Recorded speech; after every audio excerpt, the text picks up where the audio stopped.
Aber warte mal, welches Level bist du? Du bist immer noch Level 80. Ahoi. Einen wunderschönen. Ja, weiter geht's mit Ark. Wir haben es gerade geredet, wir wollen, oh Gott, das wird richtig dusiger. Wir wollen Das jetzt habe mal ich gesagt ganz kurz, gerade. eigentlich wollten wir kurz schauen, ob wir das Quetzal sehen. Eigentlich. Aber jetzt ist es gerade dusig geworden. Ansonsten wird das die Höhle angesagt sei, eigentlich demnächst. Müssen mal hinschauen.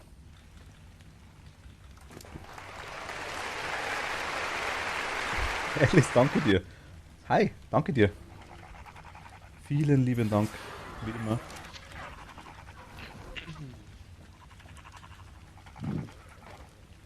Die flauschigen Flauschis.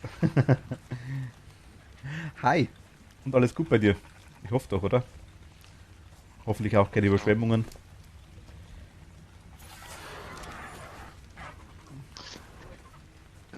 Wir starten einen Stream am frühen Nachmittag, ne? Was am frühen Nachmittag?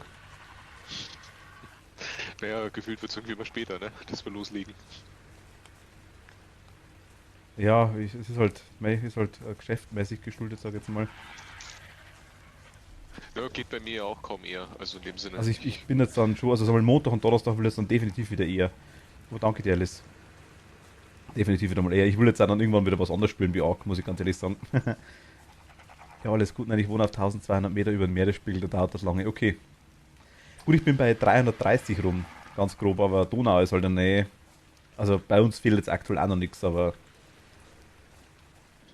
ich sag mal, wenn ich überschwemmt wäre, dann fehlt es wirklich massiv weiter, aber es haben sich andere auch schon gedacht. Von dem her, aber ist gut. Ich habe die ja, wenn Kohle du 10 dabei. Meter über der Donau bist, bist du eventuell sicher. Wie 10 Meter.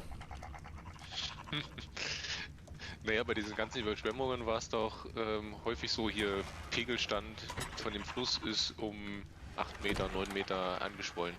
Ach so meinst du. Deswegen. So, haben wir denn einen?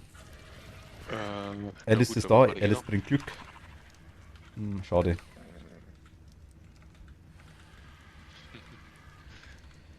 Schade, schade, Schokolade.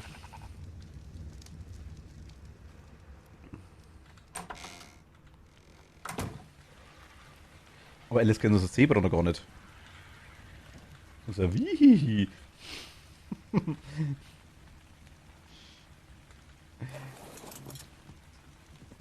Warum nicht?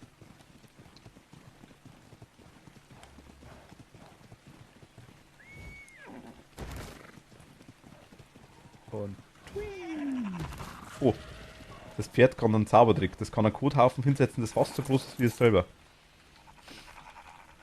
Hm, Das können die meisten weiß Dinos ich, irgendwie. das weiß ich bis heute nicht, wie es das hinkriegt. Ja, das hat zumindest, also Pferd füllt sich quasi komplett und dann macht es blub und dann ist es wieder raus und das Pferd wieder dünn.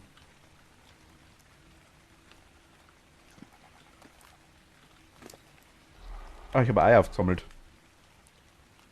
Äh, was habe ich Mhm. aufgesammelt? Ein Im Dilo-Ei. Kühlschrank wird sie. Ach, schon wieder ein Dido-Ei. Na, Dilo, Dodo meinst du, Dilo. oder? Nee, nicht Dilo.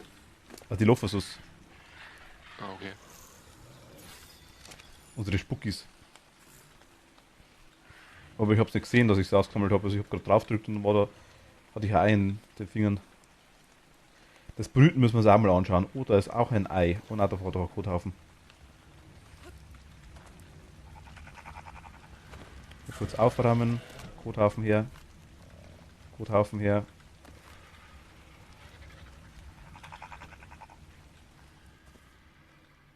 Ist hier ein Kothaufen? Nö. Okay. Die waren brav. Was? Ich hab's ja gerade gehört. Hm? Ja, 4 Kothaufen. Nice. Düngerproduktion läuft. Na, aber anscheinend, der Ding, der Optimus hat schon recht gehabt. Das wäre vielleicht gar nicht so schlecht, aber die Dinger, wenn man die, ähm,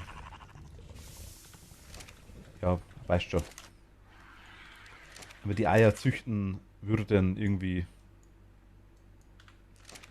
quasi, wenn man sich quasi so Eierableger holt von den gewünschten Eltern, sage ich jetzt mal, und die dann quasi ausbrütet. Ja, Wir- wenn das geht. Es geht irgendwie, ich weiß nicht genau, wie man es macht. Ich Brauchst, weiß nicht genau. brauchst du eine Brutkammer oder irgend sowas? Nee, es geht wohl mit bestimmte Dinos. Es geht wohl auch, indem du dich die ganze Zeit darum kümmerst mit Wärme, Kälte, Fackeln, Klimaanlagen etc. Ich setze mich aufs ILS, genau. Dann sitze ich da während Stream.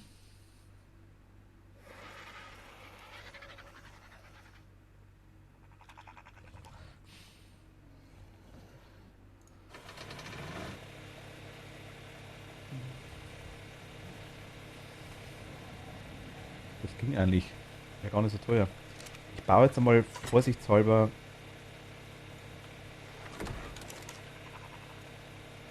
Wie viel nehmen wir noch? Alle Hersteller eine? Was ist eine? Ach, Metallbaum brauchen wir, okay.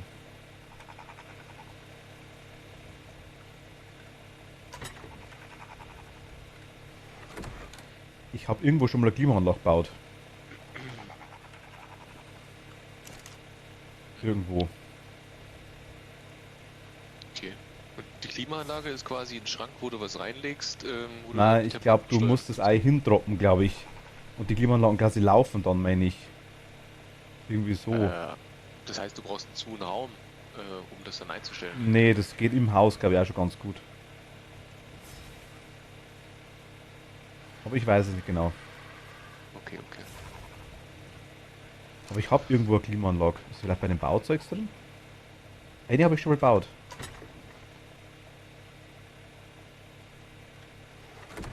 Ah, ich habe übrigens vorher den Parasattel wieder gefunden, gell? Ah, so, wo war er denn? In der Werkbank. Hey, Der ist in Nicht der gesagt, du Werkbank hast da drin. schon 15 Mal gesucht? Ja, ich weiß, aber der war auch nicht da. Also ich habe sogar im Stream nochmal nachgeschaut, der war nicht da. Jetzt ist er drin. Okay, Ah, na gut. Janturo Kai, servus. Sag gerade, zum Ausbrüten muss das Ei fallen gelassen werden. Reicht es dann? Ich muss da irgendwas machen. Ich weiß ja nicht, was die verschiedenen Eier für Sachen wollen, brauchen, etc. Das muss ich irgendwie rauskriegen, denke ich mal, was die für Temperaturen wollen. Aber ich hab doch irgendwo schon mal eine Klimaanlage gebaut. Wo ist denn die?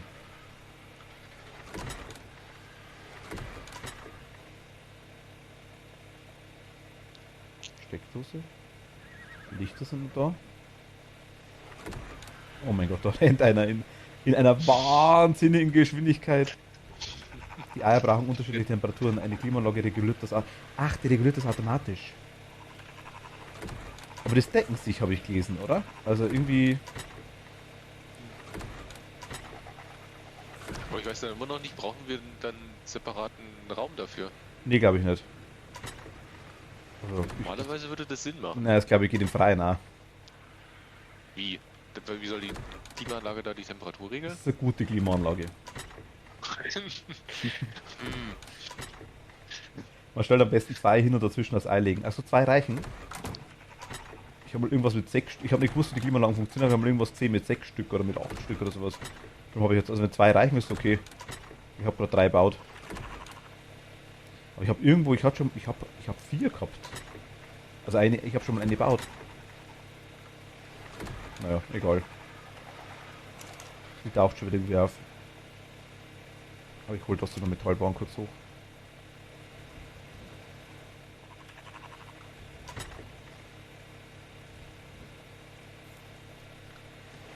Ähm, weil irgendwie.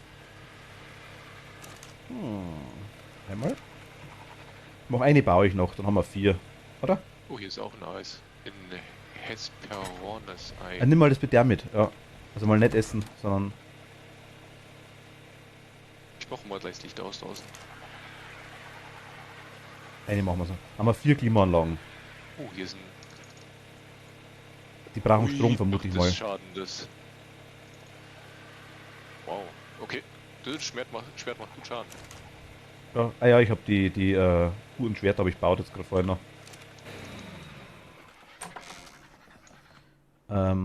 Ja, ich bin gespannt, wann er es sieht.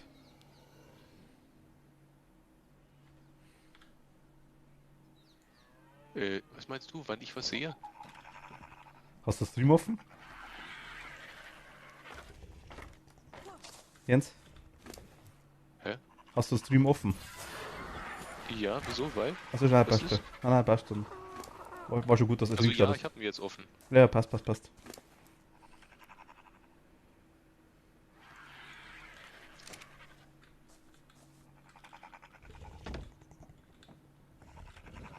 Wo bist du gerade?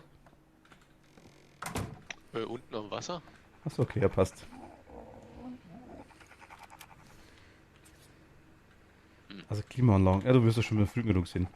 Also wir könnten da hinten, also wir können dann hier Klimaanlagen hinbauen. Ins Eck.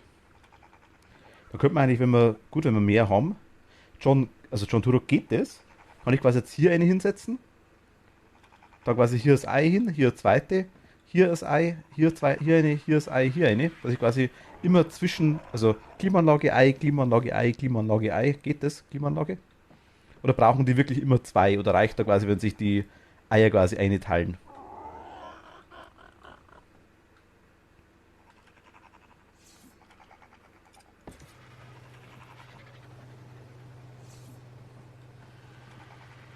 Man kann die Eier, man kann die Eier stapeln.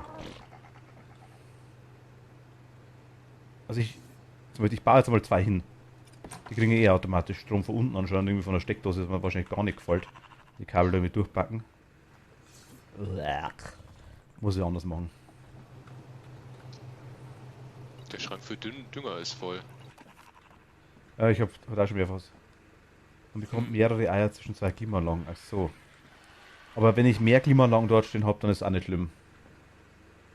Das wäre jetzt quasi so raus. Wo tue ich denn jetzt den restlichen Dünger hin? Wie voll Du ist der kannst die Schrank? Klimaanlagen ein Fundament auseinanderbauen. Ah, okay. Das hole ich mir mal Kabel.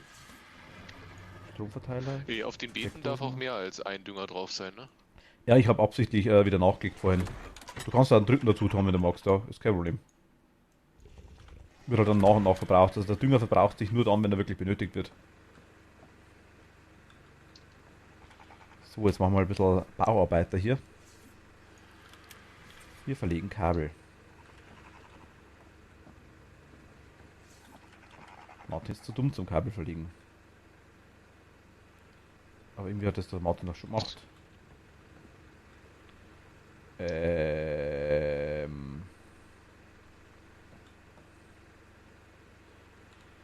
Okay, Martin pfuscht wieder mit flexiblen Kabeln herum.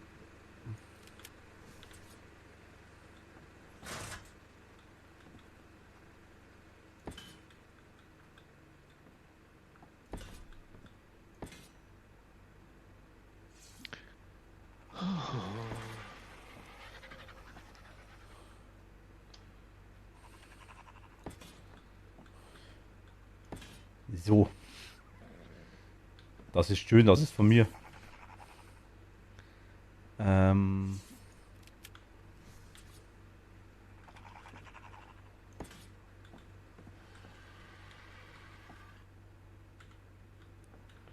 Was baut man da unten eine Steckdose dran? Geht das? Da baut man eine dran. Perfekt, okay.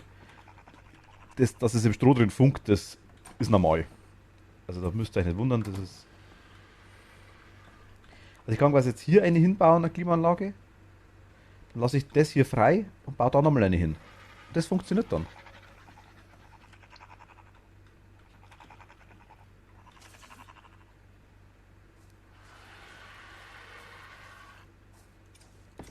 Okay. So quasi. Gibst du willst Feuer machen? Vielleicht. Ein bisschen anzündeln.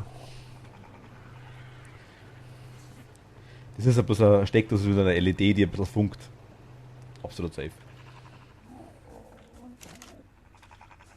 Die lassen wir mal mit zwei Klimaanlagen, das so ist wenigstens. Also wir haben jetzt zwei Klimaanlagen in Betrieb, Jens. Wir hätten noch zwei auf Vorrat. Aber John sagt, wenn du jetzt dazwischen ein Ei hinlegst, zeigt er die Temperatur an. Ach so, okay. Na gut, dann schauen wir mal.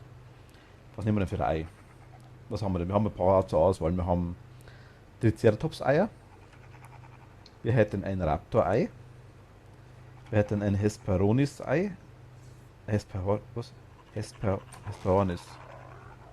Das Ei muss befruchtet sein. Wie sehe ich das? Ich meine, die Eier, die liegen halt rum. Und unsere eigenen Dinos haben auch schon ein paar Eier gelegt.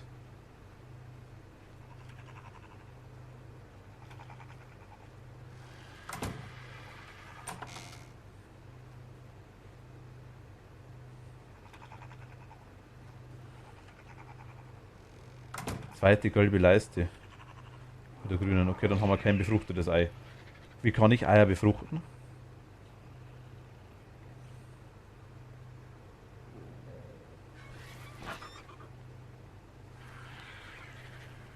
Angenommen, ich nehme jetzt mal das Raptor-Ei da. Ich muss immer irgendwie schauen, kann ich die Klimaanlagen ausschalten? Ich kann was in die Klimaanlage reinlegen. Bringt das was? 630. Was kann ich denn da reinlegen? Ja, aber ich dachte, wenn man sich die Paaren dann... Also legen die Weibchen, egal ob befruchtet oder nicht, quasi legen die immer Eier. Ich weiß das Spielprinzip jetzt nicht. Ich war noch nie ein Tier und ich war noch nie ein Weibchen, deswegen kann ich jetzt auch schlecht sagen, wie das bei denen so ist.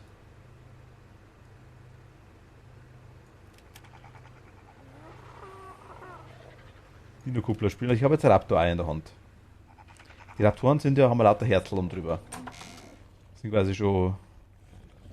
Wir haben quasi Männchen und Weibchen da. Ich muss quasi sagen, ich suche jetzt quasi die besten Werte aus, sehe ich das so richtig? Zum Beispiel der hat jetzt, keine Ahnung, eine scheiß Ausdauer. Der hat jetzt, was hat er denn? 215 Nahkampf schon. Weibliche Dinos legen immer Eier und legen nur befruchtete, wenn die paaren lässt. Ach so. Ich dachte, die paaren sich automatisch. Du hast zumindest die Option, ne? Zum Paaren. Jetzt warte mal, was? Das ist ein Männchen. Das ist ein Weibchen. Was hast denn du für Werte? Ausdauer, Kannst du dann was nehmen, was wir eventuell auch brauchen könnten? Ich will jetzt einfach irgendwas nehmen. Nimm doch 2 Vögel. Ich habe kein Vogelei. Nee, wieso? Du hast doch gesagt, du musst doch eh erstmal, Nee. Achso, brauchst du noch ein Ei dazu? Die legen die Eier. Und die Eier müssen dann quasi. Ich habe ein Parasaurus-Ei, habe ich. Ich Müssen die ins habe Inventar? Hesperornis-Ei, Dodo-Ei, Diplo-Ei, Dilo-Ei, Dimorph-Ei. Ah doch, Argentavis-Ei habe ich auch eines. Okay, doch. Ein Kylosaurus-Ei. Ich habe ein Argentavis-Ei. Dann nehmen wir das Argentavis-Ei. Ist okay. Aber da dürfen wir mit denen nicht fliegen, gell? Das ist dir klar. Ja, mit 2, ne? Wir Ja, haben ja 4. ja, aber das muss man jetzt mal schauen. Also pass auf. Also Bewegungsgeschwindigkeit, Nahkampfschaden. Beim Paare zählen die Werte, die der Dino nach den Zähmen hatte. Nicht die Werte, die du das Leveln bekommen hast. Ach so, das weiß ich natürlich nicht mehr. Oh mein Gott. Das ist mir viel zu kompliziert. Wo kommt ein organisches Polymer hin? Das organische Polymer, das wird kaputt. Tu es in die Werkbank rein. Oder schau mal, ob das im Kühlschrank länger hält oder irgendwie sowas. Oder in der Klimaanlage vielleicht, ob es da länger hält. Kühlschrank. Kühlschrank und Klimaanlage kannst du mal ausprobieren. Das Einzige, was mir jetzt aktuell tatsächlich stört, ganz kurz, die Klimaanlage braucht ja jetzt dauernd Strom. Nee, Kühlschrank geht's nicht. Wo ist denn die Klimaanlage? Oberste Geschoss? Wenn du den Dino E gedrückt hast, kannst du verschiedene Paarungen anschauen. Ja gut, Das Ding wahrscheinlich. die Dinger da, genau. Aber die brauchen jetzt die ganze Strom, die Teile. Die kann man auch nicht Will ausschalten. ich auch nicht ablegen. Kann man es verbrauchen, das Polymer? Du kannst Sogar. schauen, ob du so Ghibli-Rüstungen reparieren kannst, eventuell. Wenn wir da was haben. Aber das, glaube ich, haben wir alle repariert. Das ist im Schrank drin, glaube ich. Du bist der Weibchen, okay. Sind die Farben dann auch gemischt von den Viechern oder sind die USA-Weibchen? Alles repariert. Okay. Avocado ist ein Männchen. Und Agent Travis ist auch ein Männchen, oder? Ja, wir fliegen ja gerade mit den 2 Männchen die ganze Zeit, aber ist wurscht. Nehmen wir mal Agent Travis. Den Namen feiere ich immer noch. Dann packen wir mal die 2 daher.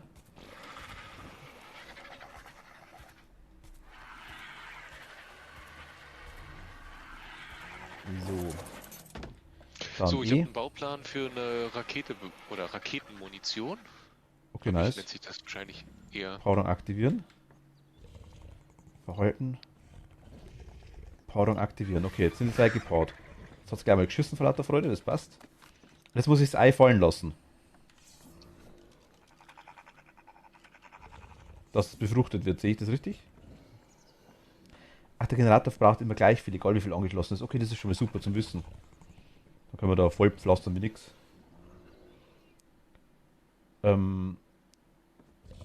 Ich lasse es einfach mal fallen. Fallen lassen.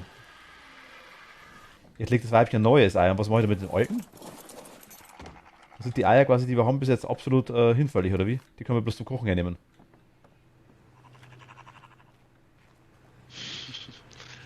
Hm.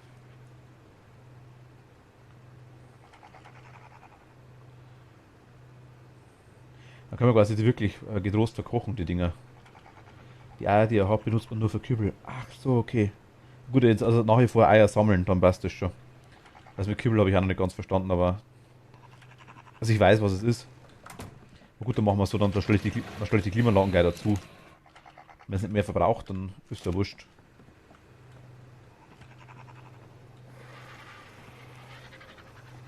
Was eigentlich sonst da gar nicht so schön. Metallabzweigrohr. Wir können jetzt quasi da noch eins herstellen, eine Klimaanlage. Können wir da noch eine herstellen. Du wirst quasi die kühlen. Oder kühlt es immer nur in eine Richtung?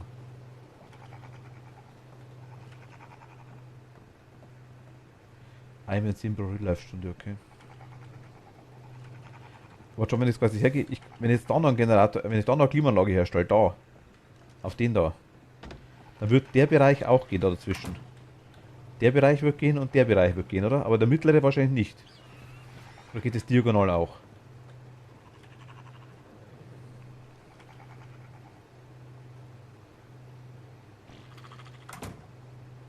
Ein Fundamentradius, ach so. Sprich, es geht quasi dann da, geht da, geht da. Okay, und wird quasi da auch gehen. Also da und da hin. Ja gut, aber gut, wir brauchen es aktuell tatsächlich nicht. Wenn mehr Eier hinlegen kann, ist es eigentlich eher Schmarrn. Dann heben wir es uns lieber auf. So, wir trotzdem raus, dazu rein in die.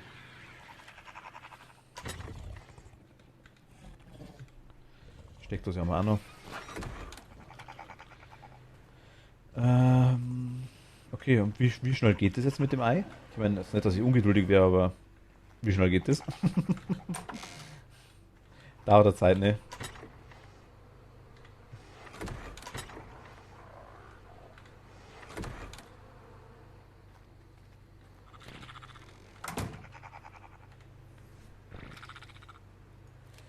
Zeigt dir an, wenn du auf Dino guckst. Ach so. Ach, deswegen habe ich da noch nichts gesehen.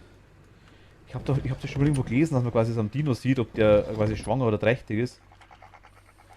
Bin ja nicht ungeduldig, aber es sollte jetzt schon schlüpfen. So, ist es schon soweit? Schau mal auf Dino. Bereits zur Paarung in einem Tag, 21 Stunden. Willst du mich verarschen? Was? Klar, das Männchen ist sofort klar. Männchen und angeschaltet. Weibchen. Heute habe ich Kopfweh. Hier liegt ein Ei, ne? Er hat wirklich schon gelegt, tatsächlich. Gefruchtetes Argentavis-Ei. Stimmt, hat's. Hast du das gerade geglaubt? Nein.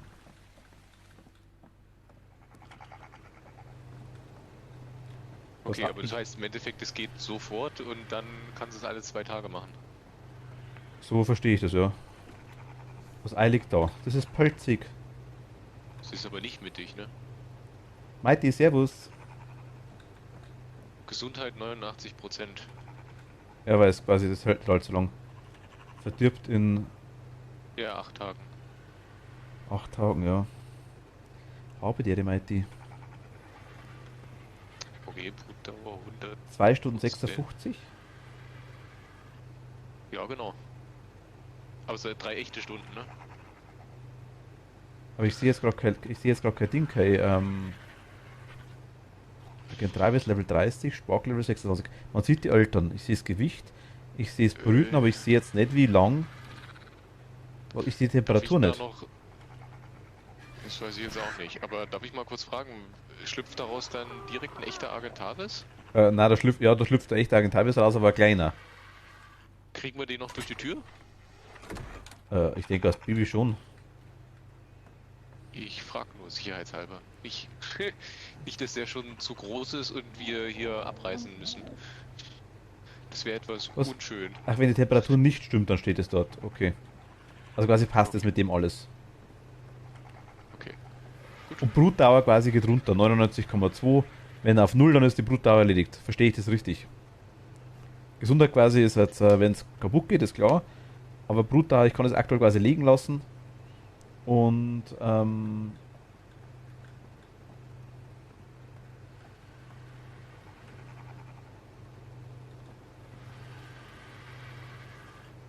in 99% quasi ist es dann soweit. Okay. Also auf 0 ist schlüpft das, okay. Da müssen wir quasi Fleisch herrichten ohne Ende. Ich baue jetzt. Ja komm. Wir machen ja um eh nichts hin, oder? Dann muss ab jetzt der Vorerst Server nicht. laufen, dann kannst du eine Brutmaschine aufmachen. Ja, aber die sterben doch sofort, oder? Wenn die klein sind. Okay, also es ist schon mal gut zu wissen, das geschlüpfte Ei, also wenn man es auf Paarung stellt, dann sind die extrem schnell fertig. Aber der Einwand von Jens war schon gar nicht so schlecht. Kriegen wir den durch die Türsperren durch? Oder müssen wir irgendeine Hatch reinmachen, irgendeine Dachluke, eine große? Das wird sogar gehen, oder ne?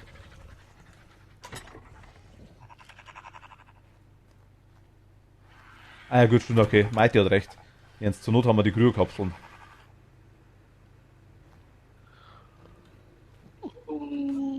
Jens. Stimmt. Okay, gut, Kryokapsel. Ja, ja. Gut, dann ist mir es egal.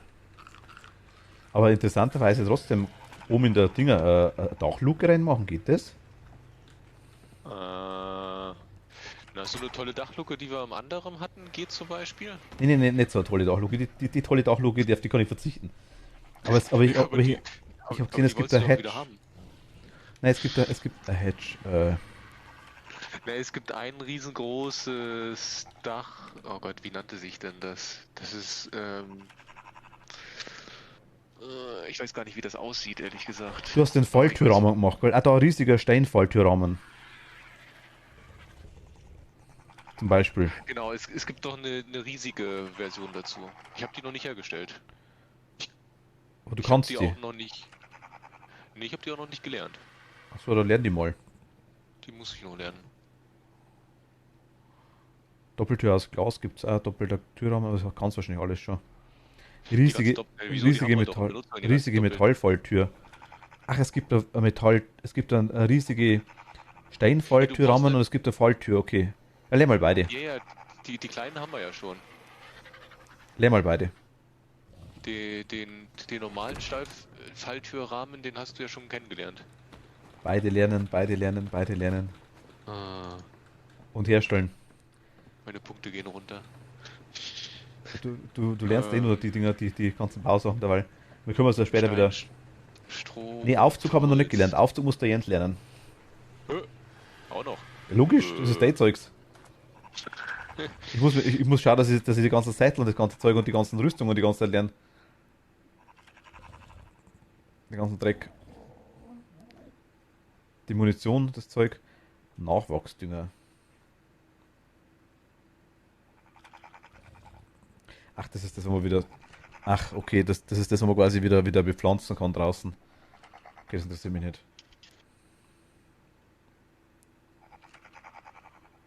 Oh.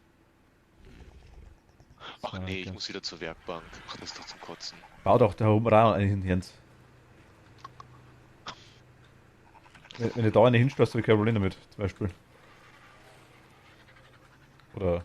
Ne, eigentlich ist darum scheiße.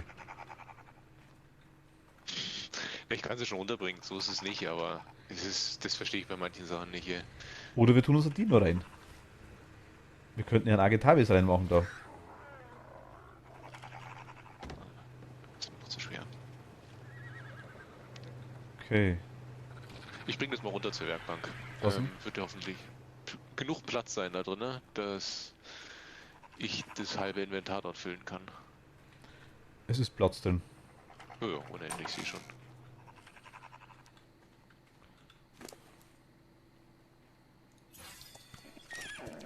Da freut er sich. Oder sie. Sie. Ja gut, aber das ist nice mit dem. Aber ich muss die quasi jetzt, wenn ich wieder powern lassen will, muss ich quasi wieder speziell anklicken.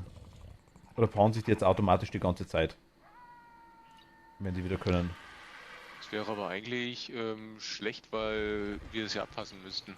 Ja, Powern ich mach mal Powern deaktivieren. Weißt du, was ich meine? Ja, ich hab's mal deaktiviert. Dürfte dann einiges machen, oder? Nee.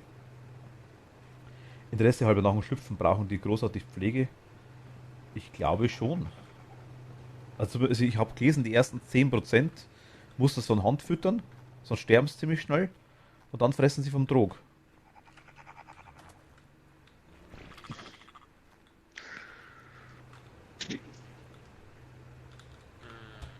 Ich denke mal, die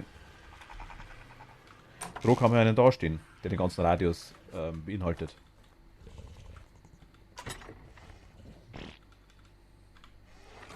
Aber mich interessiert das ganz kurz einmal. Moment, was haben wir denn da? Du passt. Weil dann machen wir gleich mit 2, würde ich sagen. Oder? Das wäre ein Schmarrn. Machen wir so einen Raptor. Machen wir einen Rappi und Red. Vorrang aktivieren. So, Paarung ist aktiviert. Ach, die paaren sich jetzt unten. Paarung 3,3, 4,4. Ach, da ist sogar Leiste drüber. Über dem Weibchen.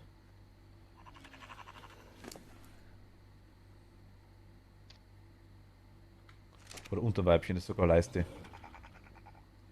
15.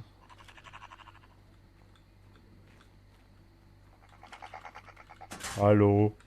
Jemand daheim? Hallo. Hallo?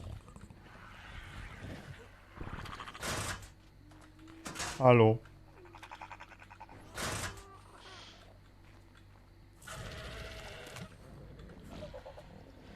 Bevor du die einsetzt, würde man es dann gerne anschauen, bitte mal. Ich hätte es bloß ganz kurz in der Hand, die Falte, weil ich sehen will, wie groß die ist.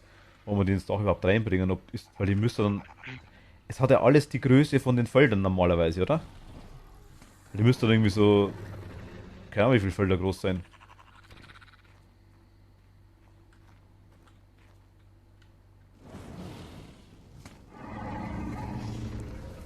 Naja, die Frage ist dann, wie viel groß. Also die normale war ja ziemlich kleine Luke. Ja, ja. Aber ich denke mal, das ist schon so Deswegen groß, dass da auf Argentavis durchpasst, hoffe ich. Als Beispiel jetzt. Ja, ah, wäre ich mir noch nicht so sicher. das wär's Rotz. Weil sonst versteht. Okay, wow, die. Okay.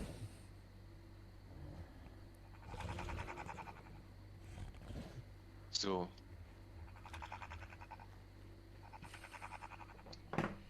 Die hauen gut raus.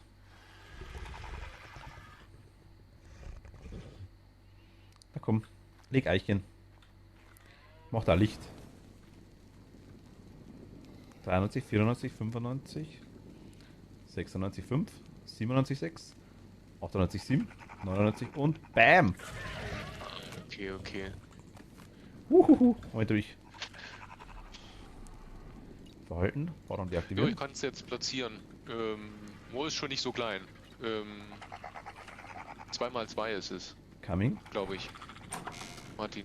Ja, dann, ja, ich würde sagen, warte mal, tu mal die Vögel um runter. Warte, ich leg mal kurz das Ei dahin noch.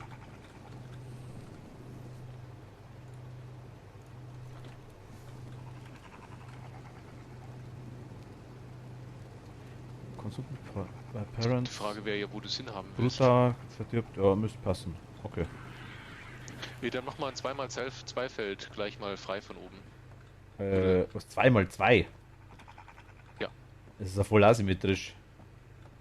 Ja, ich weiß, ich kann es ja nicht ändern, wenn es nun mal so groß ist. Dann baust größer. Geht nicht. Uah. Hast du noch eins hingelegt? Nee, es liegt immer noch ein da. Nee, ist ein Raptor-Ei hier. Ach, da hinten in und der Ecke ein- hast du das fallen lassen. Okay. Ich hab's da fallen lassen eigentlich. Also ist rübergerutscht. Ach, das Raptor ist schneller, das sind nur 2 Stunden. Das ist ein kleiner. Und schwarz. Keine Und Ahnung. hat bessere Gesundheit. Ja, schwarz-rot, ne? Ja. Oh, es wird der Teufel. Der kommt. In Form eines Raptors. Aber Maite hat recht, müssen wir das Haus abreißen und neu bauen, Jens. Eines breiter.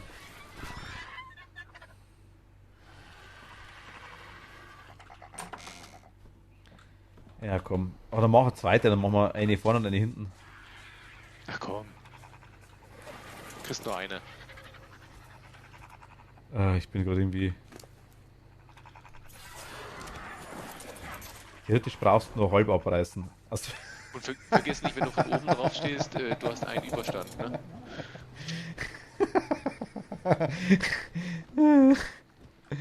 hast das recht, ja. Ich mache jetzt einfach da mal raus, oder? So wurscht.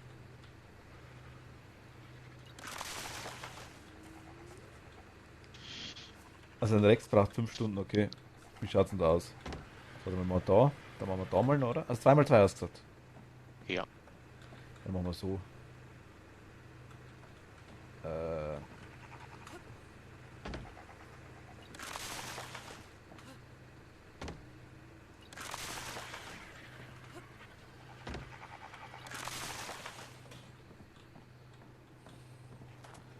Da ist vielleicht ein Stromkabel dazwischen.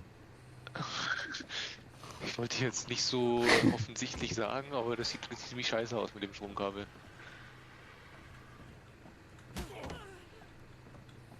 Soll ich noch schnell wieder aufheben? Also das ist schon drin. Was? Ja, ja. Ja, geht die Tür, die wird doch noch, die geht doch mittig auf, oder? So. Weil macht es dann nicht mehr Sinn, eins weiter drüben das Aber das hinzumachen? sind die Klimaanlagen.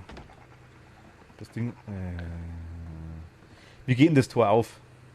Geht es doppelt Also auf ich, oder ich geht es ein? hab's noch nie platziert. Aber guck Dave, mal, Servus, hi.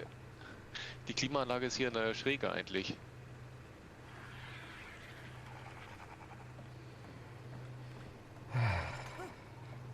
Meinte, ich bin da nicht anders, das ist das Schlimme. Das Schlimme ist, ich würde ja, wenn es irgendwie geht, alles abreißen. Jetzt setzt das Ding mal da drüben. Haben wir noch Strohdecken? Nö. Guten Tag. Ja gut, okay, es versteckt das Stromkabel. Okay, mit dem kann ich leben. Okay. Und dann eine Falltür platzieren, ne? Jo, aber setzt sie richtig, nicht, dass sie nach innen aufgeht. Ja, da passt auch teilweise leichter rein. Ja. Ich würde aber tippen, dass die je nachdem, von wo du die aufmachst, so wie die anderen Falltüren, mal hoch und mal runter geht. Mal. Ich mach die mal von oben auf. Ah, nee, okay. Kannst du durch? Gut. Kannst du durchgehen? Wie? Das Tor durchgehen? Nee, Nein, kann nein. ich nicht. Okay, na gut, dann passt schon, wenn wir die auf der Seite oder den bewegen. Ja, da müssen wir es eigentlich anders setzen. Kannst du die da längs setzen? Ich glaube, ich kann die gar nicht mehr aufheben. Ah, dann lass es sowieso. Zu Wurscht. spät. Ach, enttäuschend. Ja. Machen wir nur zwei Strohdecken. Dass das Stroh, das Metall, den Stein hält.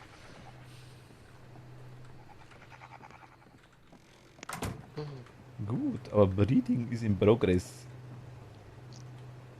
Aber Gesundheit geht so schnell runter von dem Ei. Hä? Die sollte doch konstant bleiben, oder? Ja, 66,3, 66,2, das stimmt irgendwas nicht. Zu heiß. Deswegen der Strohdecker. Ja, aber wie über Temperatur, ich dachte, ich kann mehrere Eier reinlegen, hat's geheißen. Ach so, weil oben offen ist wahrscheinlich. Bildschirme herstellen. So. Dann geht's quasi, da müssen wir quasi im Freien, müssen wir quasi dann einige Klimaanlagen hinmachen, dass es wirkt. Im Haus drin reichen 2. Hatch zählt nicht als Dach. Oh mein Gott. Was? Wirklich? Anscheinend nicht.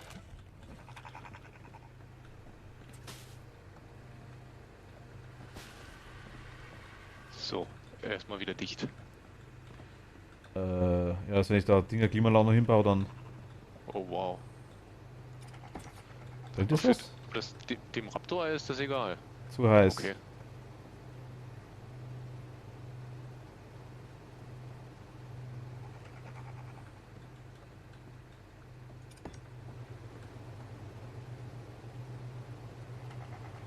Okay, na, zu heiß immer noch.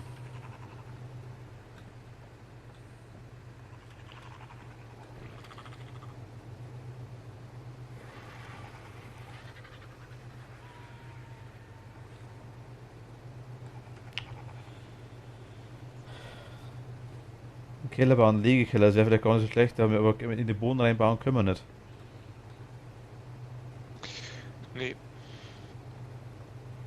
Ich heb das jetzt mal kurz auf. Kann das im Kühlschrank zwischenlagern, bis es fertig ausgebrütet ist? Nur mal Interesse halber, das ist eh wurscht.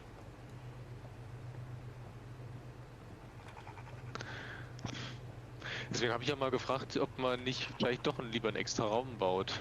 Nur Aber dafür. es ist die Gesundheit wieder voll, ne? Brutdauer, Wie, weil du es aufgehoben hast? Brutdauer speichert er.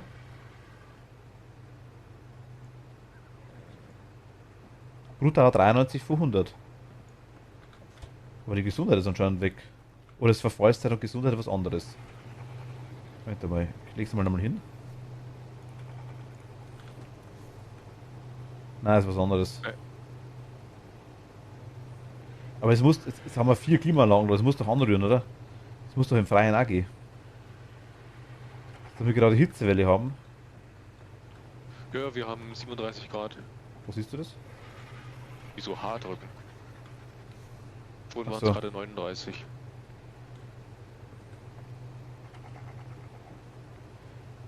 Aber wenn ich das quasi jetzt mitnehme, jetzt kann ich es quasi aktuell, ich könnte es quasi im Kühlschrank so lange lassen, bis es quasi wieder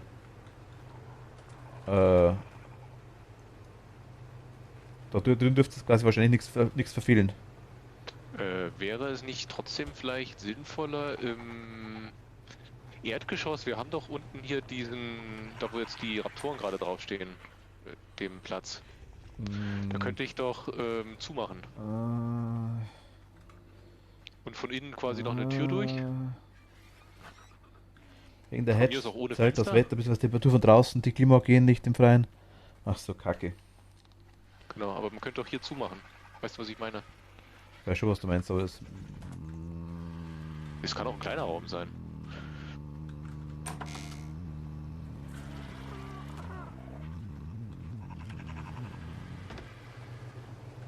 Ah, Hm.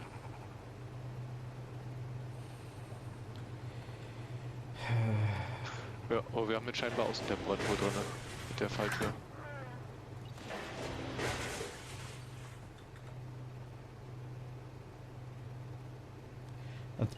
kannst du einen 2x2 Raum bauen, Jens? Kann ich hier was machen? 2x2? Einen 2x2 Raum, ja. An der Stelle oder soll ich ihn woanders hinsetzen? Äh, irgendwo, wo es schön ist, wo man es nicht sieht. What? Was ist das für eine Aussage? Statt mal genaue Aussagen zu geben. Meine Aussage? Stell mal nochmal 2 Klimaanlagen her.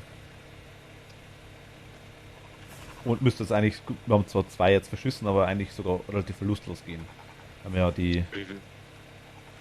Habe ich noch einige Zeit, um die herzustellen? Weil dann müsste ich erstmal Fundamente noch bauen. Ja, ich tue das Raptor-Ei wieder in den Kühlschrank rein. Da friert es ein bisschen, aber das geht schon. Hm.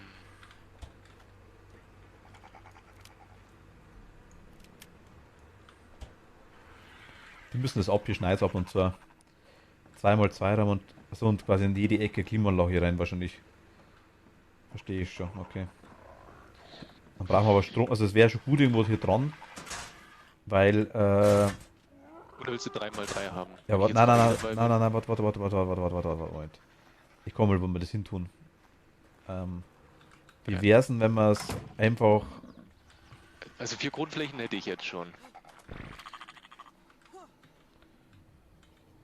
Also wir können eine kleine Mini-Hütte irgendwo noch draußen hinsetzen. ich bin vor lauter Begeisterung runtergefallen. Ähm, bis Aber aufs die können wir Tor auch schon mehr als laufen. 2x2 machen, ne? Wenn du 3x3 haben willst. Nee, die 2x2 passen eigentlich schon. Gut, gut. Wir könnten aber, wie wäre es, wenn wir im zweiten Stock einfach hier anbauen? Ja, oder wir machen wirklich eine extra Brutkammer hin.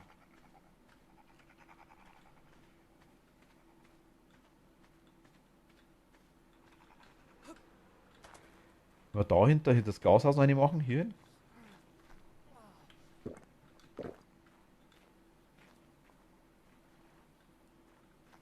Hinter das Da wo ich bin. Glashaus. Da.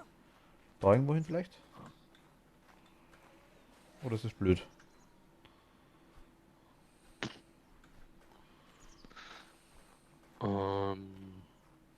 Okay, ich würde zwar dann wahrscheinlich die Fundamente tatsächlich hier durchziehen, damit das so ein bisschen wie im Weg aussieht. Ähm, ja, können wir machen. Wie wir jetzt durchziehen, die Fundamente. Naja, ich würde hier dann hier am Glashaus entlang jeweils noch ein Fundament weiter, dass das wie ein Außenweg Ach so, dann aussieht. mit der Treppe quasi drauf und dann quasi dann daneben 2x2 Feld anfangen. Irgendwo Ja, ähnlich. eine Treppe gibt's dann gar nicht mehr hier. Also gut, hier könnten wir theoretisch noch einer hinsetzen dann. Ja, machen wir nicht. Ja, mach Okay. mal. Bau mal einfach ein 2x2 Steinding hin. Dann sehen wir es schon. Okay, dann Dann mache ich hole aber ich mal das erstmal noch ein paar ganze Stromzeugs. Bauzeugs, okay. Wir brauchen eigentlich einfach nur das da und ewig viel von dir.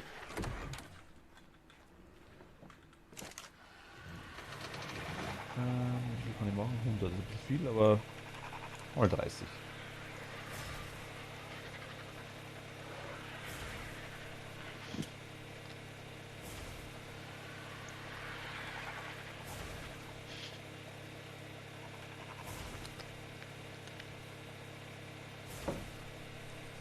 Deswegen braucht kein Fenster, ne? Ich Nee, denke auch jedes Fenster ist ja eh schlecht. Okay. brauchen wir in dem Fall nicht. Denke ich mal. Gut. Kriegt also quasi nur eine kleine Tür, also eine Doppeltür wahrscheinlich, weil mir die besser gefallen. Ich mache ein Licht mit rein. Das Licht mache ich mit rein. Okay, dann mache ich erstmal die Fundamente. Eine Tür ist wurscht, geil, welche du reintust, weil man ja sowieso. Ja. Könnte man noch einen Stuhl reinstellen, wenn wir wollen. Ich nehme mal eine mit, Gaudi, aber. Für das Aug-Ei braucht ihr eine Temperatur zwischen 12 und 13,5 Grad. Für das Raptor-Ei zwischen 20 und 28 Grad. Ach so, der regelt quasi immer nur ein Ei. Jetzt machen wir mal 2 Kammern. Kriegst du das hin? Ui! Ähm,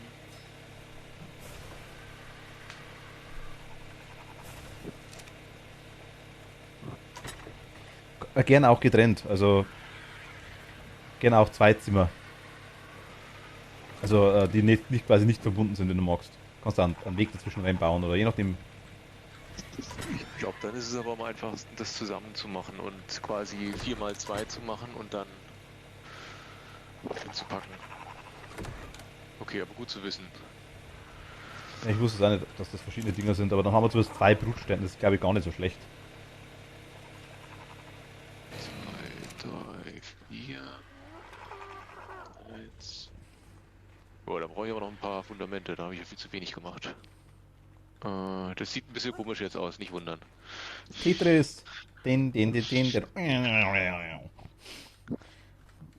Ich denke mal quasi, dass. Also das sind quasi die 4 da, denke ich mal. Das sind dann die zweiten 4 da. Ja, ich habe ja nicht damit gedacht, dass ich jetzt 2x4, sondern nur 2x2 bauen muss. Ähm, aber gut, kriegen wir gleich hin. Ich wechsle zu Klotz dabei.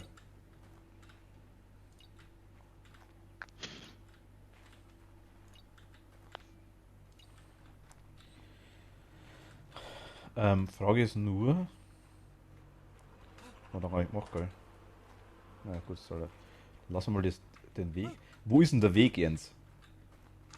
Der ist noch nicht ganz gebaut. Das ist der Weg, ist das am Gewächshaus dran, denke ich mal, oder?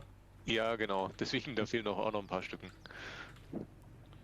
Wir machen den Weg mal Default als Weg. Also, ja. Ist halt ein bisschen wegiger. Ähm, So, ich komme gleich nochmal wieder mit ich warte. ein paar weiteren. Das müsste dann ausreichen.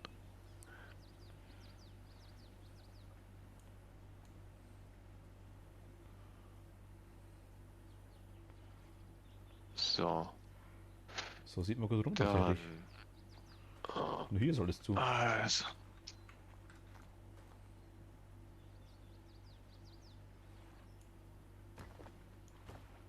Atrex.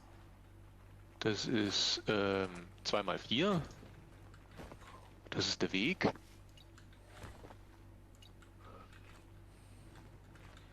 Das wäre quasi jetzt. Aber ja, aber gut, wie kommt man dann.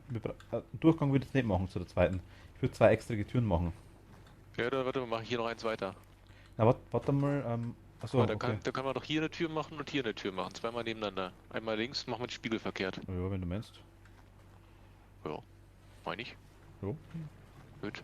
War genauso am Ende, wie ich es Könntest du gesagt habe. deinen komischen Komposthaufen vielleicht nochmal aufsammeln? Weil dann würde ich das auch noch durchziehen. Oder willst du den unten lassen?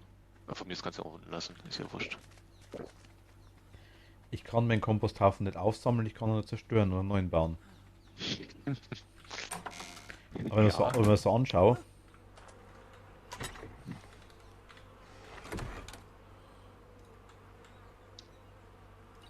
Kann ich eigentlich eh nochmal 4 bauen oder sowas. von den Komposthaufen. Ja. Also erstmal eine Steintreppe. Wir haben irgendwie viel zu wenig von dem Zeug, kann ich sehen. Also muss ich es da machen? Muss ich da machen, okay. Das verstehe ich nach wie vor nicht, warum ich Sachen, die ich quasi im Inventar habe, nicht in der Werkbank machen kann.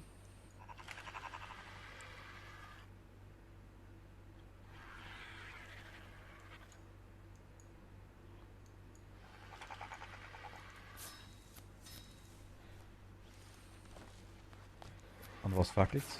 An Stroh wahrscheinlich, ne?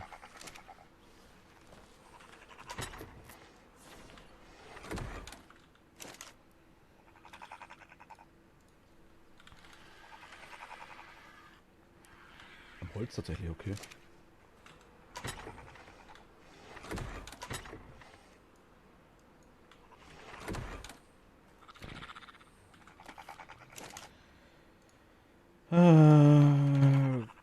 Komposter. Ich habe es mal 3 gemacht.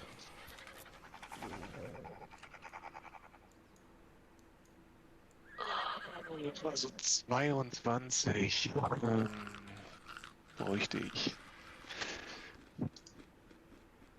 Gut. Soll ich irgendwas bringen? Irgendwas helfen? Irgendwas hinbauen schon? Oder? Nee, das meiste dauert hier, dass die Herstellung funktioniert. Also in dem Sinne. Ich warte sehr ungeduldig. Ja, ich kann es leider nicht ändern.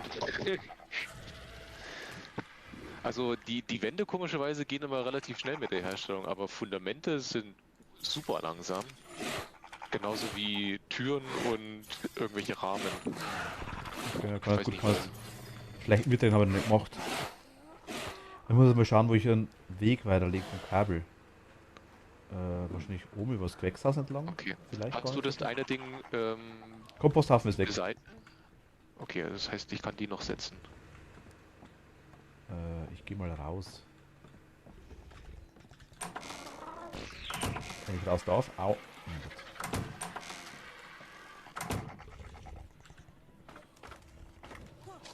So.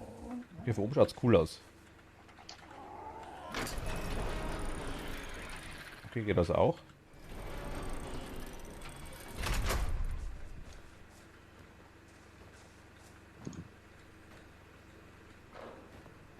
Kommen wir da noch vorbei? Jo, kommen wir sogar noch Da schauen die vorbeilaufen. Sehr Kühlschränke gut. raus, lol. Okay, ich möchte dich.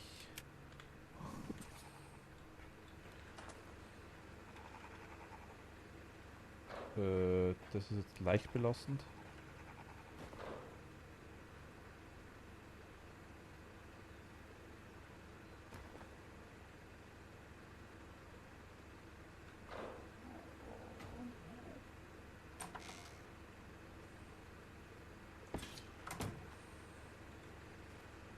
Scheiße, ich packe fest. Ach.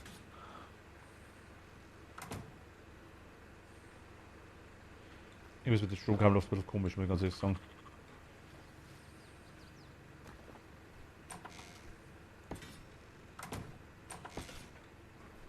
Türen gehen nach außen auf, ne? Ist das in Ordnung oder? Ja, das passt schon. Okay, dann lasse ich das erstmal Was auch ist so. das jetzt wieder?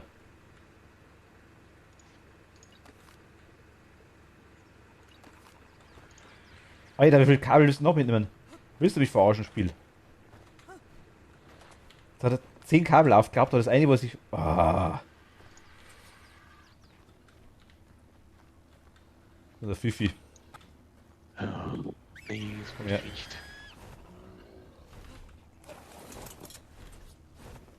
Ähm. Ähm. Hallo?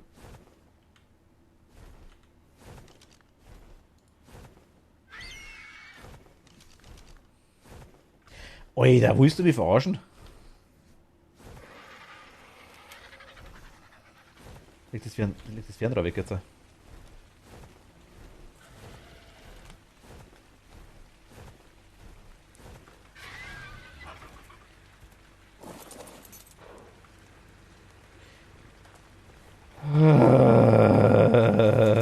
Es ist so belastend, das ist so belastend, das ist so belastend.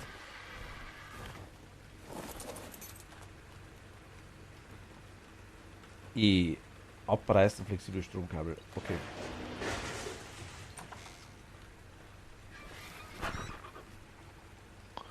So. Ah, ich habe sie doch falsch rumgemacht. Die müssen nach hinten aufgehen. Ja, das heißt, ich kann sie nochmal abreißen.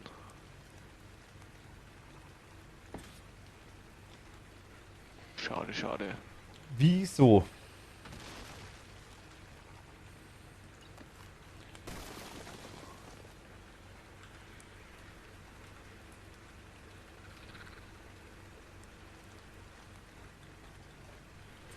Ich will das Kabel bloß da.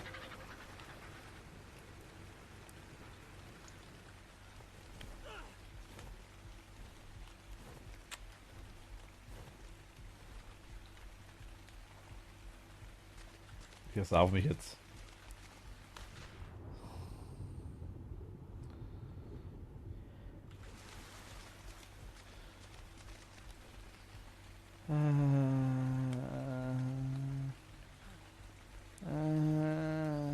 Das tut so weh. Was sucht denn eigentlich der, Spark. der rote Argentavis? Dann habe ich was, wenn ich runterfall, dass man Mach fliegt. Macht aber irgendwie nicht. Okay. Da kann man eigentlich wieder aufleveln, sehe ich gerade. Es ist irgendwie so traurig, weißt du? Also ich würde es gern.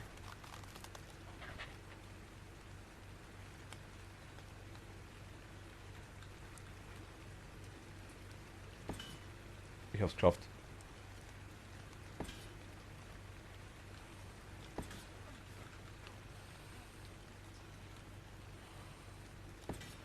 So. Also.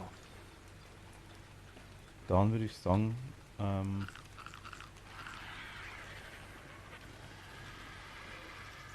wir da nach unten.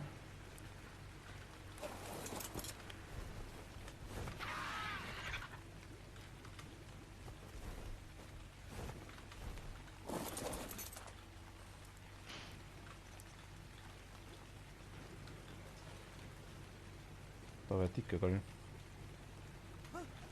Müssen wir noch eins weitergehen. Alles für die Optik. Alles für die Dackel. Alles für den Club. Wie willst du denn das oben zugemacht haben? Geschlossen wäre gut. Ich kann erstmal eine Steindecke draufsetzen, Ja. der Einfachheit halber. Aber das sieht erstmal scheiße aus. Ja, aber es ist für dich, das passt dann schon. Na, wie sieht das sonst mal alles richtig Die ist nicht ausgossen, super die. gut Oh aus? mein Gott. Siehst mich nicht. Wo bin ich? Such den Martin. Oh.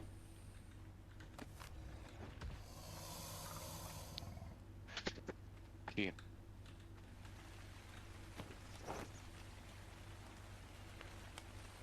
Noch besser, stimmt. Wo ist der Martin? Wo ist er? Gut, das Problem ist, bis Jens merkt, dass ich weg bin, weil Ich suche gar nicht nach dir, weil ich mich jetzt um das Haus kümmere. ich bin auch beim Haus. Ach, das ist mal so ein Vogel halb im Weg. So.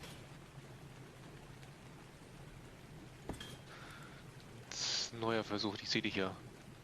Ja, jetzt siehst du mich schon. Aber vorher hast du mich nie gesehen.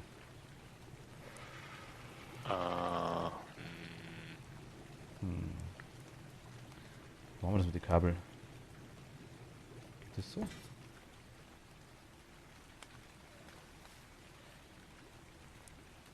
könntest du mal weggehen? Nee, Danke. ist glaub wichtig.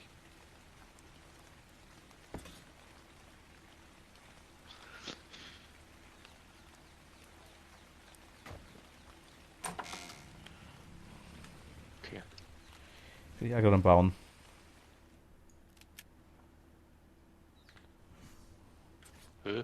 Was? Warum geht das nicht?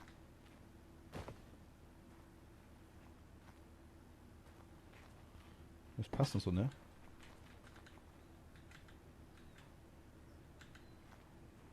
Hä?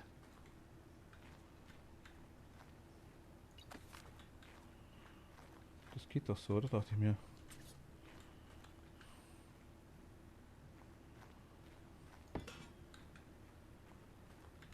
Ja, jetzt. Okay, da haben wir es schon mal. Kannst du keine Wand dazwischen setzen oder was ist das Problem?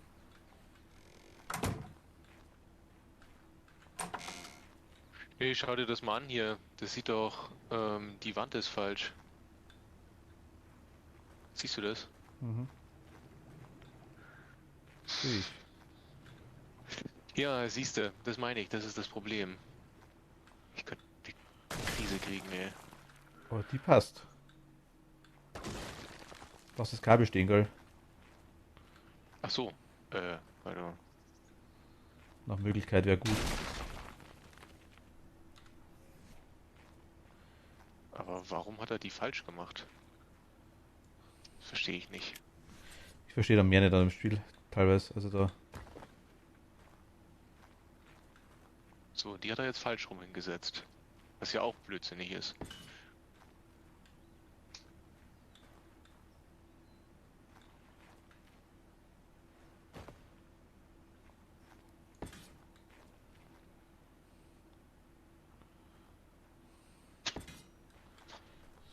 Oh mein Gott.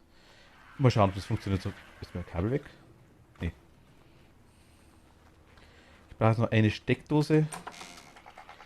Und ich brauche noch ein horizontales Kabel. Vertikales Kabel? Horizontales Kabel.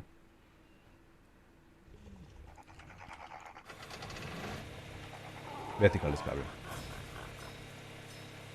Haben wir noch ein paar und una Steckdose Grande und eine Reserve.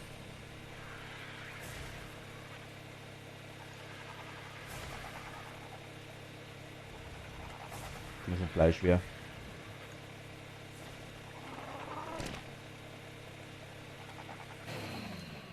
Gute, okay.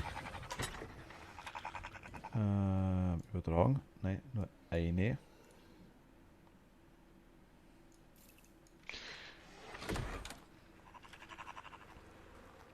Okay, dann mache ich mal noch mal ein paar Türen. Zum x-ten Mal.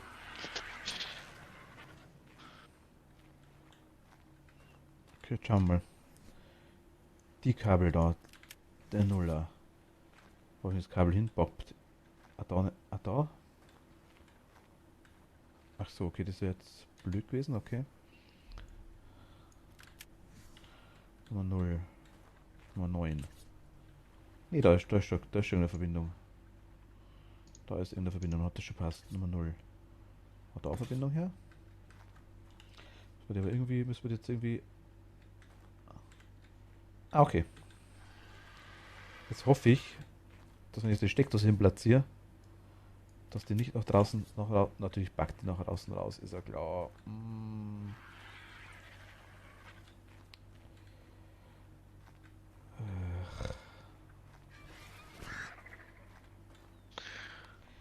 Steckdosensystem ist so furchtbar bei dem Spiel. Oh mein Gott. Ja, nicht nur das. Ach Gott, okay, dann gehe ich zum anderen Raum, wenn du gerade.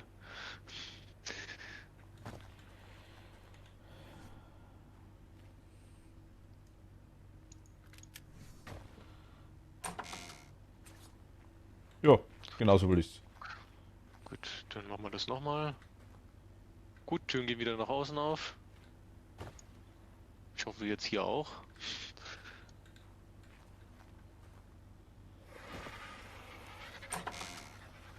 Jo, gut. Also zweimal Türen nach außen und Ich mache das absichtlich so. So hässlich wie das ist.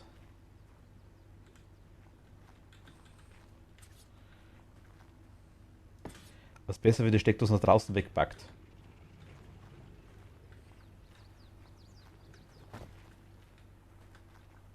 das gibt's doch nicht hier, oder?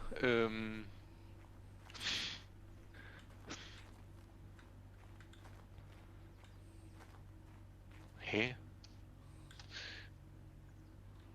Probiere ich das nochmal von außen, ob das dann so funktioniert. Irgendwie sehe ich da nichts. Gibt bei jedem Bauteil. Könnt Q drücken, dann springt die Wand zwischen den Snap-Punkten platzieren, wo es geht. Auf Q? E ist umdrehen. Oh, guck mal, jetzt funktioniert's aber. Aber geht bei mir nicht. Also ich kann nicht, wenn ich das Q drück, ändert sich gar nichts. Okay, so, passt. Das macht jetzt automatisch, was er da rumspringt. Was hast du denn für eine Innenraumtemperatur gerade? 30. Okay, ich auch. Klimaanlage platzieren. Aber ich bin gerade am. Das mit der Steckdose geht leider nicht anders. Wenn ich die nah an die Wand dran mache, dann packt die draußen raus und funkt die ganze Zeit hier im Freien. Hm, hm.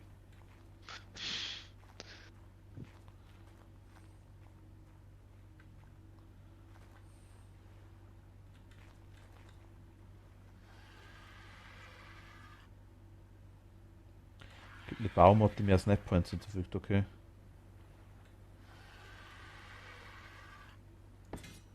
Jetzt wurscht, das passt jetzt da.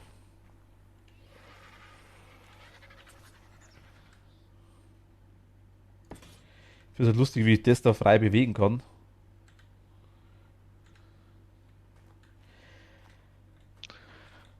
So, wir haben einen Bauplan für einen Chili-Helm und eine Chili-Maske bekommen.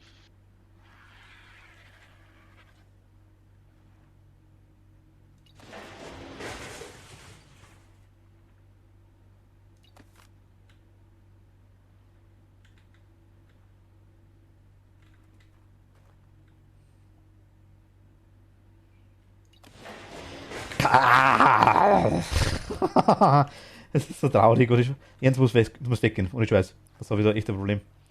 Das ist so schon zum Kotzen. Also ich glaube, das Bauen ist noch weniger Geficke wie die Dinger da. Ich mach's einfach so. So muss gehen.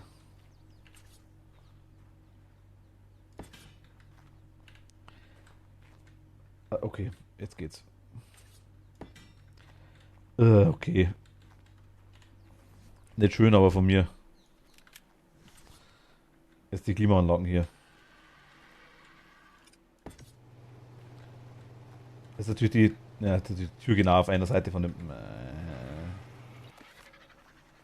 Sind spiegelverkehrt, aber die Türen gehen nach außen auf. Ja, ich mach's einfach so jetzt. Warte mal, aber ich will das auf dem Klimaanlage, dann will ich zumindest anders dastehen haben.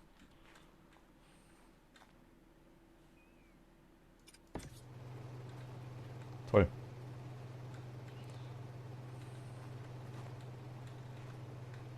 Ähm.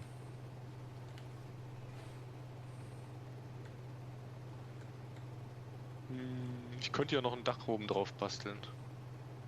Jetzt komm bitte rein, ganz schnell. Komm her. Ja, jetzt Schnell. muss ich weg. Ja, sorry, ich bin weit Okay, weg. na, dann vergiss. Klimaanlage auf ihm. Heb auf, heb auf, heb auf. Eins. Okay, verschissen. Ich komme nicht mehr raus. What?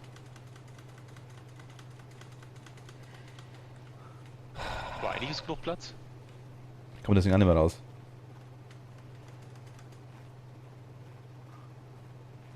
springen hilft oft.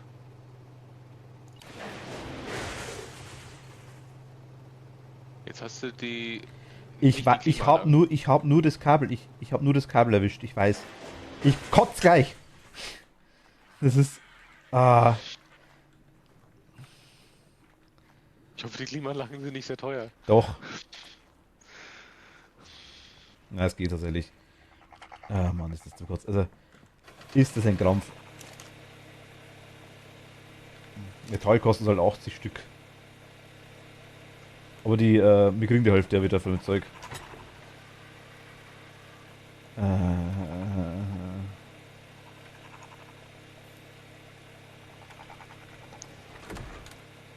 Was? Ich hab den anderen Schlotten dabei. Na.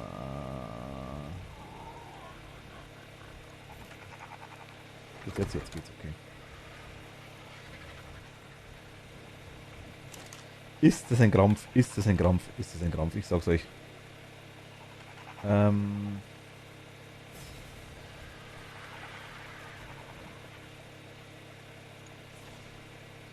Barmod wird das dann demnächst wirklich interessant, weil länger glaube ich.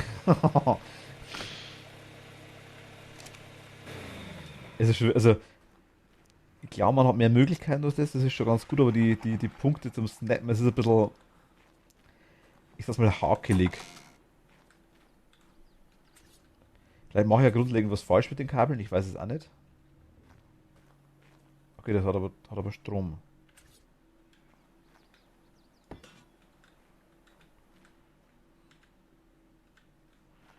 Steckt das aber jetzt aktuell, glaube ich, keine, oder?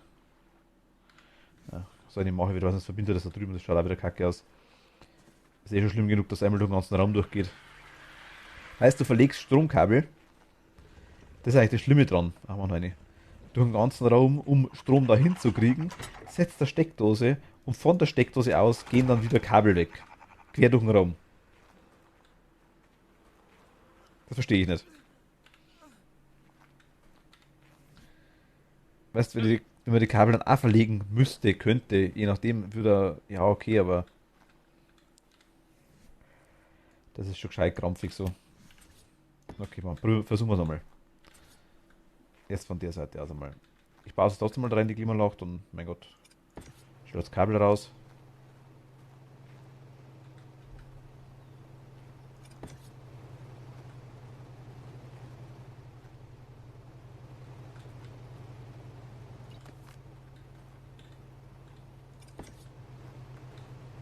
Ja. Schön ist nett.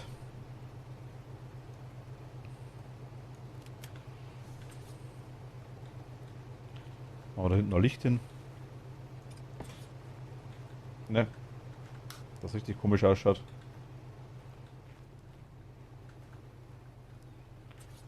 Dann machen wir da die Klimaanlage. Da ist best, aber was ist da? Ach, da habe ich es gleich da hinbaut. Ja gut, das ging da aus in dem Grund nicht. Das haben wir rumpackt. Naja, egal.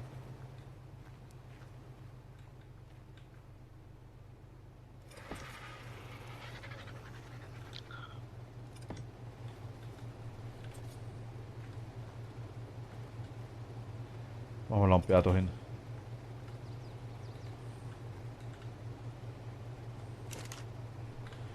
Ist eh die ganze Zeit an.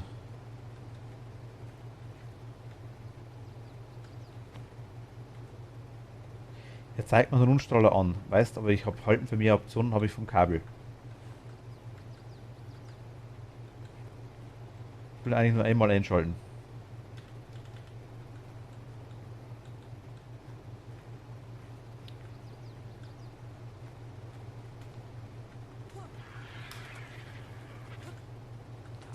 Okay, hat so auch funktioniert. Passt, wir haben Licht. Okay. Und Klimaanlage läuft auch. Okay. Ja, es ist wirklich nicht schön. Aber es laufen beide Klimaanlagen, ja. Also das Kabelverlegerei ist noch... Das ist ein richtiger Krampf. Also wirklich, das ist, glaube ich, also... Ich weiß, dass das Setzen von den Dingern schon kotzig ist, aber... Das Kabelverlegen ist, das setzt am Rennen drauf, glaube ich.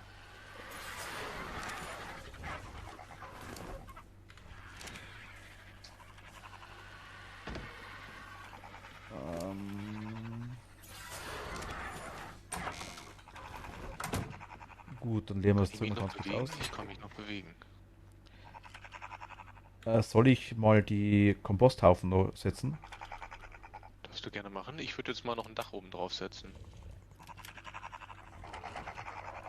Also, ist zwar kein zugängliches Dach dann, aber Auch kein benötigtes, denke ich mal, aber ja. so, aber es hätte dann dasselbe Stil wie jetzt unser großes Haus. Mal schauen, wie es aussieht. Landhausstil, sagst du? Ja, wahrscheinlich. So, wo kann ich denn da mich... Hier kann ich doch eine Treppe ranpflanzen. Hm, Okay.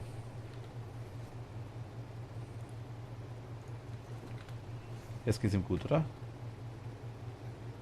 Brüten, okay, jetzt, das brütet schon mal. Was auch für die Temperatur? 27 Grad. Tut mir das zumach?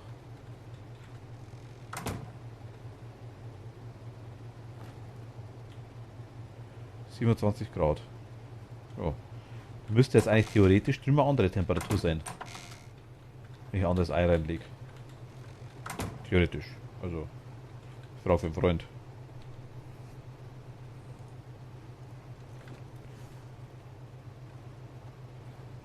Es funktioniert einfach, weil also beide Eier brüten. Gut, 26 Grad, aber beide Eier brüten. Und haben kein Problem.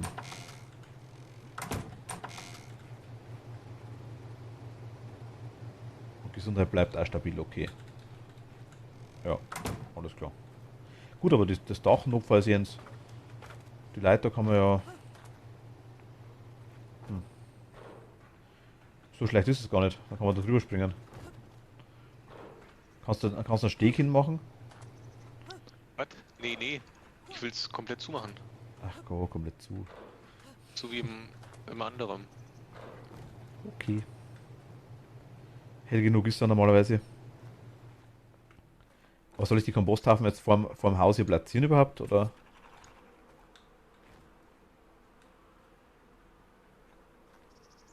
Oder schaut das kacke? Oder soll ich es wieder auf den Stein draufstellen? Also hier quasi wieder unter den Stein. Machen wir es so, oder? Ich stelle es vor die Fundamente hin. Mhm. Okay? Ja.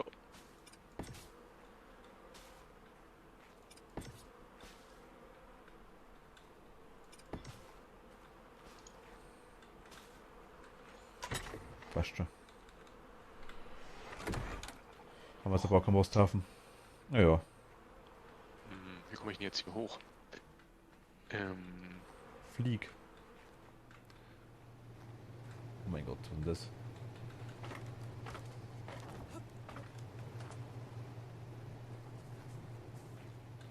Kann ich noch die Treppe...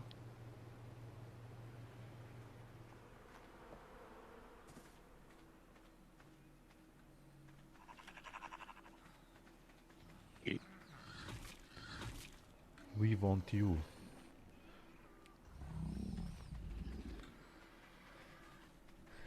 Auf vielfachen Wunsch eines Einzelnen, Optimus. Heute ist leider nicht da. Wie? Packt das raus? Oder geht das noch? Warte, ich schau rüber.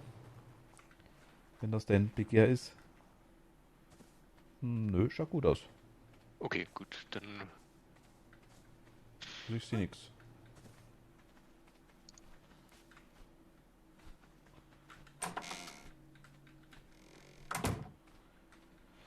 Aber Maite, ich muss mal mit dir reden, wenn es mal passt, zwecks den Baumods eventuell.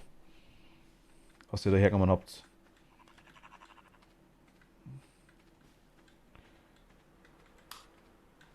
Übrigens, das Lichtzeug kannst du ruhig anlassen, Jens. Wenn es wirklich stimmt, quasi, dass egal ist, wie viel das angeschlossen ist. Da können wir die Lichter.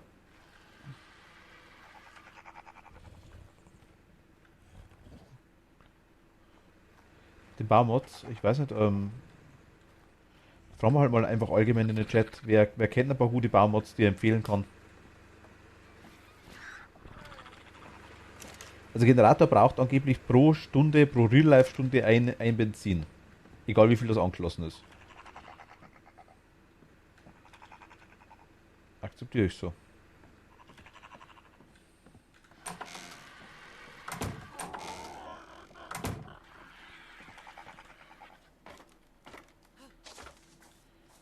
S plus, Traktus plus.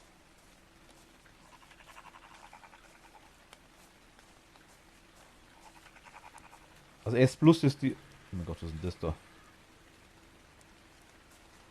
Das war ich nicht. Ah gut, okay, schaut aber gar nicht so schlecht aus jetzt, ja. Gefällt mir. Geht? Ja, Okay. gefällt mir. Schaut gut aus. Kannst du. Also sieht von unten jetzt nicht so prickelnd aus, weil das Haus doch ziemlich klein ist. Ja, aber Aber komm mal her zu mir, komm mal hoch. Aber kannst du eventuell. Direkt das Dreieck ist nicht gegangen, gell? Ich schau mal kurz mal die Mod auf. was ist meinst du mit Dreieck?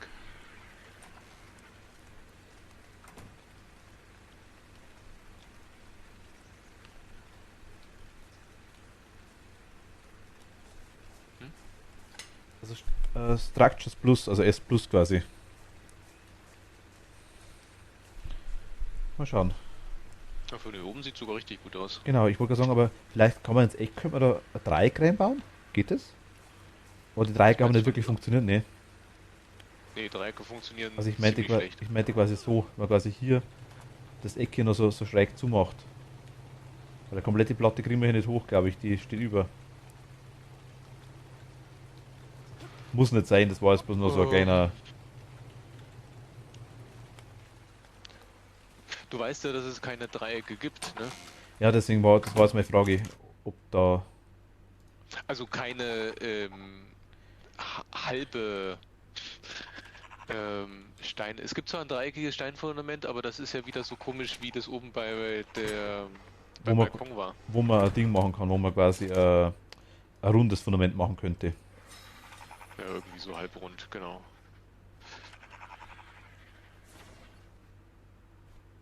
Ah, ich habe es vorhin schon gesagt, ich habe übrigens den Parasaur-Sattel wieder gefunden. Der war in der Werkbank. Ich verstehe es nicht, ich habe mir den Stream echt ab dem Teil nochmal angeschaut. Er war nicht da. Also er war wirklich nicht da. Jetzt ist er wieder da, ich verstehe es nicht.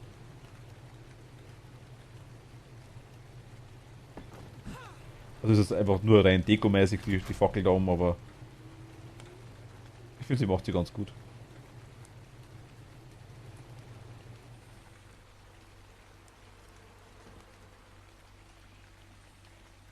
Sollen wir eigentlich die Struktur von dem Droger mal ausstellen oder sollen wir die lassen? Du meinst den grünen Ja. Rahmen? Oh, von mir aus kann er bleiben. Zumindest weiß man dann schnell, wo man die Tiere hinfahren Okay, müsste. wenn er dich nicht stört, dann ist das okay.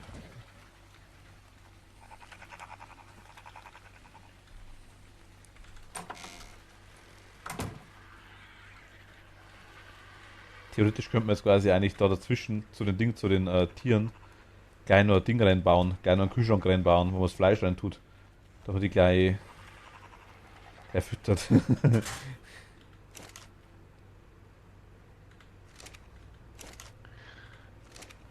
Hast du da teilweise mehr Dünger reintan in die Dinger? Ja, habe ich. Aber Aber nicht- nur die linke Seite. Ich wollte sagen, nicht überall, gell? Nee, ich hatte ja nicht mehr.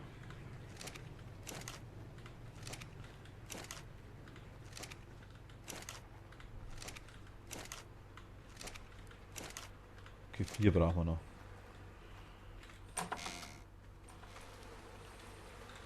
Wir haben zufälligerweise.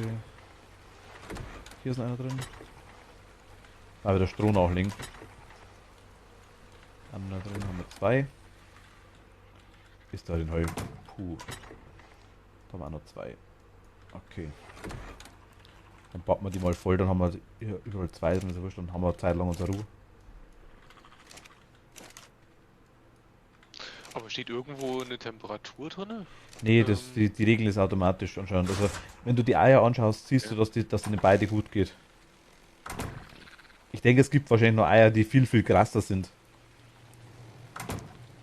Ich habe ja irgendwas gelesen, dass es irgendeinen Dinosaurier gibt, der die Dinger ganz gut isolieren kann.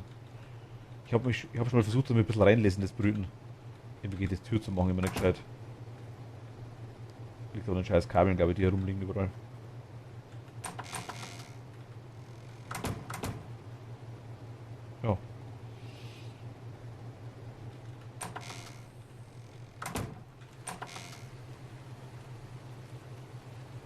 Aber lustigerweise, wenn man die Tür offen lässt, ist es dem Ei ziemlich wurscht.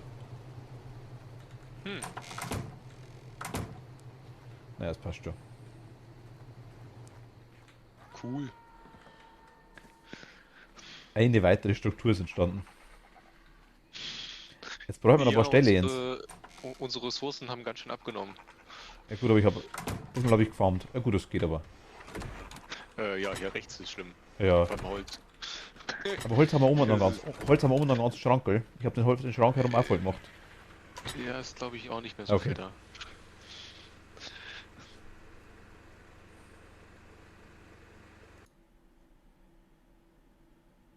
Ah, okay, Structures Plus.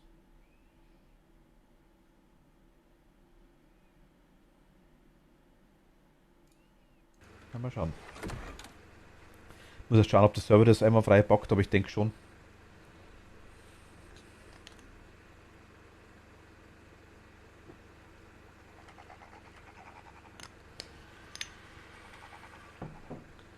Ich habe noch schon offen. Und ich abonniere den mal.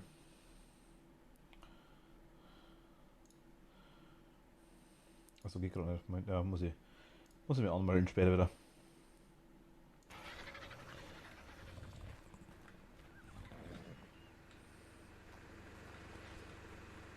Oder kannst du mir noch mal kurz im Steam-Chat schicken, Mighty? Das wäre super.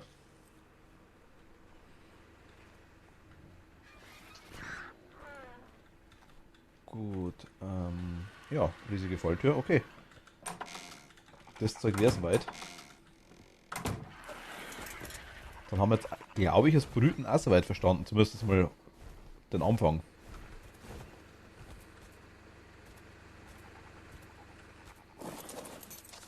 Geht das jetzt eigentlich?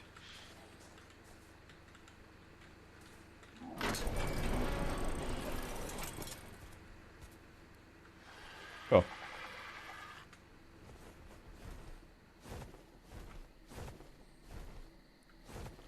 Ah, im Discord drin. Okay, passt. Geht da. Danke dir. Also Jens, das Argentavis geht durch die Tür durch. Durch die Klappe. Das gefällt mir halt gar nicht da. Mhm. Kann es jetzt schlecht abbauen, ne? Ah, doch, das kann ich schon abbauen. Das wäre die Steckdose da. Die eigentlich Ach, es regnet gar nicht mehr. keinen mehr interessiert tatsächlich.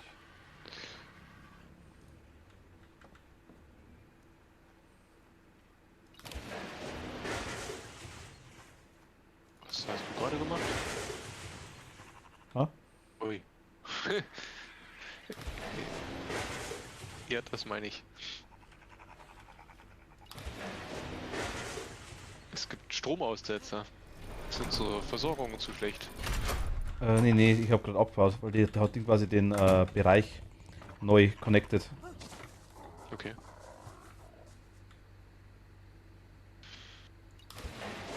Jetzt passt okay, jetzt ist er weg. Hier müsste dann alles laufen normalerweise. Ah ja, hier geht alles. Hier auch noch, okay, passt. Okay. Es ist verdammt toll hier drin.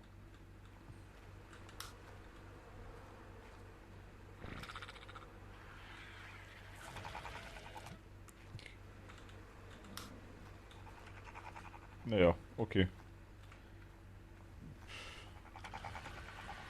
Kommt schon wieder was runter, Wahnsinn. Okay. Zack.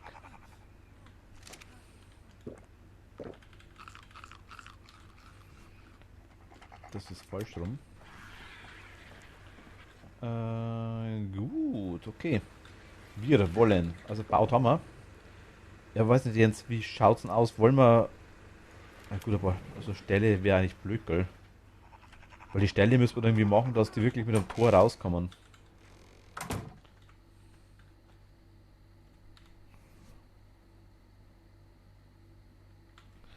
Oh mein Gott, ich habe irgendwo mein Fernglas abgelegt.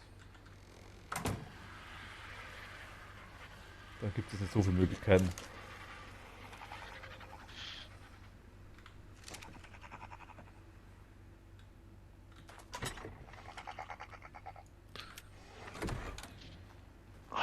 nicht schon mal mehr Gewicht?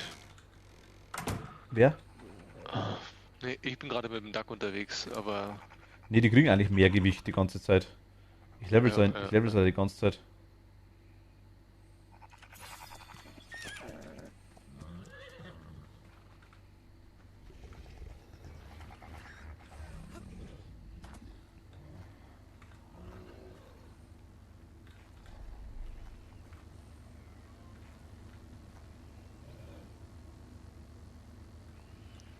Ja gut, aber sag mal, wir könnten mal wirklich hier hinten. Wäre es eigentlich prädestiniert dafür, dass man hier irgendwie so Gehegezeug so ein bisschen hinbaut. Und hier ist ja schon eines. Aber die Tür ist halt kacke. Also die Tür ist gut, dass wir raus und rein können und das Viech nicht. Ich glaube, ich schaue jetzt nochmal ganz mal kurz. Moment mal, was haben wir denn auf dem Handy drauf? Ausrüsten. Haben wir die irgendwas Frage wäre, was Interessantes? gibt's da noch, was wir sonst nehmen können? Alpha Raptor ist in der Nähe. Gar nicht so weit weg. Oh mein Gott, scheiße. Der ist wirklich nicht so weit weg. Ja, wenn, dann müsstest du Tore reinmachen. Also wirklich eine Tür für uns und ein Tor. Denke mal. Ja, da müssen die Gehege aber ein bisschen höher, ne? Weil Ja, Tore ja, ja. sind ja immer hier gleich 4 hoch. Müssen wir. Ja, zwei, oder? Achso, ja, ja, zwei. Nee, 4. Unser Haus ist zwei hoch, oder? Pro Ding, pro Tür. Pro Stockwerk. Pro Stockwerk ist es 2 hoch. Richtig. Genau. Jetzt ist er da, der Optimus. Ahoi, servus. Ich habe gesagt, so auf vielfachen Wunsch eines Einzelnen habe ich heute was gemacht. Jens hat das noch nicht gesehen. Doch, doch, ich hab schon gesehen. Du meinst den komischen Hut, ne? Achso, okay.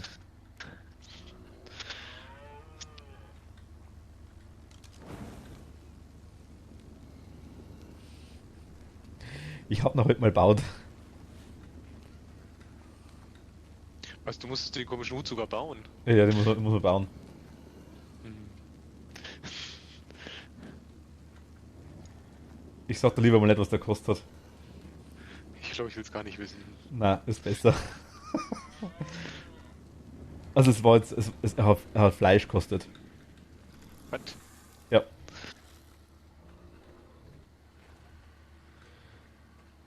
Aber wir haben wirklich so viel Fleisch gehabt und man dachte, aber scheiße, das mache ich jetzt einfach mal. Aber ich level das Zebra den ganzen Tag, das gibt's doch gar nicht. Das bisschen, ja. 250 Fleisch. Gegrillt. Gegrilltes Fleisch auch noch. Ja, ja. Ich habe aber einiges, also ich habe schon einiges gemacht, sowas. Hätten wir es nicht gehabt, hätte ich es nicht gemacht. Aber, kommt jetzt schon wieder was runter? Ja, was Lilanes. Schon wieder? Ja. Du hast ja gerade was aufgehabt, oder? Jetzt gerade in dem Moment. Ich habe nichts aufgeklappt. Ich bin hier beim Ausräumen. Ach Der so, müsste dann, jetzt aber unten sein. ach, dann hol ich, okay.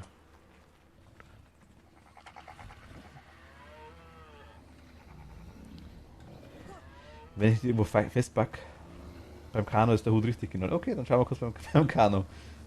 Ich habe es jetzt einfach nur am Stego drauf gehabt. Ein Schalldämpfer und ein Taschenlampenaufsatz. Aber keine Dinger, sondern echt. Okay, dann ist jetzt mal ganz kurz unsere Mission. Hüte testen.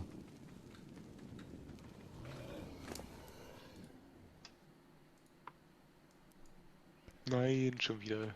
Okay, dann machen wir erstmal Kano. Also schauen wir erstmal alle Dinos ein bisschen durch.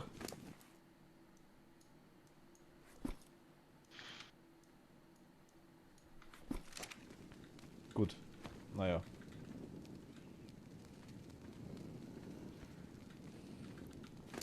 Irgendwie nicht so. Gut, was haben wir denn noch? Das Schaf schaut bestimmt cool aus.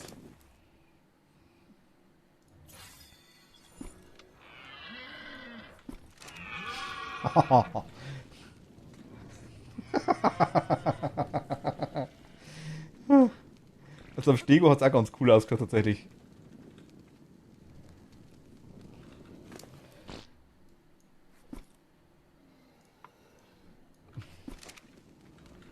Okay,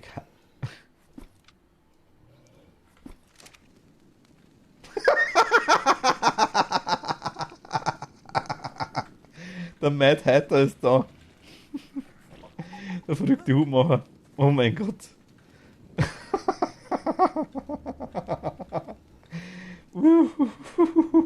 Schaut das dämlich aus. Ah.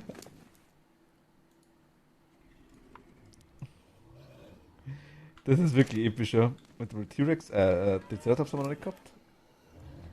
Das draufziehen geht irgendwie nicht, wenn es equipped ist. Okay. Nein. Ich hätte ihn mir jetzt zwischen die Hörner aufgesetzt, aber ja. Im Prinzip. Im Prinzip. Nein, das schaut ja komisch aus. Hutständer, ja, das stimmt wirklich. Bevor wir aus dem T-Rex kommen, machen wir jetzt erstmal einen Diplodocus noch. Duplerone. Oh mein Gott, ist das süß.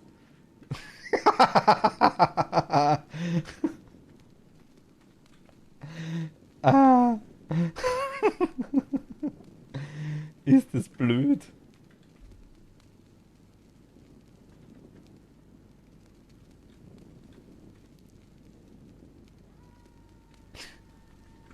Also, muss man ganz ehrlich sagen, bis jetzt hat er mir eigentlich tatsächlich, glaube ich, fast am besten am Stego gefallen bis jetzt einmal. Also, am Ding hat er auch richtig cool ausgesehen, aber am Stego finde ich passt er richtig gut. Ich zeige es mal kurz. Warte mal.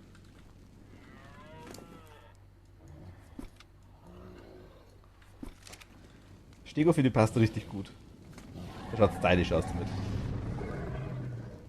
Finde ich schon. Aber der President ist das. Wie schauen die Raptoren aus? Hast du verschiedene Huttypen, die du Ne, herstellen das kannst? ist nur der eine Typ anscheinend aktuell. Raptor ist auch gar nicht so schlecht.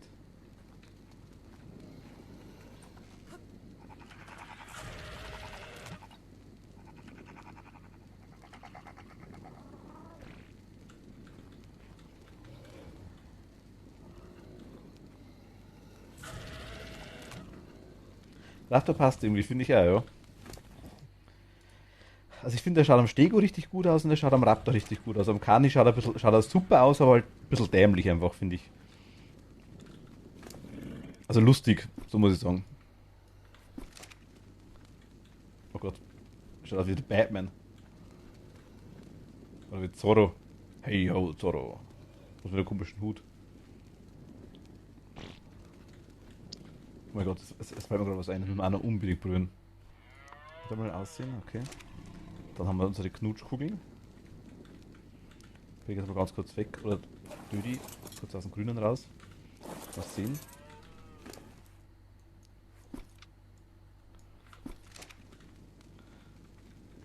Oh, ein kleiner Sir. Hm. So baue ich mir ein Feld. Ich möchte urinieren.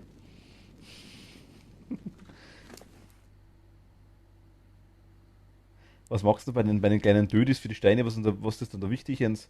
Ausdauer oder Bewegungsgeschwindigkeit? Oder Nahkampfschaden?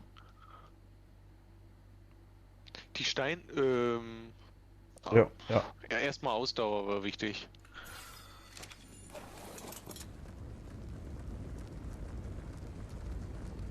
Oder hast du die alleine, wie hast denn du Steine gefarmt?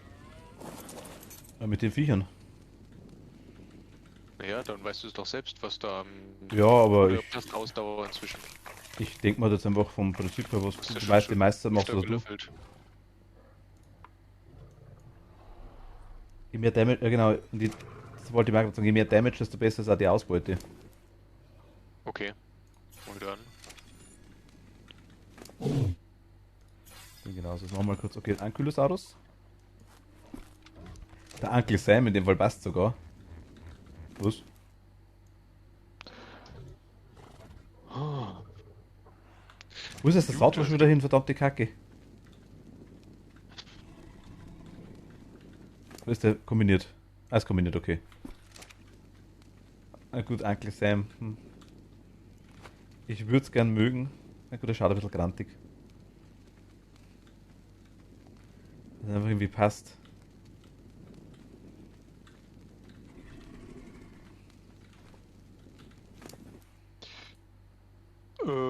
Ja, was machen wir denn? Erstmal Dinos Hut aufsetzen. Na, wenn du das weitermachst, dann kann ich oben einen Zaun weiter aufbauen. Ich bin jetzt dann bald fertig. Also ich brauche noch 2, 3 Sadien.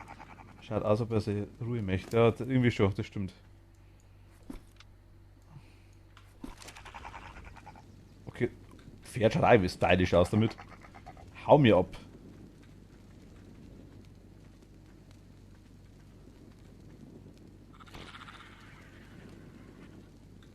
Hm? Das ist ein Zirkuspferd, das stimmt, ja. Zirkuspferd und gleichzeitig der Direktor. Beide sind einem Zirkuspferddirektor. So, jetzt, an was wir noch gar nicht denkt haben. Wenn ich kann ihn nicht aussetzen, leider, glaube ich. Aber. Ach, die haben keinen Sattel. Scheiße, das geht nicht. Ah, schade. Das hätte mir jetzt gefallen. Mist. Gut, Agentavis haben wir noch. Die machen wir vor dem T-Rex. Was der. Was? Der das fesseln kannst, hast noch einen anderen zum Bauen. Ach so, okay.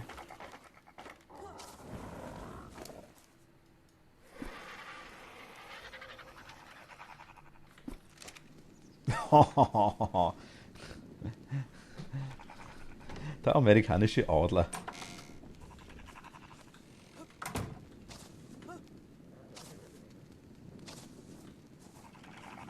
Hat auch was, finde ich, ja. Der fliegt.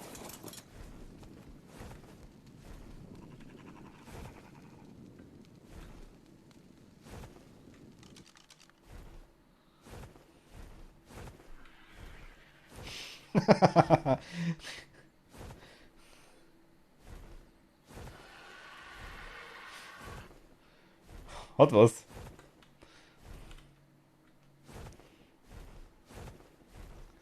Hat definitiv was. Oh, ich sehe schon, ich brauche noch viel mehr Fleisch. Ja,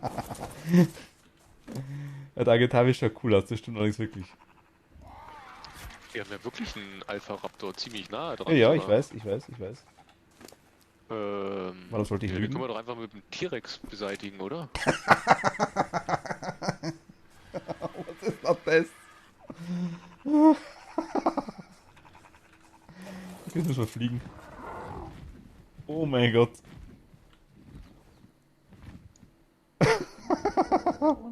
Schaut irgendwie nicht so episch aus, finde ich. Äh, Er hat sich stets bemüht, oder?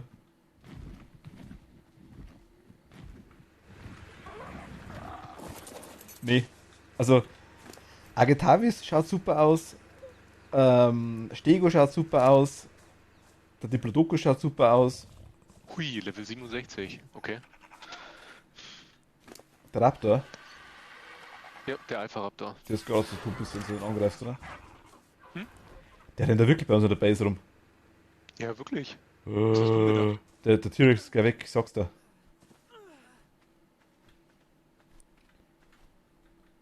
Meinst du, der T-Rex schafft das nicht? Oh mein Gott. Ich würde wegrennen mit dem Viech.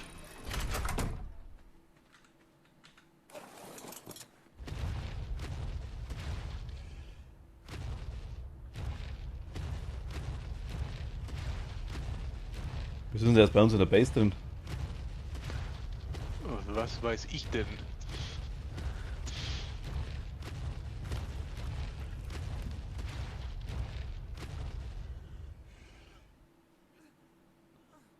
Hm. Wir haben kein großes Tor nicht, gell, dass wir irgendwie reinbauen können. Die war auch cool, stimmt genau, der hat auch passt, der Geniseur. Obwohl es jetzt nicht so aussah, als wenn er den angreifen würde. Na, der Raptor, aber Der. oder T-Rex ist halt jetzt quasi auf passiv gestellt. Mhm. Nee, ich meine jetzt auch der Raptor, dass er den T-Rex angreift. Soll ich einen T-Rex umstellen?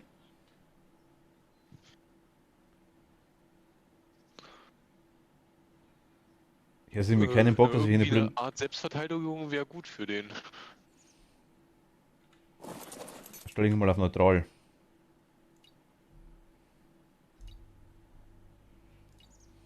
Äh, Verhalten. Ja, gut. Also hier rein kommt er auf jeden Fall nicht in unser Der Alpha Raptor. Gegenschutz. Also oben, der, ja gut. Aber ich Nee, würde nee, das ich habe hier ja gut zugebaut. Rex immer neutral, ja gut, okay. Aber ich würde quasi jetzt irgendwie. Ha, Ich könnte zwar jetzt Pfeile auf dem schießen, aber da hau brauchen bloß wir ab. wahrscheinlich Hunderte. Nee, wir triggern den da nur, ich weiß schon. Ähm, Ich würde tatsächlich unsere Saurier gern da drin haben jetzt in der Mitte. Ich hätte die gern versteckt. Der Alpha hat Level 50 oder sowas? 67. 67.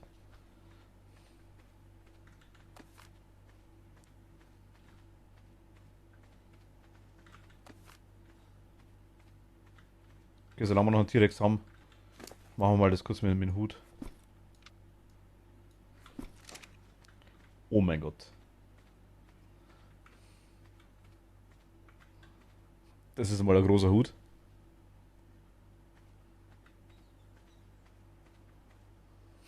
Und hat er mich jetzt gesehen von oben? T-Rex Ach, jetzt Dracula's. macht er der macht jetzt die Wand kaputt. Und backt durch die Wand?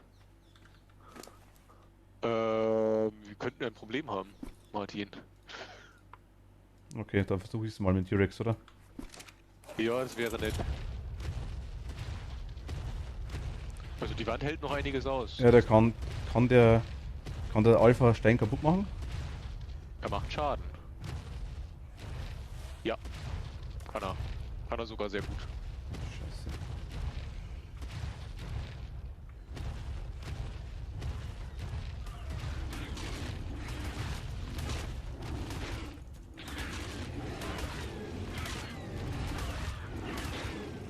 Das macht mir Schaden, ja. Ich weiß nicht, wie viel 1000 HP das der hat.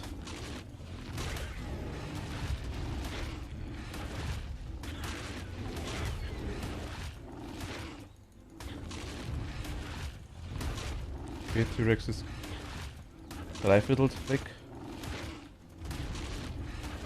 Also macht aber gerade keinen Schaden mehr. Jetzt glaube ich, beißen gerade weg. Jetzt macht er wieder Schaden.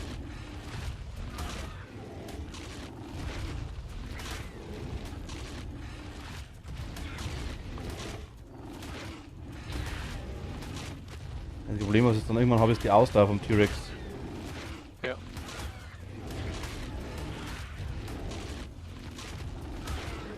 Wir sehen nicht, wie viel das da hat. Der ist noch einmal rot.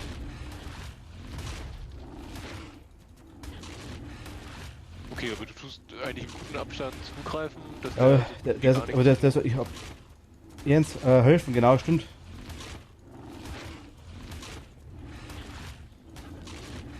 Meine Ausdauer ist ja gleich weg und der, Schieß jetzt mit Pfeil, hier macht die 114, sind von mir. du müsstest mit irgendwann, ja, weiß nicht, gut Raptoren. Ausdauer ist geil im Arsch, aber ich weiß nicht. Jetzt rennt er weg. Okay, kann ich mich kurz erholen? Also haben wir quasi das gut Damage gemacht, dann hol ich mir gleich. Vor allem, bis die Ausdauer wieder da ist. Gut, gut, gut. Und der T-Rex, geht's ihm vom Leben? Jetzt kommt er schon wieder. T-Rex ist halb. Oh, der blutet schon, den glaube ich kriegen wir. Hat ein bisschen Ausdauer regenerieren, ich habe Gott sei Dank zu viel Abstand, das passt. Ja, wir haben noch, Gott sei Dank. Yes. Okay, sehr gut. Nice, aber der hat jetzt wirklich, oh mein Gott, da ist viel. Hat der viel gehabt, das gerade. Wo ist denn überhaupt unser Vogel hin? Wahrscheinlich weggeflogen. Ach so, der ist auf Passiv und Fliehen gestellt, oder? Ja. Ich habe einen Parazer-Sattel gekriegt. Das Parazer-Sattel. natürlich- Oh, wir haben einen Rex-Knochenhelm-Skin. Hier würde das Okay. Aussehen eines Helmes oder einer Mütze verändern. Das verleiht ein gruseliges Aussehen. Hm.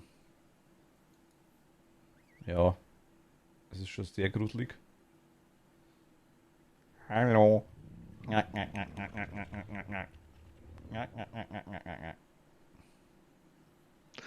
Ah, da hat er sich. Jo. Oh mein Warte. Gott. Jens, komm mal in die T-Rex rein, bitte, schnell. Hilf mir. Ja, warte. T-Rex rein und holen. Ich bin mit dem Vogel ja eh da. Äh, Tu es den Vogel reinladen. Ich kann es dann noch reintun. Wie viel hast denn du? Ach du Scheiße. ja, ich renn gerade zum Kühlschrank, das geht schneller wie der Vogel. Wir werden das nicht unterbringen, das weiß ich jetzt schon.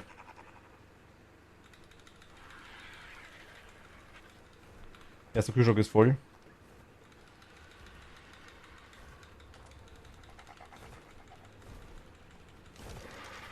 Zweiter Kühlschrank ist voll. Wo soll ich denn das hinbringen? In die Räucherkammer rein, notfalls. Ach, mein Travis folgt mir noch. Ähm, Wir haben keinen Griller. Den wollte ich heute noch bauen, jetzt weiß ich es wieder.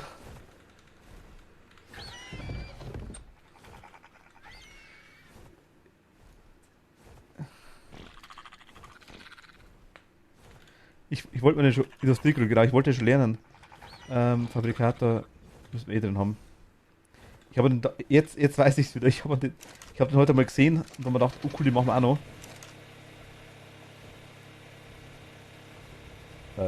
Ich sehe ihn nicht.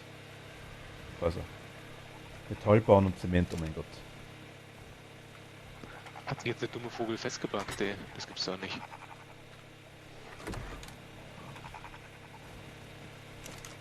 Ah. Okay, also Alpha Raptor war Gott sei Dank. Okay. Ach so, den Rex Knochenhelm-Skin, den habe ich jetzt bei mir auch. Oh mein Gott. Jens, kannst du mir mal kurz helfen? Irgendwie so ein bisschen Eisen hochbringen in den Fabrikator rein. Ey, Jupp, kann ich machen. Eisenbahn meinst du, ne? Ja. Ich brauche noch 107. Gut, so.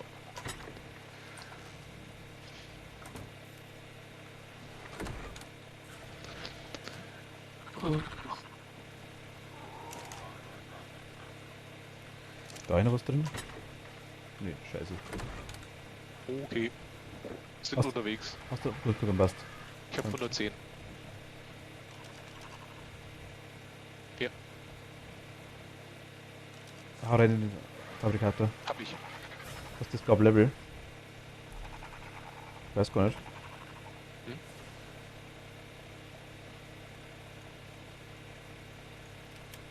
T-Rex auf jeden Fall. Da bauen wir den Industriegrill hin hier oben, oder?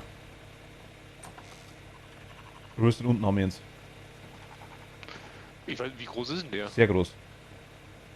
Ja, dann ist der unteren Etagen nicht mehr prickelnd, weil da ist schon ziemlich voll gebaut. Dann packen lieber hier oben hin.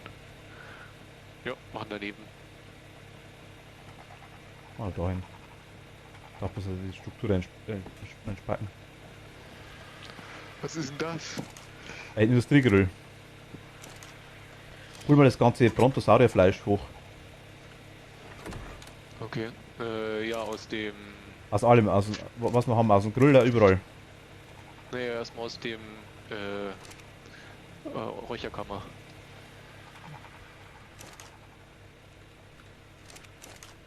Weil da hält sich's ja am wenigsten. Oh mein Gott, ich backe fest. Okay.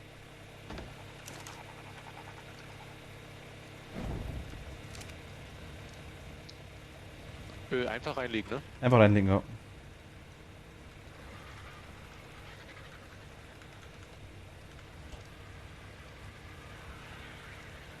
Okay.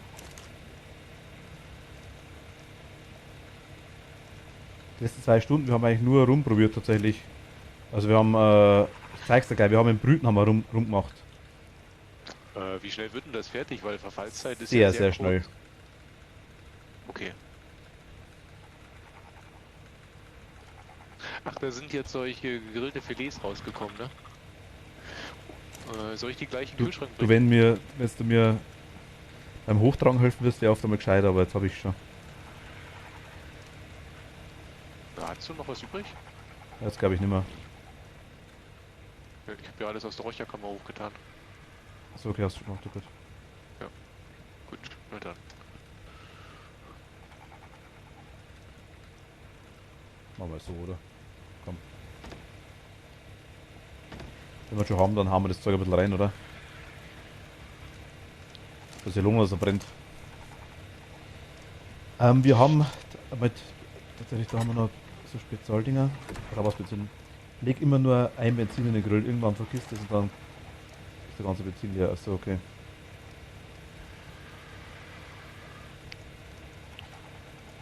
Das mal 3 rein.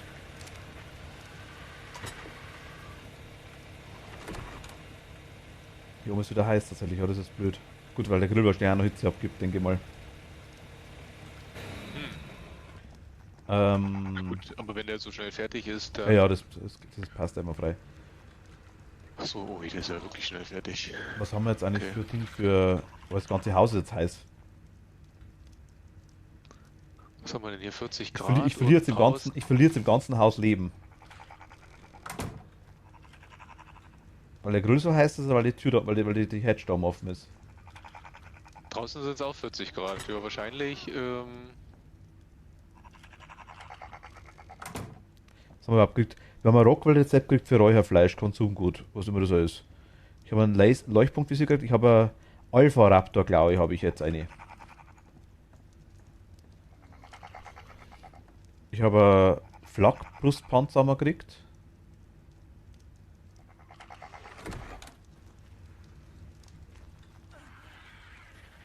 Ja, irgendwie, ich brauche jetzt das laufendes Saufen jetzt ja aktuell.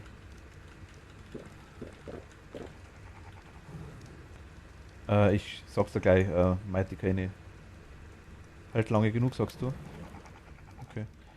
Jetzt warte mal, kurz einmal dicht da rein. Also wir haben die kann man reintun.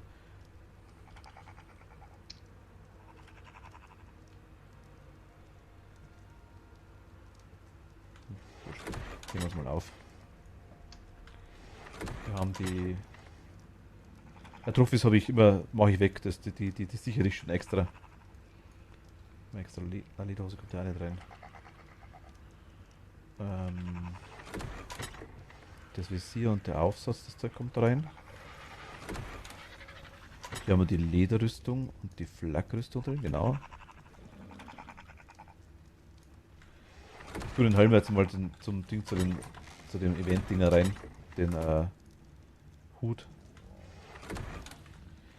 Hier haben wir noch einen Sattel. Dann haben wir hier noch einen Bauplan, glaube ich, oder? Ja, Rezept.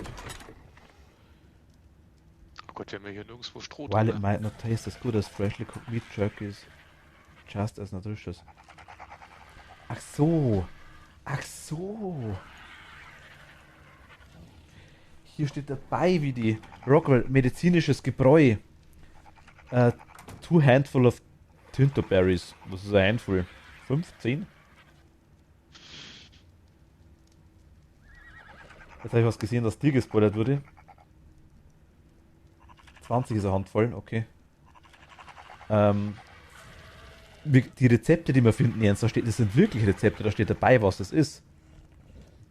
Welche Rezepte? Wir haben Rezepte gekriegt, vor einiger Zeit schon mal. Ich habe ein rotes und ein grünes Rezept schon mal irgendwo raus. Oder irgendwo kriegt durch irgendwas, keine Ahnung. Okay, okay, Da steht wirklich stimmt, bei stimmt. two handful of Azulberries, halbes Dollops of Stimulant.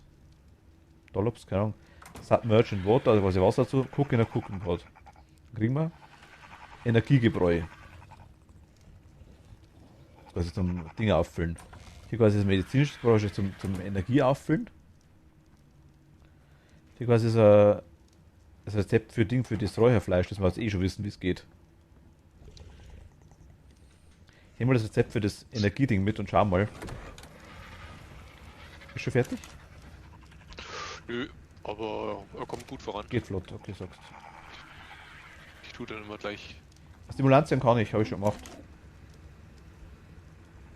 Haben wir hier. Nicht viel, aber wir haben ein paar.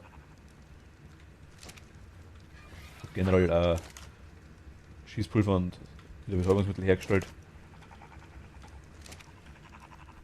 Und Munition.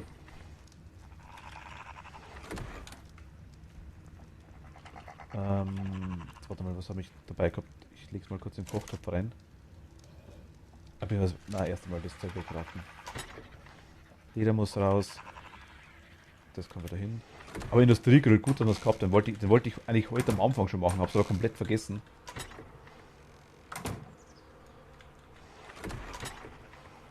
Ach, du hast auch schon Stroh aufgefüllt? Ja, habe ich gemacht. Das wollte ich ja gerade machen, ja.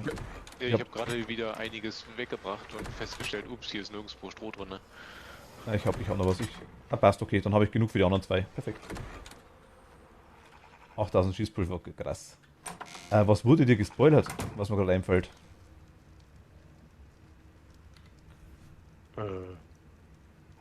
Martin? Ja.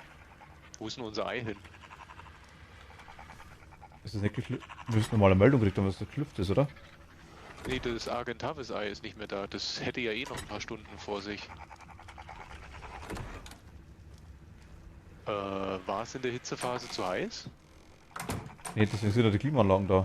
Also wir haben das Haus da quasi, wir haben hier die Wosthafen gemacht, die Weiterbauung quasi, haben hier ein kleines Haus hinbaut mit 2 Brutstätten. Das andere ist noch da, das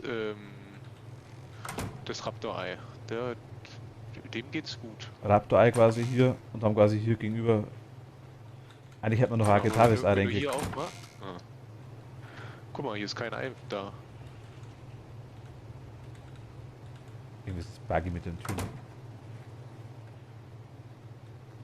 Hat es der Alpha vielleicht irgendwie beschädigt vor außen auch nicht, oder? Ne, die Dinger sind nicht beschädigt. Nee, die können eigentlich nicht beschädigt sein, weil der hat nur eine Wand beschädigt. Dachte ich. Ich weiß zwar gar nicht mehr, was er beschädigt hat. Stimmt, das Argentavis-Ei ist weg. Die hat er beschädigt. Ah. Und die große Wand hat er beschädigt. Oh, mehrere. Ui. Ja, reparier mal kurz, vielleicht wenn du magst. Ich mach mal kurz nochmal die... Holz, Stroh. Wow, okay, das geht echt flott.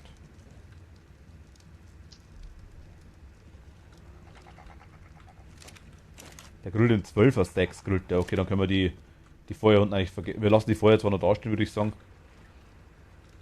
Aber können wir die eigentlich vergessen, wahrscheinlich. Jetzt pass auf. Argentavis erst einmal nochmal Ei machen lassen. Und zwar mit Sparky was, oder? Und... ich glaube Uhu. Oder? Na, Uhu war ein Weibchen.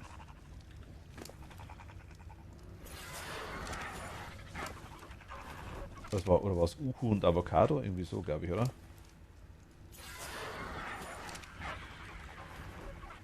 Also, ich glaube, das Quark und Ding was. Machen wir mal kurz die zwei da. Egal. Du bist da männlich, genau. Und du bist weiblich. Genau, passt. Okay, Verhalten. Also Paarung deaktivieren, der war noch. Der war auf aktivieren?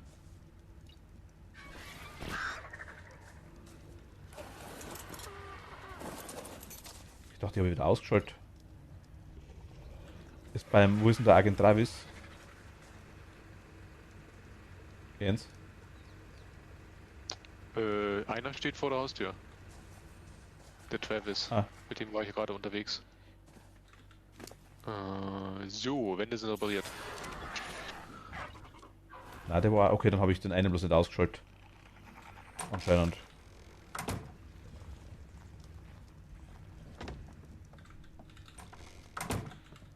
Gut, kann man das Tonic eigentlich ein? Das schaut nicht aus wie ein Ei.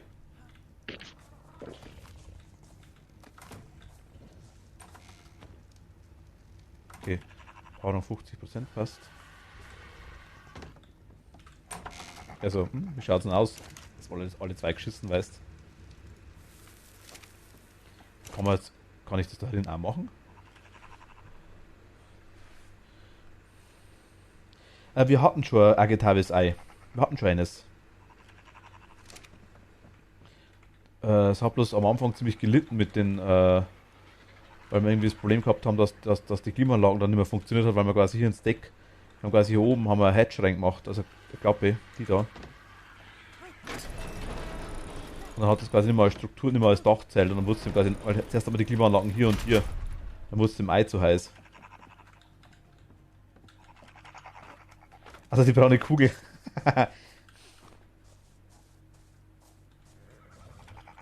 Hat's gleich, dann bringen wir es gleich runter.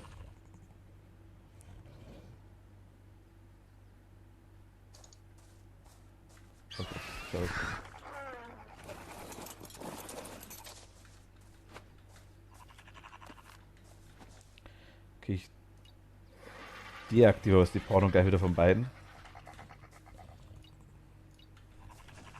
Dann einmal mal kurz runter hier. Legen wir das Ei hin. So ein organisches Polymer. Okay. Als Tür zu machen hier unten ist ein Krampf. Fallen lassen, okay. Ei geht's gut. Zu heiß. Wieso ist dem zu heiß? Obwohl hier zwei Klimaanlagen drin stehen.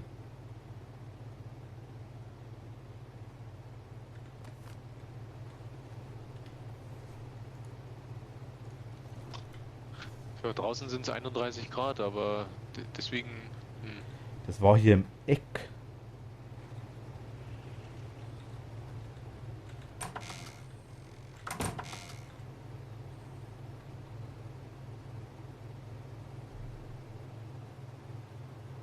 Okay, wir müssen wirklich schauen, wo die Eier liegen jetzt anscheinend. Also das eine Eck, das eine Eck, das eine Ei. Hier quasi, wo ich jetzt aktuell gerade bin, ist okay mit Brüten, aber vorher ist quasi hier hinten gelegen. Da war es ihm zu warm. Da wo ich gerade stehe, war es ihm zu heiß. Und hier war es okay. Okay. Schau, das ist auch ein bisschen buggy. Ja, ja, dass es ein Gramm führt mit der Brüterei, das war mir schon klar. Das ist übrigens eine Leiter, die nirgends hinführt. Die Leiter ist toll. Sieht aber schön aus optisch. Ja, das tatsächlich, das passt da. Okay, die Kothaufen. Stimmt, ich habe wieder 4 Kothaufen aufgesammelt. Ja, Durch nur du. irgendwas.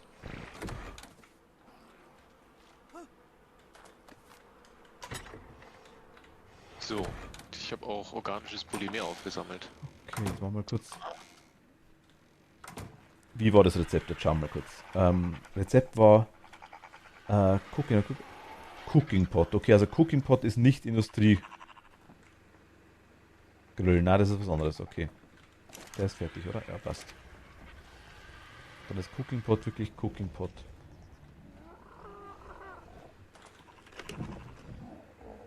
Wird aber auch langsam. Tatsächlich. Ein bisschen was haben wir jetzt da schon. Tu mal das fertige Zeug hoch.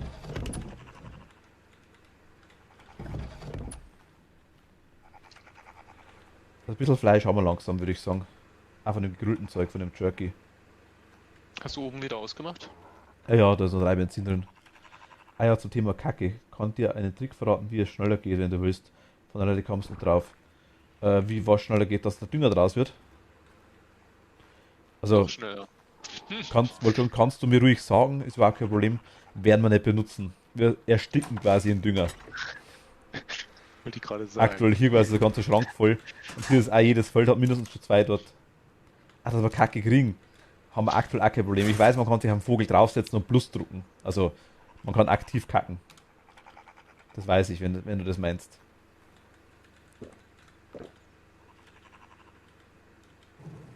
Wenn du das meinst. Nicht, okay. Ja, dann hau raus. Ist ja wurscht, ich mein.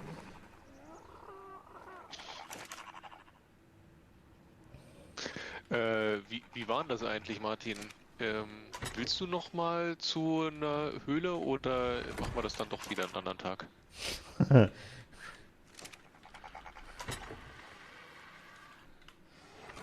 Fioma zähmen und die weißen Beeren reindrücken. Fioma. Und die Stimbeeren. Ah, die weiße Stimbeeren, glaube ich, gell? Ja. Ja gut, dann gehe ich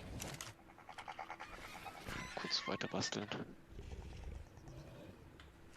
Okay, Narkotik. Also ich brauche pro. Da ramsen durch, aber richtig massiv, ja, das stimmt.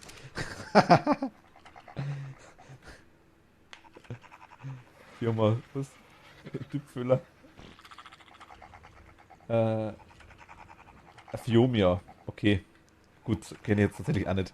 Ich weiß nicht, nicht genau, wie das ausschaut tatsächlich jetzt auf Anhieb. Müsste schauen.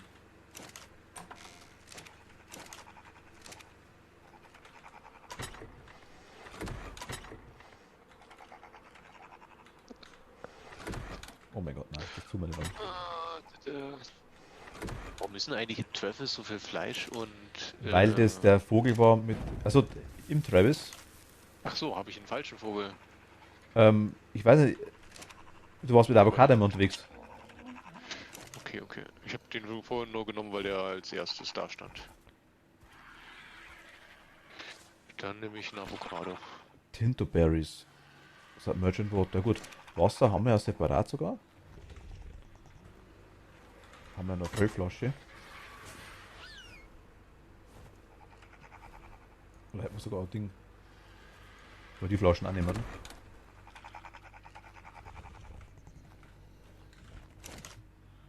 Machen wir so. Und Tinterberries, eine Handvoll waren 20, meinst du? Ja, das ist falsch.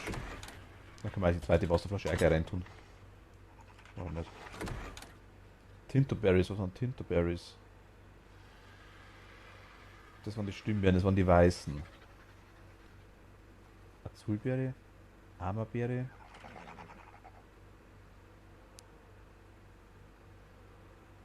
Majobeere.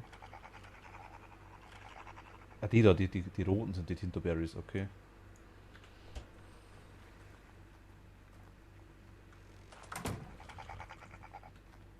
Und die rahmen es nicht durch, sondern aus, ja.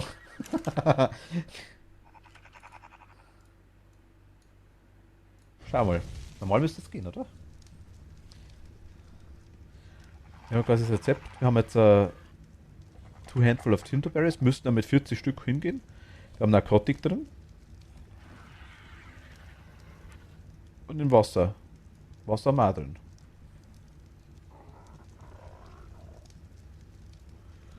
Rezept muss ich nicht reinlegen, denke ich mal.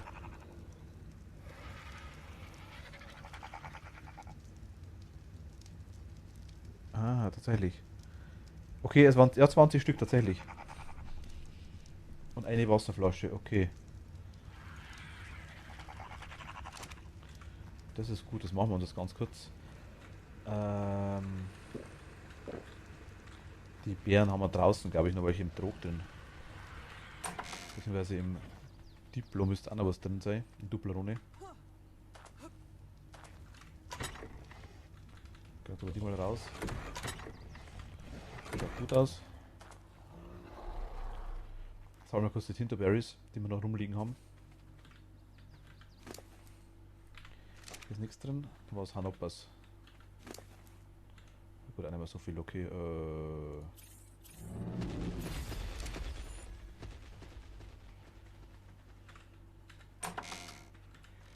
Ich mache uns, ich glaube, Gesundheitstränke. Okay.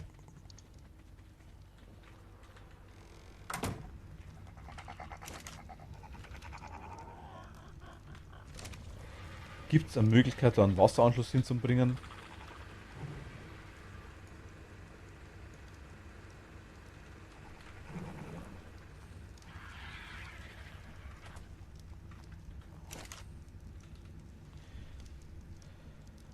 Medizinisches Gebräu. Dieses Gebräu hat zwar keinen nahrhaften Zweck, hilft aber der Regeneration einer Gesundheit. Verfällt aber. Ziemlich schnell sogar. Das ist wieder blöd. Wieso muss sowas verfallen? Okay, halt dem Kühlschrank ewig. Ah, gut, also es ist aktuell nicht wert.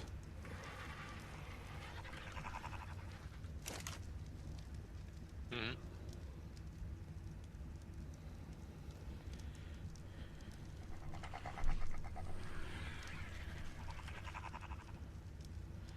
Bau dir für mehr die Wasserschläuche. Achso, das ist mein Lies halt mal. Achso. Ich glaube, ich habe sogar irgendwo Wasserschläuche noch rumliegen, glaube ich.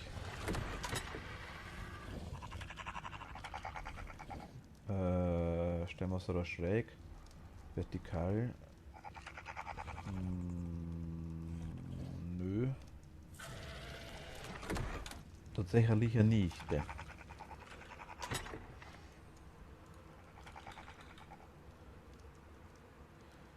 Die da, ne?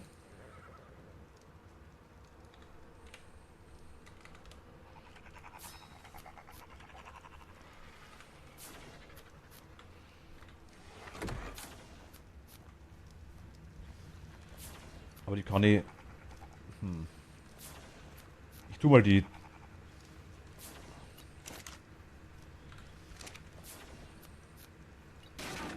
Ja, was tust du? Das sind Wasserschläuche. Verstärkter Wasserschlauch, Struktur.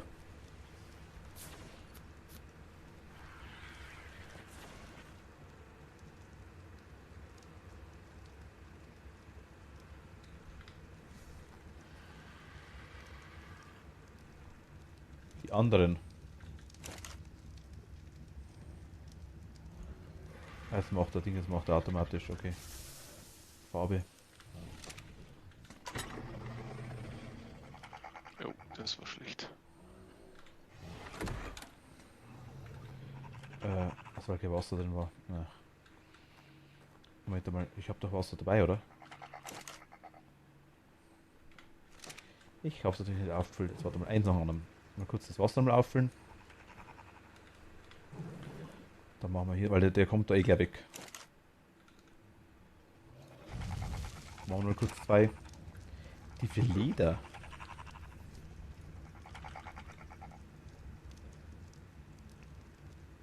Die da meintest du? Die habe ich ja. Geht um die Hydrozol. Da haben wir ja zwei. Aber die verlieren doch Wasser.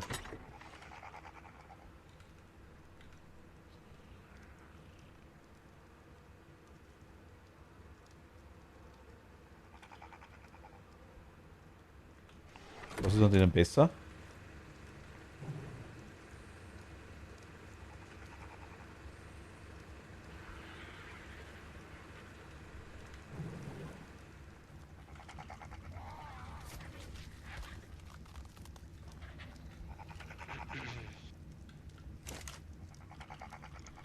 Was du so meinst? Nein, ich würde gern irgendwie. Äh, ja. Gut, da kann man mal eine Fuhr machen, da hast du recht.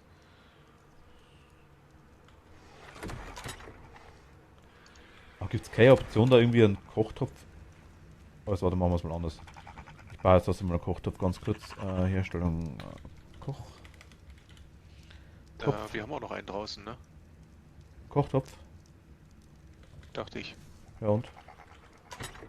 Ich will's nur sagen. Na gut, der wäre am See draußen, gell? Das stimmt schon. Aber. Nee, ich baue natürlich nicht mehr die Wasserleitung hin. Stein und Feuerstein.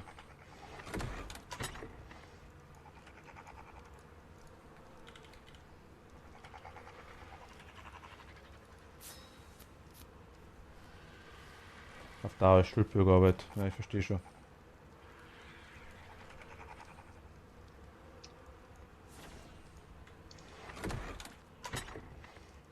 Da meine ich ja, es gibt quasi nichts, wo man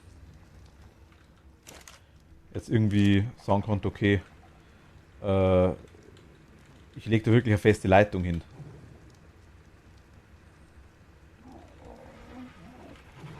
Das wäre jetzt quasi mein Wunsch gewesen, dass ich sage, okay, ich stelle einen Kochtopf hin. Gibt eine bessere Alternative für euch, ich höre.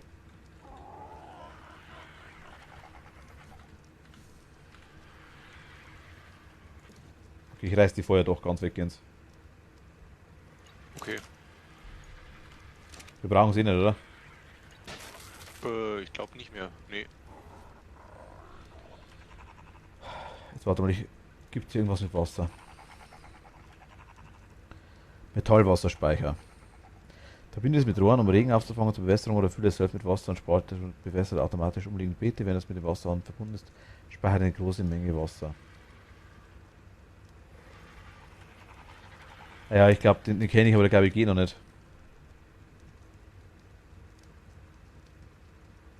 Wird der sein, denke ich mal, oder? Also Industriegrüll gibt es. Industrie ist ein kleinerer, habe ich noch nicht gemacht, aber den könnte man machen. Industrieschmelze geht erst ab. Da könnte ich auch schon machen, Industrieschmelze. Industrieschmelze könnte ich schon machen.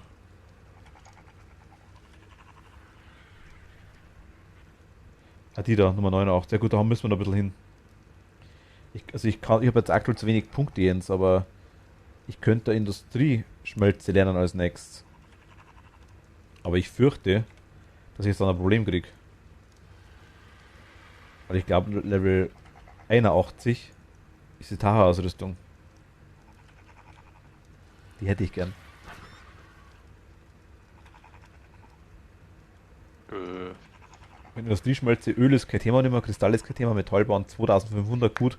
was bringt denn die Industrieschmelze? Die braucht halt Benzin und verfeinert mehrere Rohstoffe zeitgleich, betrieben durch Benzin. Du hast ja gesehen, das Fleisch hat für ein Fleisch genauso lang braucht wie das obere Ding für ewig viel. Du schmeißt ja die Baupläne immer weg, jetzt weiß es besser. Ja, die Baupläne schmeiße ich nicht weg, die Baupläne haben wir hier oben drin. Baupläne sammeln wir hier. Ja, alle. Ich glaube, wir haben noch nicht mal die Doppelten weggeschmissen. Ja, doppelt haben wir. Ich habe letztes Mal die 3- und 4-fachen weggeschmissen, die gleich waren, ja. Also. Aber die doppelt haben wir es noch. Aber wir haben aktuell die Baupläne tatsächlich alle hier. Hier ist Rüstung, Waffen und Sättel und so Zeug. Und hier ist das ganze Bauzeugs und Rezepte. Das Zeug schmeißen wir nicht weg. Also der Mighty sagt, die ballert ohne Ende. Jetzt ist wirklich das Problem, dass ich jetzt irgendwann einmal die Industrieschmelze ballert. Meint er.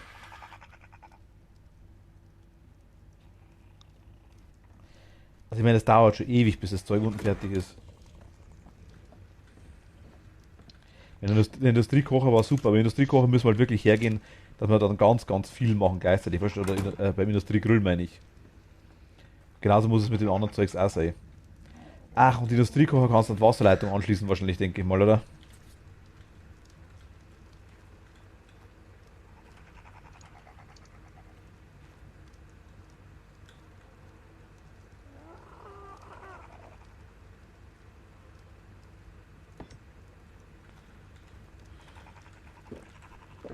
Okay. Ja.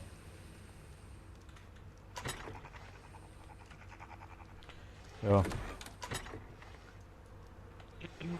Aber ich sage ja, ich will eigentlich, mein nächstes Ding ist eigentlich definitiv der Tara-Anzug. Du kannst da Schmelze nicht herstellen, Jens, oder? Wie viele Punkte hast du da aktuell noch? So gut wie keine. Also ich wüsste nicht mal, wie ich den Lift lernen soll. Wie viele Ich Punkte weiß zwar hast noch du? nicht, wie viel der kostet, aber ich habe aktuell, glaube ich, 30 Punkte. Achso, okay, also geht's da ähnlich wie mir. Also ich habe 72, aber ich denke, dass der Tara-Anzug auch wieder extrem teuer sein wird.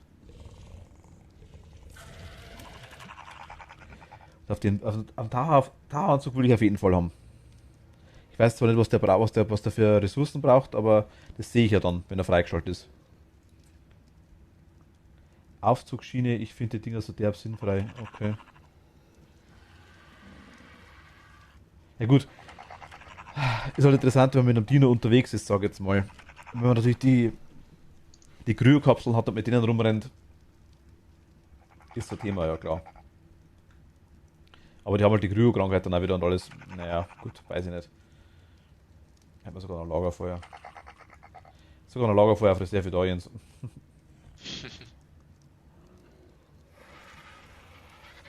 Mal Stromzeug drüben rein. Okay. Also.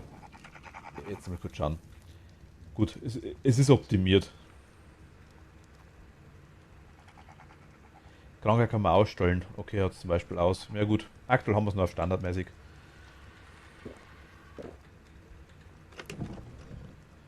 Okay, das Zeug ist auf.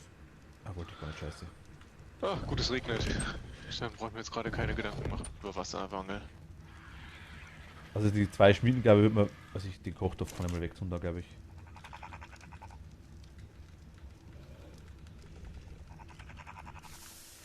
Ich tue es mal hier einfach. Sind es 4? Nicht wundern, Jens, ich habe unten in der Wasserleitung habe ich Wasserflaschen drin, gell? Okay. Also Wasser. Flaschen, 2 Stück, ja, die wir drin lassen. Einfach mal immer Wasser haben für den Kochtopf. Die tun wir mal weg da.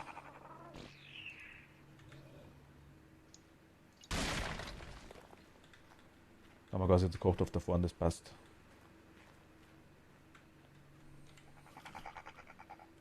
Die Dinger tun wir auch wieder raus.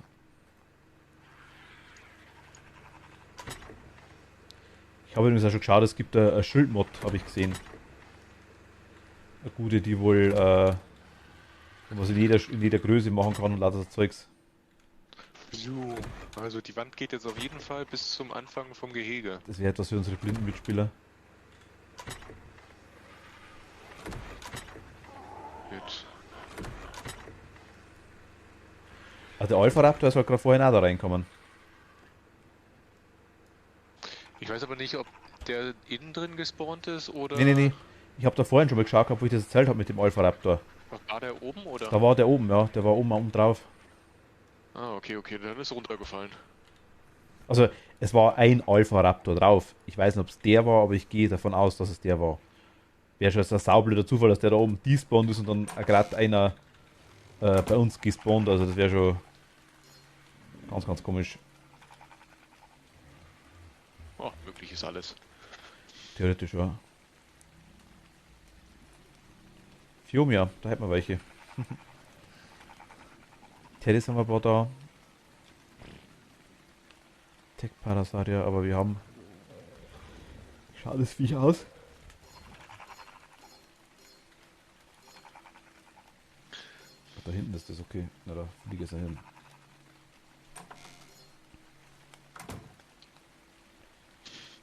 Ganz schöne Temperaturschwankungen hier. Ja, ja, ja. Ich muss die Residenz hochballern bei mir auch noch. Iguanodon, wo ist denn der? Ach so, dass du nicht dauernd gleich stirbst. Ja, das Problem habe ich jetzt tatsächlich nicht. Also bei den 40 Grad, das geht so langsam runter bei mir, das ist ja wirklich vernachlässigbar. Okay, nein, ich habe aktuell. Ich meine, ich bin auch schon Residenz 12, aber ich sage mal, spätestens jetzt, wenn wir dann die Tauchausrüstung irgendwann haben, dann ist mein 280er Sauerstoff komplett für den Arsch. Schildmod. Ach so, Schildmod. Nicht falsch verstehen. Eine Mod, die quasi. Nein, ich wollte es voll lassen. Eine Mod, die quasi. Eine rein optische Mod, sag ich jetzt mal. Die quasi diese Schilder, die hier sind, die man überhaupt nicht lesen kann. Steinflint, also das die kleinen Dinger. Da kann man die Schriftgröße verändern drauf. Man kann untereinander schreiben, was hier auch nicht geht. Weil ich hier reinschaue. Ach, selbst wenn es nicht untereinander gehen würde, allein wenn es größer wäre, das wäre schon so hilfreich. Ja, da gibt es verschiedene, du kannst die Schilder dann einfach verschwinden lassen und alles mögliche. Da gibt es dann verschiedene Schildfarben und alles das Zeugs. Aber du kannst quasi einfach mit der Schildmod könntest du quasi hergehen und kannst die Schriftgröße ändern und die Schriftgröße ändern wäre jetzt schon eigentlich genug. Ich meine, man kann ja, wir haben Schilder dran gebracht, aber lesen kann man eigentlich nichts. Oder nur sehr schwer. Hier zum Das ist Beispiel, mehr Ratespiel hier als zum Beispiel ist Lesen. schon, deswegen habe ich Armor geschrieben und nicht Rüstung. Das war der einzige Grund, war, dass es einfach links und rechts aus dem Schild rauspackt hat. Ich habe schon überlegt, ob ich weiß nicht, ich habe die britische oder die amerikanische Schreibweise mit dem U dazwischen, gibt es ja ohne auch. Das stimmt, wenn die mal wieder siehst, sag bitte, wie die heißt. Ähm, ich habe schon geschaut, warte mal, ich habe mir die irgendwo markiert.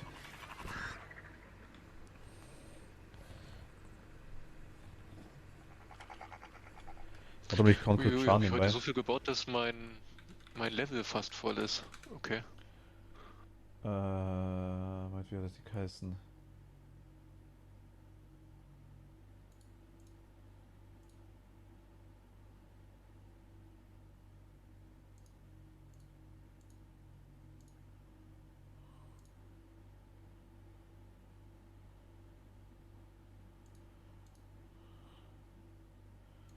Ja, die war es nicht.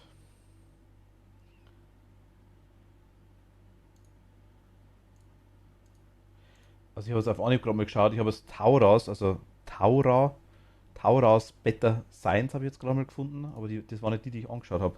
Aber die habe ich jetzt auch noch nicht gesehen. Aber S Plus gibt es ja auch, Planetary Shield. Also das ist was anderes, okay. Das ist ein Bauding, okay. Wirklich ein Schild. Wirklich ein Schild. Celestial Shield, das ist auch wieder was anderes, oh mein Gott. Ich will das gar nicht alles sehen. Oh, was war irgendwas mit Sein, hat die geheißen. Sein Mod. Ach, Scribbles. Die habe ich angeschaut, genau. Scribbles. Better Science.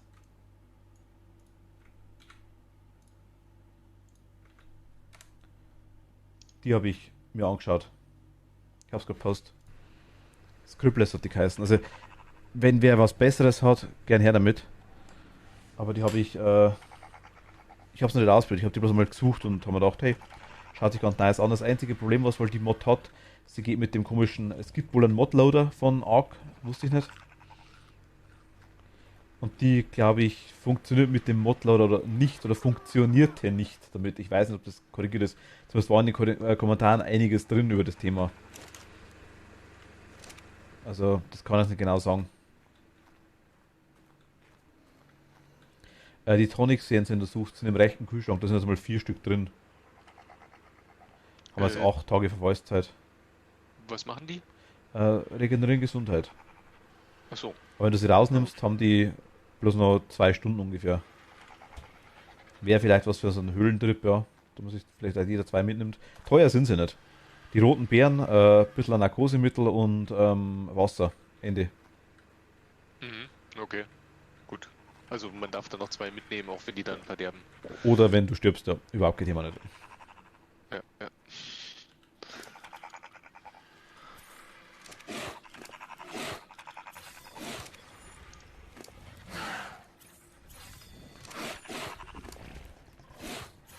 Ich habe schon öfter gesagt, wenn es übrigens lustige Namen wisst für die Dinos, dürft ihr gern herhauen. Also ruhig einmal für den Dino den Namen oder für den Dino den Namen. Gern her damit. Gerne im Discord eventuell reinschreiben. Das wollt überhaupt kein Thema nicht. Oder Privatnachricht Hast du machen. eigentlich den Skin irgendwo Oder im abgelegt? Haben wir da einen Schrank für? Bei Events oben, neben den Settern, Okay. habe ich es reingeworfen. Dann schmeiße ich meinen da auch rein. Aber dann kann ich auch gleich meinen komischen Ja, ich hab- Raptor-Kostüm mal reinschmeißen. Das habe ich irgendwie auch noch. Ich zwar nix. Na, aber es ist, mein Gott, das Raptor-Kostüm. Kriegt man jedes Mal, wenn man stirbt. Ja, das stimmt. Ich weiß gar nicht, warum ich das noch drin habe. Die anderen habe ich weggeschmissen, alle. Ja, ist wurscht. Hebst, ist ja wurscht. Ist einer da. Schade interessant, dass es gespeichert. Okay, ja gut, ich habe mir es auch aufgeschrieben, also, oder gespeichert gehabt einmal. Oh, hier liegt noch ein Ei.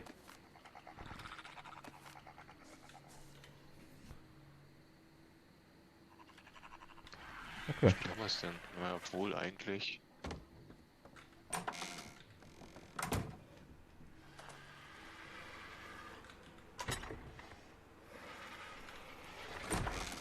Müssen wir uns wirklich mal fix einen Tag vornehmen, dass wir uns wirklich mal darauf hin vorbereiten. Und wirklich mal einen Wo ist mein Tag vornehmen, dass Vogel wir. Was? Habe ich den nicht vor der Haustür geparkt, den Vogel? Ich habe da gerade hochgeflogen. Oh. Ich wollte den gerade vorbereiten für den nächsten Flugeinsatz. Achso, okay. Ich sehe jetzt aktuell gerade nichts. Wie geht's den Eiern eigentlich? Ich hoffe jetzt nicht, dass das steht zu kalt. Raptor-Ei geht super. Brutal 32 Minuten. Ich habe meinen Dino XYZ gebreedet und dabei kamen so viele Farben raus, dass er jetzt aussieht wie eine Drag Queen. So heißt er jetzt auch, okay.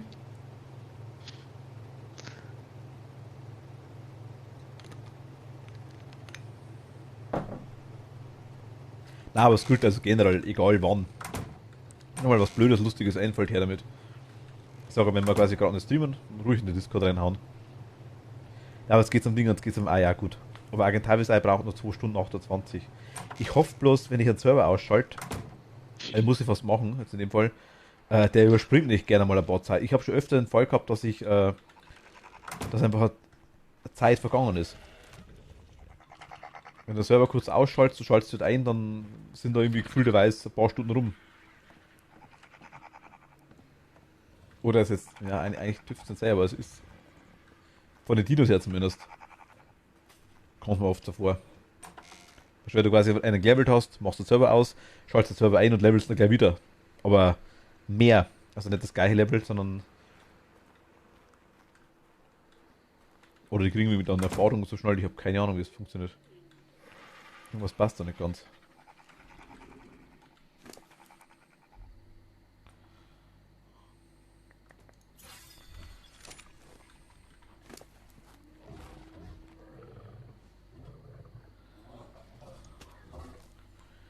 Da hast du ein Bild gescreent.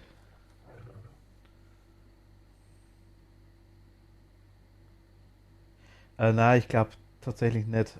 Probier's mal, aber ich glaube, es geht nochmal nicht.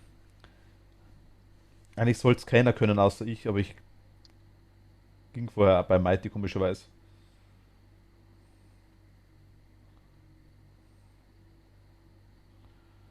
Aber nur fürs Haus im Discord rein. Am besten, unter was, wo können wir es reinhauen? Ich kann auch schnell mal geschwind einen neuen Kanal aufmachen, ist ja wurscht. Warte mal.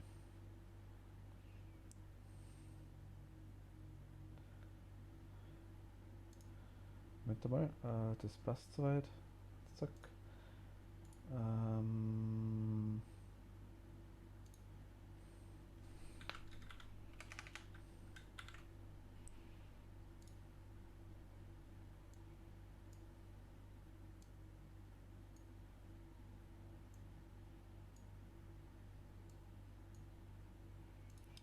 ich kann einen Kanal in einen Kanal reinbringen.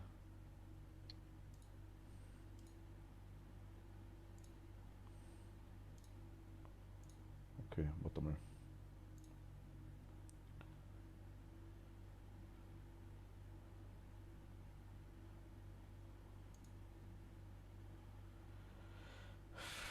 Wenn ich da drin an. Es muss doch gehen, oder?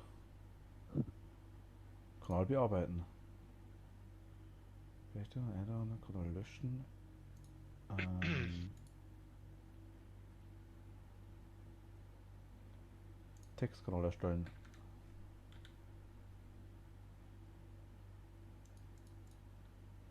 Nein, nein, nicht den Ratsch und Tratsch, ich will den da rein erstellen.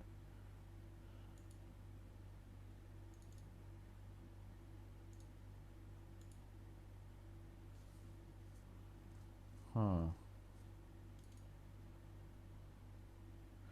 Ach, Discord ist im Ding verlinkt, im Twitch. Wenn du eben bei mir unter Info schaust, da ist der Discord. Als Einladungslink drauf. Du brauchst bloß draufklicken.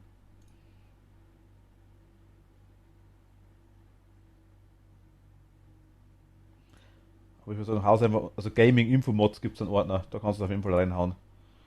Ich würde zwar gerade versuchen, ob ich da einen eigenen ARC-Ordner nochmal machen kann, aber irgendwie bin ich gerade zu dumm dazu.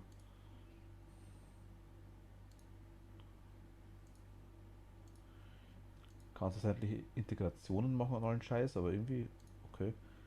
Jetzt sogar einen Kanal erstellen. Okay. Kanal bearbeiten. Kanal. Ach so, das geht dann da weiter. Oh Gott. Textkanal. Okay, und wenn ich den jetzt quasi in den ARC, will ich da irgendwie rein kopieren, geht das nicht? Mighty, weißt du das auswendig gerade auf Anhieb? Wie kann ich denn an Dingern,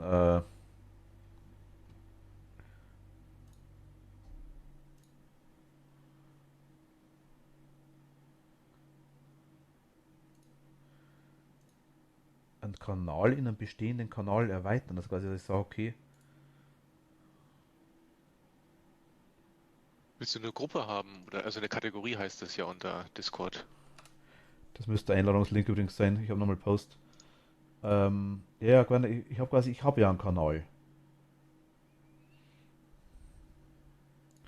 Wir haben ja einen Discord-Kanal, Ja, der du heißt kannst aber quasi, keinen Unterkanal machen. Du kannst quasi nur Kategorien erstellen und darin dann Kanäle reintun. ach so, okay, das geht nicht. Oder auch verschieben. Du musst die nicht löschen, ne? Man kann die verschieben. Na, ist schon klar, aber gut, dann, ja, wurscht. Genau, aber du kannst ja eine Kategorie Arc machen und dann unten drunter einzelne Kanäle. Ja, was mal, ja, dann Haus unter Gaming Informat rein, derweil. Muss ich mich mal kümmern drum bei Gelegenheit. So ein bisschen neu sortieren quasi.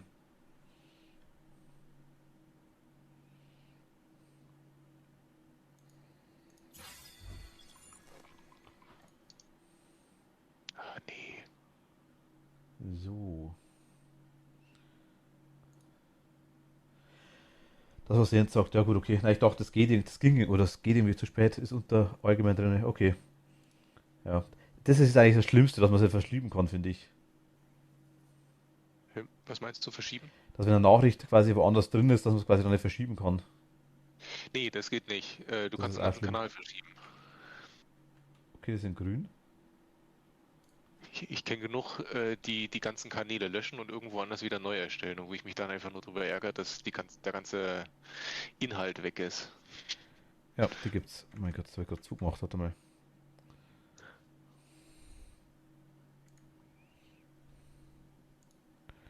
Ja, das ist gar nicht so leicht gerade aktuell. Discord. Okay.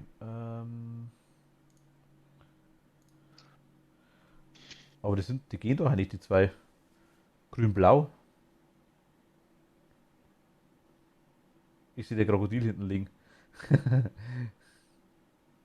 Redest du mit mir oder? Nein, nein, der Ding, der Optimus hat quasi gerade was Post im Discord und allgemein. Optimus Flame ist auf den Server gehüpft.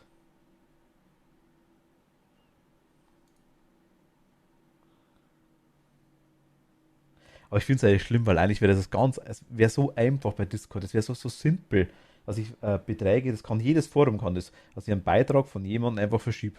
Das wäre so sauber, weil ich meine, es wird immer irgendwo was falsch reingemacht. Das ist ganz normal. Das ist mir auch schon passiert. Das ist ganz normal.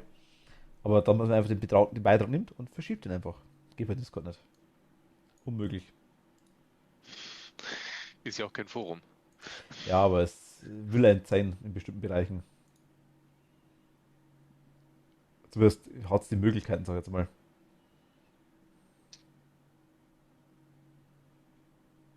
Aber die meinst du quasi, oder wie? Ich meine, ich finde die gar, also gut, die sind grün, also der Pteranodon schaut gar nicht so schlimm aus tatsächlich. Der finde ich schaut ganz cool aus tatsächlich. Zwar blau-grün, aber hat was.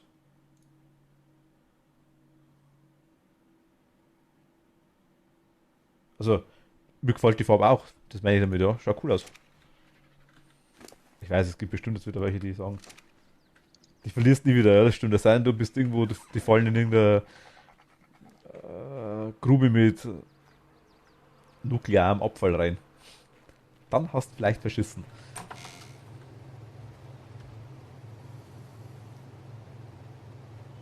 Okay, das Raptor braucht noch 23 Minuten, bis fertig ist. Mhm.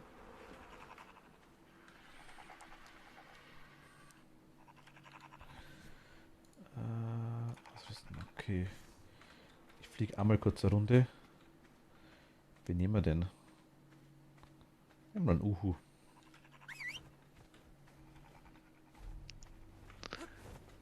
Den erhalten. So So, alt ist der gar nicht. ich weiß. Hat zumindest schon Ausdauer von 1095 jetzt.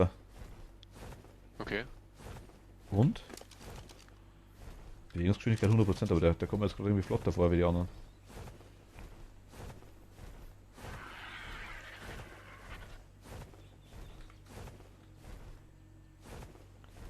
Du, du, du, du, du, du.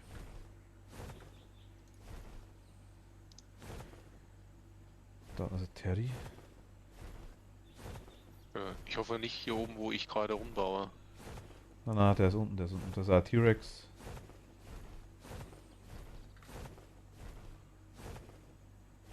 Wir könnten uns jetzt wirklich demnächst einen T-Rex holen, einen zweiten. Das wäre echt cool.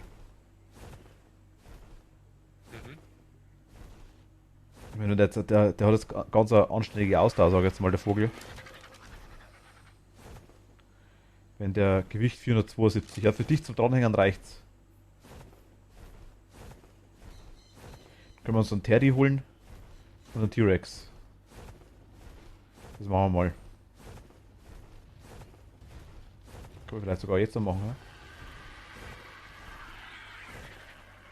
Oder bist du gerade beschäftigt? Ich tue hier gerade oben den Zaun weiterbauen. Achso, okay, ja, dann fliege mal so ein bisschen rum und schau, was da gibt. Ich komme aber jetzt recht gut voran. Ich sollte bald fertig sein. Ich bringe Okay. nur gleich irgendwann meinen Chibi um und schmeiß den die Klippe runter. Weil? Weil der immer da ist, wo ich gerade was bauen möchte und das dann immer nicht Dann richtig tun wir sehe. weg. Ich habe auch keine mehr. Mir fehlt da nicht, muss ich ehrlich sagen.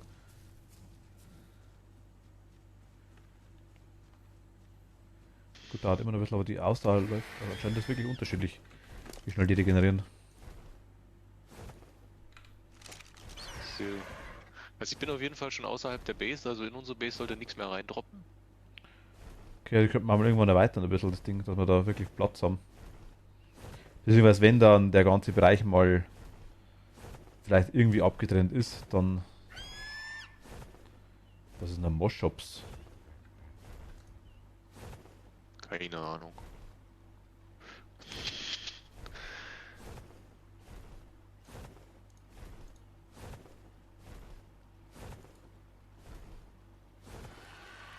Das Cheater-Handy, ja genau. Das werde ich ja nutzen. Dazu stehe ich.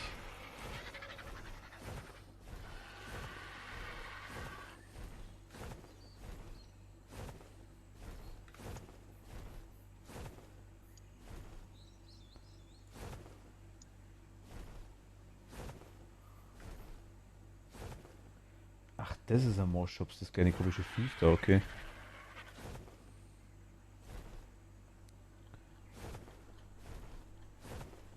Nein, ich habe den Lystrosaurus hab ich genommen. Moment, Mosh-Shops, das war das da. Mal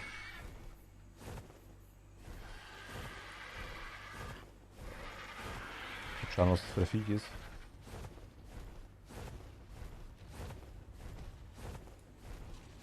Ach, das ist das kleine Viech in groß, okay.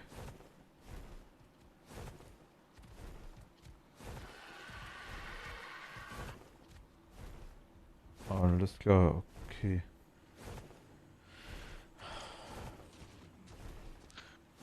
Ja, jetzt ich weiß nicht, also wenn du magst, könnten wir uns vielleicht mal so. Na, warte mal, dann lass mich mal zurückfliegen. Wäre der T-Rex Level 9, der hier rumstravanzt? Da ist nichts weiter da. Gerade aktuell in der Umgebung. Teddy war vorher noch irgendwo da, wenn er schon tot ist. Okay, okay, dann... Ich wusste, dass man sich selber anmalen kann mit einem Pinsel. Dass man die Rüstung direkt einfärben kann, weiß ich nicht. Also, weil mit dem Pinsel anmalen konnte ich es nicht. Okay, also ich wiege 100 Kilo. Warte mal, ich brauche aber noch Ich komme gerade. diese roten Pfeile, ne? Ich fliege gerade in die falsche Richtung. Da ist, dachte, wir sind in dem Waldgebiet, aber da sind wir drin, okay. In welchem Ding waren die Pfeile drin? Oben, erste Treppe hoch, rechter Schrank neben der Treppe. Also Schrank unmittelbar neben der Treppe. Dann, wenn du vor der Treppe stehst und wieder hochgehen willst, der linke Schrank. Der erste. Waren die nicht mehr woanders drin? Nö. Ja, am Anfang hatte ich es bei den Fernwaffen drin, aber Munition haben wir schon lange extra. Okay. Da ist zu viel da jetzt. Also ich weiß nicht, wo du deine reingelegt hast tatsächlich, weil du legst ja einfach irgendwo immer ab. Hey, die Munition habe ich gar nicht abgelegt. Hatte ich jetzt die ganze Zeit immer mit mir mitgeschleppt. Okay, was brauchst du? Okay. Also, was hast du? Oh, du hast gerade gesagt, du brauchst die Pfeile, oder? Ja, ja, ich hatte jetzt 50 und habe jetzt wieder auf 100 aufgestockt. Ach so, okay. Okay, ich bin unten da, wo Avocado auf dem Boden ist. Ach, du bist oben. Ich regeneriere gerade. Ja. Oder soll ich aufs Dach kommen? Nee, passt schon, passt schon. Ich komm gleich. Ich brauche noch. Na gut, warte mal, ich hol mal kurz noch Fleisch und so Zeugs ein bisschen. Beziehungsweise Agent Travis hat da was drin. Travis hat was drin. Da hat's da einiges. Und auch Narkosezeug. Da habe ich ja gerade. Hol ich gerade.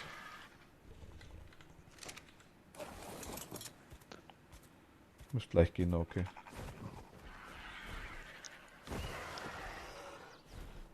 hab dich erfolgreich. Ja, ich sehe schon. Fliege jetzt bloß ein bisschen schneller da drüber. Aber dann, ich kann es nicht allzu lange machen, weil die Ausdauer geht runter wie nix, wenn ich bitte beschleunigt. Das war hier quasi vor dem Fluss. Du musst ja nicht groß beschleunigen. So.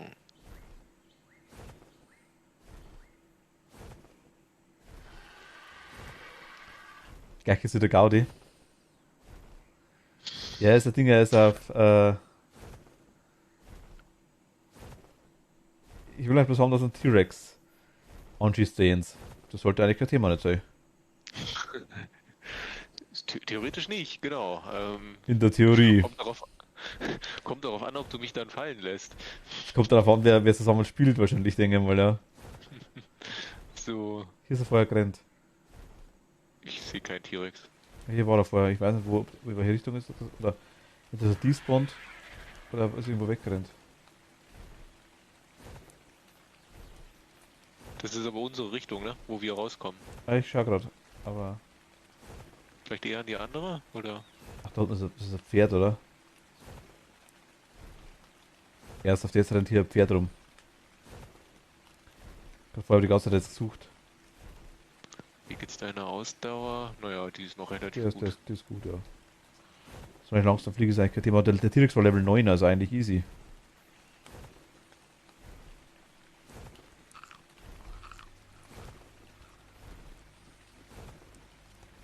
Aber ich weiß nicht, wo der hin ist.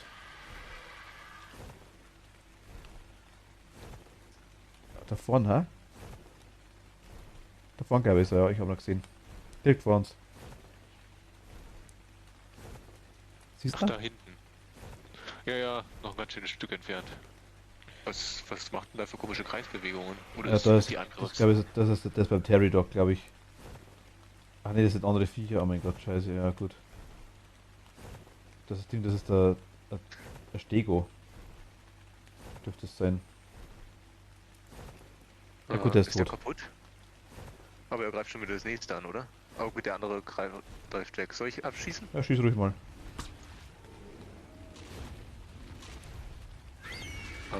Kannst du dich ein bisschen drehen? Oh Gott. Ich habe immer... Okay, ich fliege ihm mal nach. Ja, hat das bemerkt. Jo. Flieg bitte nicht tiefer. Ich fliege nicht tiefer. Und du darfst aber nicht direkt über ihn sein. Nein, weil ich dann habe deine- mich gerade umgedreht, weil der eigentlich die andere Richtung gegangen ist. Jetzt. Ich glaube, ich habe ihn schon dreimal getroffen. Ich glaube, nicht schon öfter. Viermal, vielleicht auch schon fünfmal, ich weiß es nicht. Gott, ich sehe aber fast überhaupt nicht. Das war gut, ja.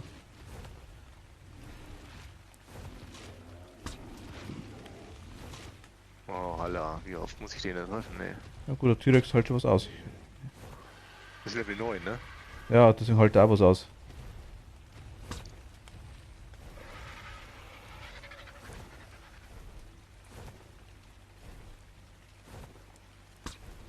Jetzt rennt natürlich das Wasser, ne. Denn das ist mit dem Wasser sauft, ich könnte kotzen. Schau, vielleicht ist ein bisschen am. Ja, jetzt genau an Land. Er liegt okay. Oh, super erwischt. Okay, er liegt. Ist hier safe? Ich habe keine Ahnung. Ich lasse mal kurz runter.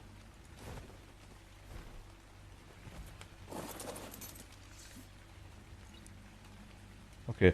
Also Uhu ist auf Passiv vom Fliehen. Gut. Notfalls. Du kannst ihn jetzt aktuell nicht in eine Kryokammer reinschmeißen, ne? Nee, geht leider nicht. Das ist natürlich ein bisschen blöd. Aber ich kann dich jetzt trotzdem mal. Soll ich kurz heimfliegen? Mich, wenn du willst.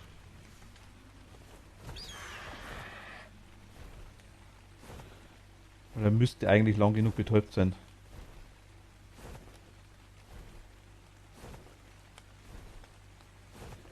Beschleunigt dich mal Also ein die bisschen. meisten Tiere müssten ihn ja eigentlich ignorieren. Auch wenn der Kannst du ja schläft. nicht ins Droppen, der kommt schon zurecht.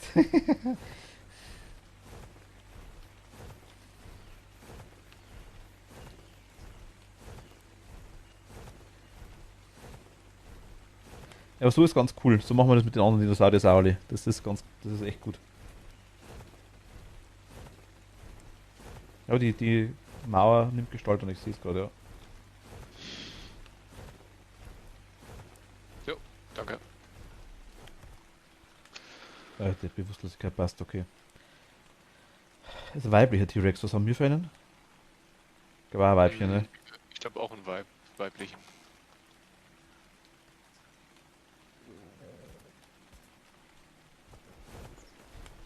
Weibchen, oder? Ja. Naja. Ja gut, das ist wurscht, ich Ah, 4,2%, geht aber eigentlich ganz schnell, tatsächlich. Ah, warte mal, ich komme mal kurz, ich hole mir mal eine Kryokapsel mit. Eine, ne? Ja, ist mir wurscht, wie weit der weg ist.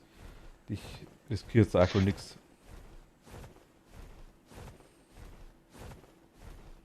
Weil er ist wirklich, eigentlich ist er gleich ums Eck.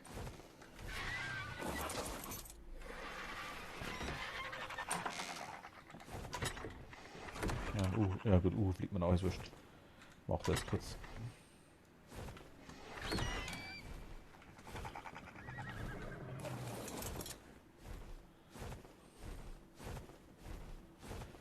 Der Jens fliegt in die gleiche Richtung. Ich sehe es ganz genau.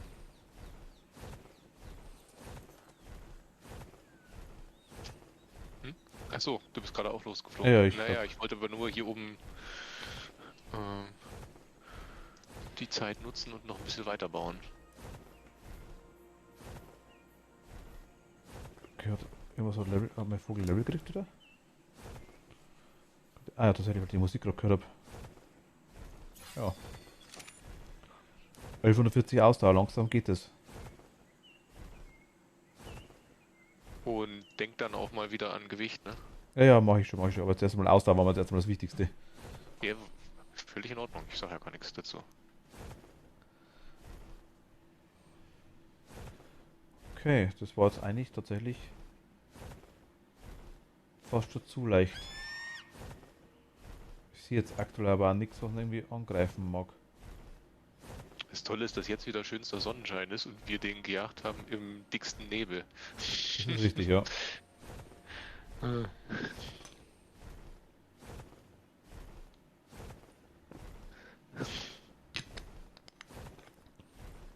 Moment mal kurz. Lass laufen.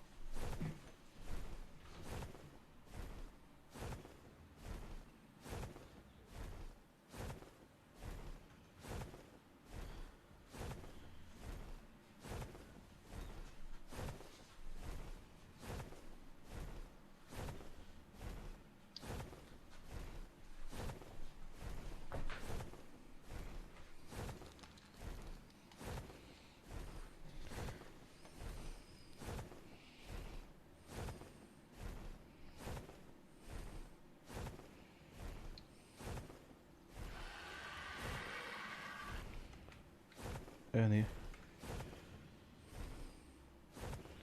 Ist es zu viel verlangt, ich da drauf? Jetzt.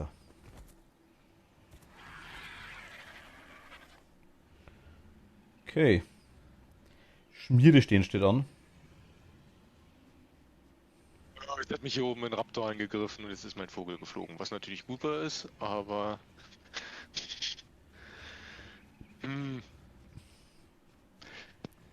Soll ich dich holen, Jens?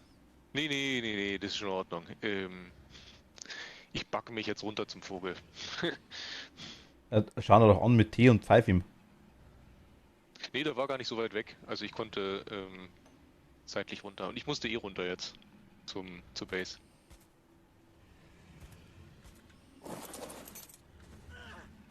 So. Okay, wie geht's dem Vogel? Okay, jetzt mal voll mit Narkotics.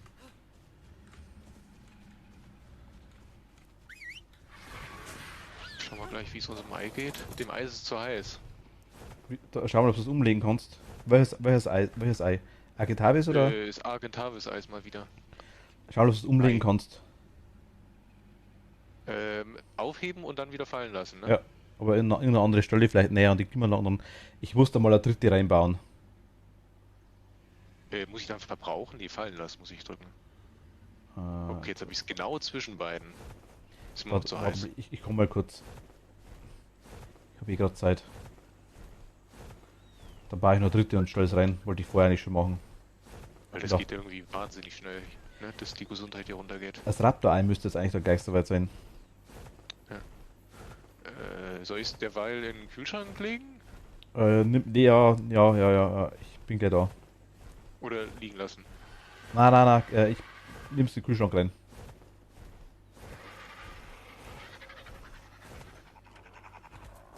Das, ja.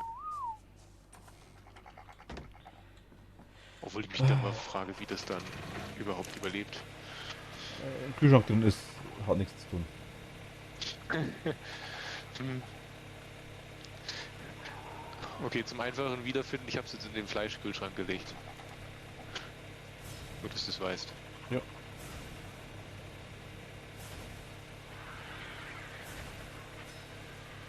Ich baue gerade noch Klimaanlage. Ähm, Ich meine, der. Achso, und den Raptor, den wollte ich doch kurz anschauen, wie es mit dem aussieht. Moment, genau, ich nehme mal kurz das Fleisch mit. Oh ja, der ist in 5 Minuten fertig. Der Raptor. Hol dir mal Fleisch, Jens. Also rohes Fleisch. Ich Für glaube, den? den müssen wir füttern, ja. Achso, ja, ja, okay, mache ich dann 5 Minuten. Um halb quasi, genau. Ja, ich muss jetzt nicht 5 Minuten rohes Fleisch mit mir rumtragen. Das wird dann. Ich würde es machen, ich habe die ganze Zeit rohes Fleisch dabei.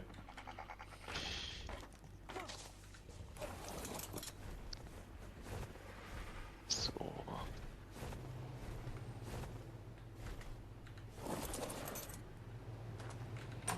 Die, Gut, ich habe Avocado unten geparkt. Ich kann sie auch dort zwischenlagern. ich stelle es da hinten ins Eck noch einen rein. Mhm.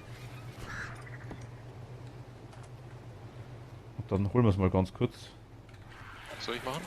Hast du das Ei, also wenn du das Ei holen magst, gern, Ich bin ja eh gerade dort. dann bring's ja. Also ich habe jetzt mal 3 platziert. Jetzt sind 3 dort. Direkt geht's eh gut.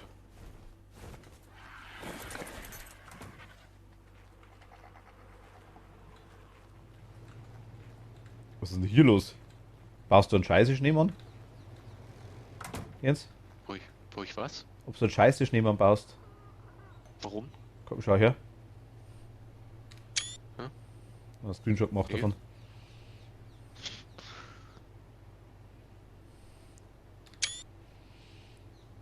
Komm mal raus. Ähm, Hitze passt. Okay, Mit dann. rein. Oh, es ist einer. Müsste es einer despawned. Ähm, ich bin. Wo bist Jetzt du? ist es weg, okay. Jetzt sind beide weg. Warst zu langsam. Hier waren 2 Kackhaufen übereinander. Hä? 2 große. Wie sind die da hingekommen? Und von wem? Einer war vom Uhu. Von meinem. Okay. Ich weiß nicht, wo der zweite her war. Aber sie waren beide. Also ich hab noch einen Screenshot gemacht. Kannst auf Steam kannst du das anschauen normalerweise. Okay. Mini-Me auf Jens. Ups.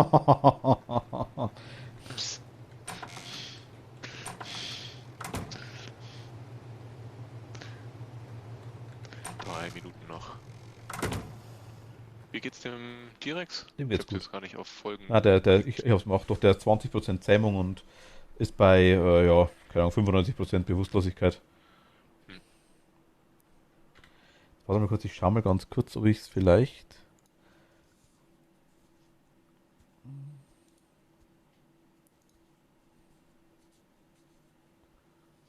Der da.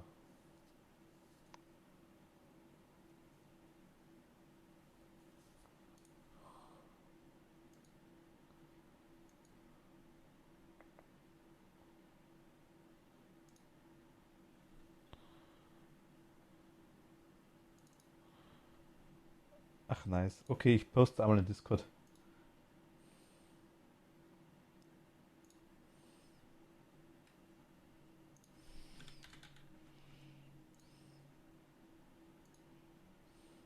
Ich tue halt so Ding unter Gaming, also Ding unter Gaming Info Mods rein.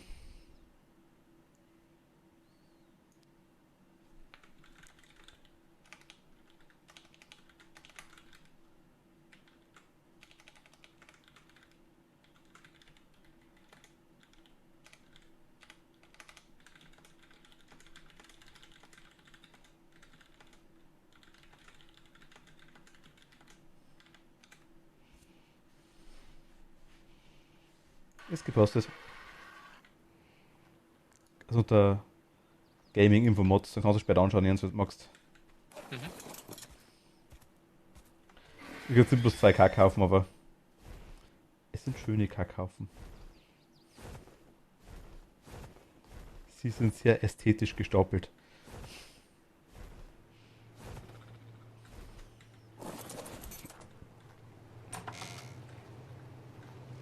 Hey. Hey.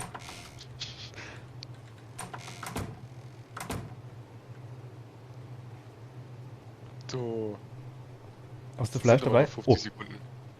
Warum hast du es aufgehoben? weil ich blöd bin. Ich hoffe, dass es nicht noch ist. Nee, das Okay. ist.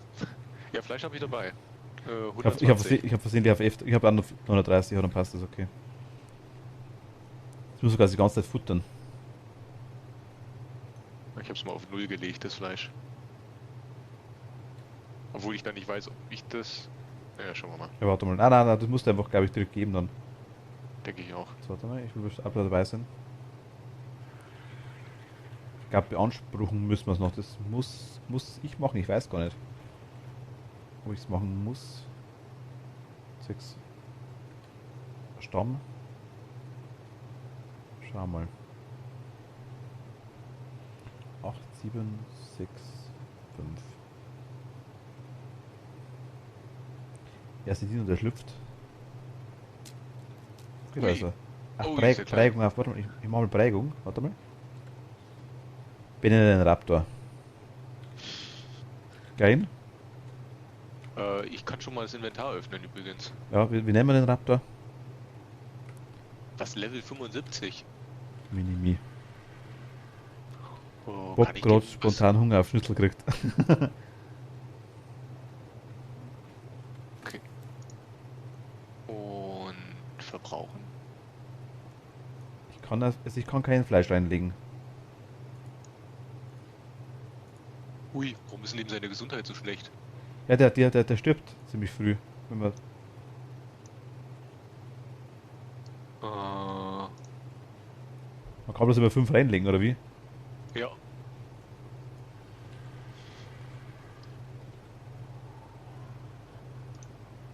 Oh Gott, ernsthaft? Muss man das dann immer in dem 5er-Schritt machen? Okay. Man muss die von Hand füttern, das weiß ich, ja. Und ich weiß, dass Oh, die einiges scheiße. an Fleisch brauchen. Aha. Aber dass er so schnell tot ist, das verstehe ich jetzt auch nicht ganz. Oder ist dem hier zu kalt? Leute, kurze Hilfe.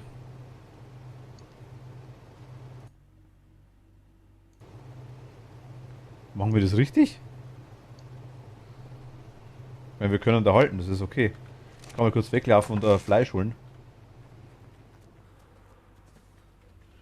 Oh, der rennt raus, glaube ich, oder? Rette mir nach.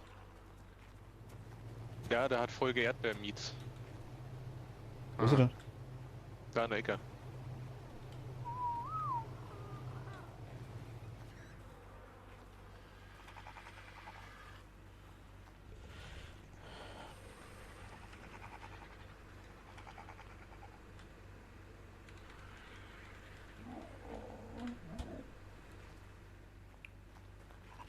Also, wir müssen eh in den Radius reinkriegen von dem Drog, dann frisst er aus dem Drog raus.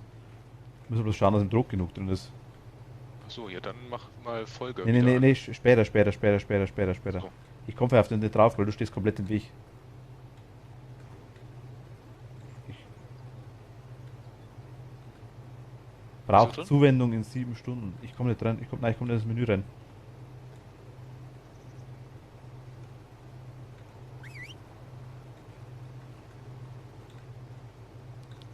Na hier, dann geh. Ich Jetzt komme bist nicht. du's Ah, jetzt. Ich habe jetzt auch fast kein Fleisch mehr. Ich Muss habe dich, glaub ich, einiges. beeilen. Ja, ich hab schon. Ich pumpe gerade voll wie nochmal was. Also, soll ich nebenbei Fleisch holen? Äh, jetzt kann es sein, dass er so viel braucht, oder? Okay, mir kommt es auch ein bisschen sehr viel vor. Kann man die Klimaanlagen mal ausschalten? Temporär? Nee, glaube ich nicht.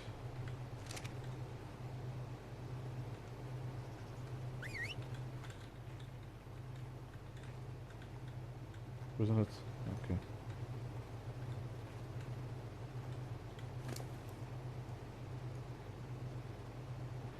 Frisst er automatisch? Dann muss man ihn wirklich füttern.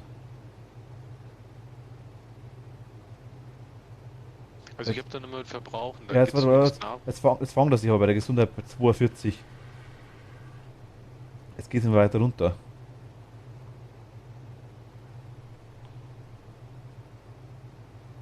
Was weiter wie 42 geht es nicht runter.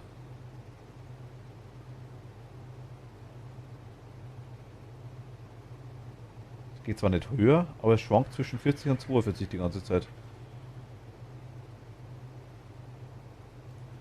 Trau mich jetzt mal. Da hinten festpackt oder wie?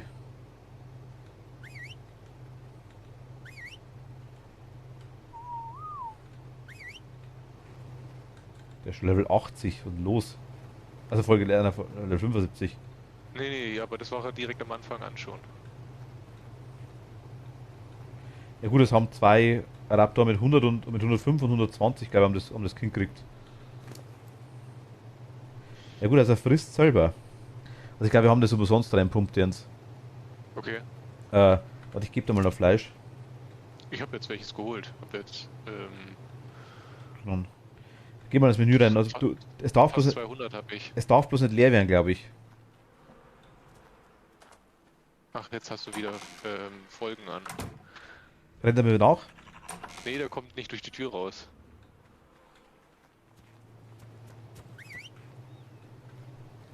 Genau. So. Da tue ich mein Fleisch wieder weg. Das ist ein Teil davon. Ach so, okay. Also der ist von alleine. Aber Genau. immer wieder eine ganz schöne Menge. Ja gut, aber zumindest können wir die 5 quasi reinlegen, das passt auch schon. Dann ist das Ganze, wir haben jetzt gerade, was ich glaube ich, 80 Fleisch oder 100 Fleisch reinpumpt innerhalb von 2 Minuten. Also, das war natürlich blöd jetzt, aber jetzt wisst ihr was. Das ist, was ich das erste Mal gemacht habe, ist okay. T-Rex ist eigentlich auch ganz gut.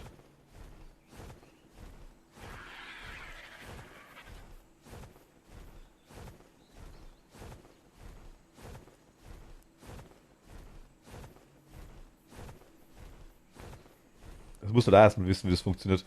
Und die Panik, wenn das Ding dann runtergeht, die Leiste ist auch ganz schön krass. Ja, besonders die ist ja wirklich sehr gering, ne? Gesundheit bei 42. Ja, der schwankt aber zwischen 40 und 42 die ganze Zeit hin und her. Ja. Du kannst dann mal schauen, vielleicht kannst du nebenbei Richtung Trog reinbringen. Okay, dem geht's eigentlich gut. Brauche ich eigentlich Gott aktuell nichts machen. Ja. Ich baue noch einen Trog, ha? Der kommt aber durch die große Tür nicht raus. Warum auch immer. Ich baue einen Trog, der im Radius ist egal. Sind wir auch nur mal sicher. Trog ist jetzt nicht so teuer, also das ist jetzt schon okay. Dann pflastert euch da hinten 2 hin. Am besten hinter das Haus vielleicht irgendwo, wo man es nicht sieht, oder weiß der Teufel was, keine Ahnung. Ach du Scheiße, der braucht 8 Stunden lang Zuwendung. Na, Zuwendung in, oder? Braucht zu... Na, oder was heißt denn das? Braucht Zuwendung in? Heißt das nicht, dass du den 8 Stunden lang so füttern musst? Na, ich glaube, dass der... Na, das kann ich mir nicht vorstellen, komm. Sicher nicht. Das hoffe ich auch nicht, weil... Da war das der letzte, da war das der letzte Dino, ja. Der muss auf 10 Minuten fertig sein, dann muss der von dem Trog fressen. Oh. Ich konnte jetzt übrigens 6 Fleisch reintun. Ja, dann vielleicht steigt schon. Tja, woran sieht man denn das eigentlich? Keine Ahnung. Ich mach's auch zum ersten Mal, Jens. Ach, das war das Problem. Okay, aber Metall haben wir noch. Holz und Fasern.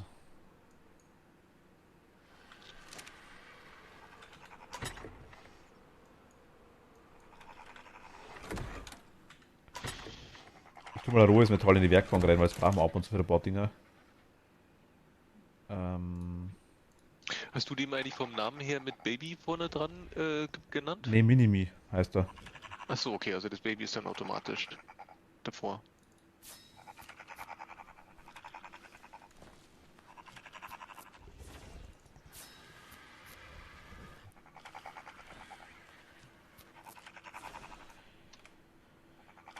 So, so und so und so und so.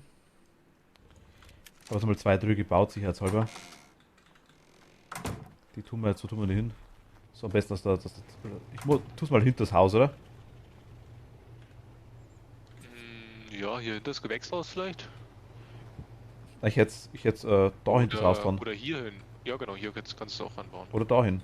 Dass der Radius größer wird. Oh. Oder machen wir's optisch, das ist scheißegal, oder? Ja, Ja, komm. es wäre halt gut, dass man irgendwo schön drankommt, ohne dass man gleich sich verirrt. Genau, also da käme man zumindest gut ran. Jo, danke. Machen wir mal 2 hin.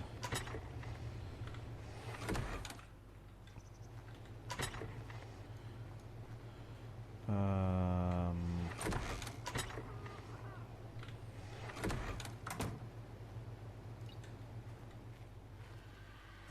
Ist das schon die finale Farbe, die er bekommt, oder ich weiß nicht. Okay, der dann hat er überschneiden so sich. eine Art Rot-Schwarz-Grau-Mix? Könnte interessant werden, die Farbe. Also ich habe mal den, Ah, okay. Also es wird sukzessive mehr, ne? Jetzt kann ich schon 7 reintun. es wird, Energie wieder leicht höher. Frage ist jetzt wirklich, ab wann der im Druck frisst. Kann ich dir nicht sagen. Hm. Okay, T-Rex ist bei Was ist denn der? 50%, den kriegen wir heute auf jeden Fall noch. Ich habe jetzt mal den sichtbaren Bereich eingeschaltet, ne? Habe ich gerade vorher schon gemacht, Ja, den habe ich aber wieder ausgemacht, weil er nicht glaube, jetzt ist gerade er neugierig. beide schwierig, also der eine geht direkt durchs Haus. Okay, okay. Ah, okay. Das geht so hier außen lang. Aber warte Ja gut, mal, ich mach wieder aus. ab Ah, dem Status was, Juvenile? Jugendlich wahrscheinlich, oder? Wolltest du schreiben? Oder wahrscheinlich wieder Autokorrektur irgendwie sowas, oder?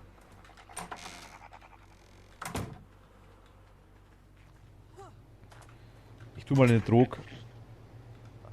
Ich habe mal 90 oder 6, ich habe mal ein bisschen Fleisch reingemacht, ich glaube 80 oder sowas. Im Trog. Ja, hm. Jugendlicher. Achso, Englisch. Javinan, okay, habe ich noch nicht gehört tatsächlich. Okay, okay.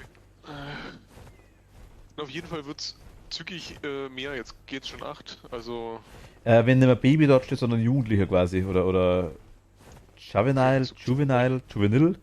Juvenil? Okay. Ich kenn Also das merkt Wort nicht. zumindest 17. Kennst du das englische Wort für Jugendlicher? Außer Teenie? Ja, Teenager. Na, Juvenile. Schreibt man's. Kid. Kennst du das, Juvenile? Ja, ich kenne das Wort schon, aber dass ich das als jugendlich.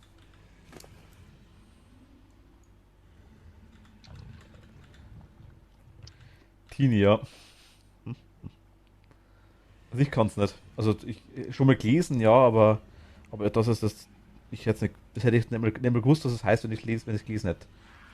Muss ich ehrlich sagen. Die Immature Undeveloped. Okay. Was heißt es genau? Hast du nachgeschaut? Immature Undeveloped. Ja, das ist im Achso, okay. Endeffekt aber eigentlich Kind. Es ist aber dann eigentlich kein. Ist das nicht noch vorm Teenager? Möglich, ja. Also ich habe jetzt Magst nur du eine nicht englische wieder Erklärung. runterkommen? Jetzt. Ja, das passt doch. Mai ist der winzig. Der ist ja so groß wie der Fuß. T-Rex ist bei 54.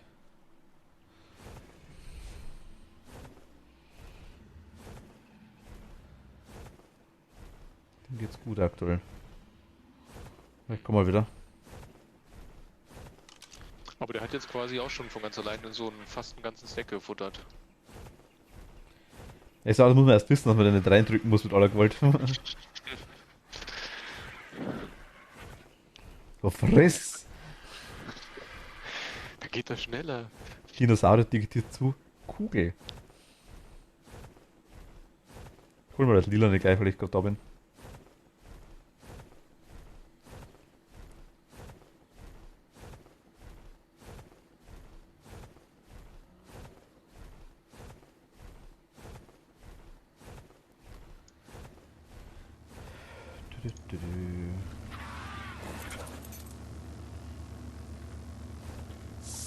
Was kriegen wir denn? Wir kriegen eine Granate. Und ein Bauplan für Hosen.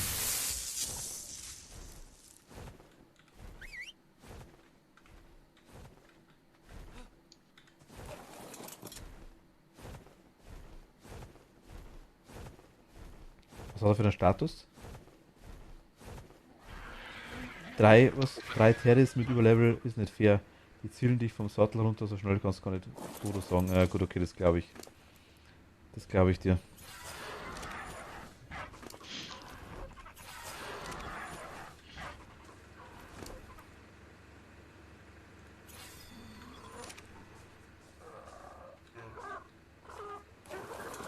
Level 100, oh mein Gott.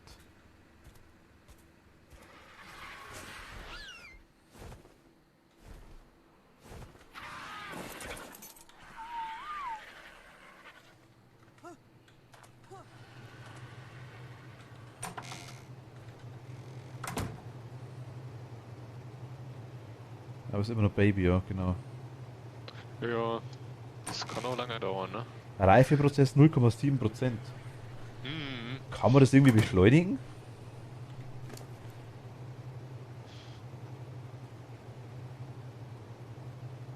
Das ist der Uhu. Okay. Den brauche ich wieder, gell? Ja, ich will mit dem gar nicht wegfliegen. Kann man das irgendwie beschleunigen? Ich frage für einen Freund.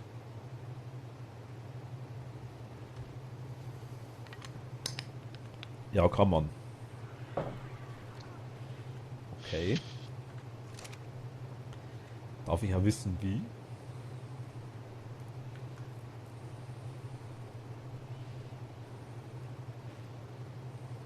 Ohne dass ich selber nachschauen muss, zumindest. Ich krieg den jetzt wahrscheinlich hier auch nicht raus, irgendwie. Ist auch komisch.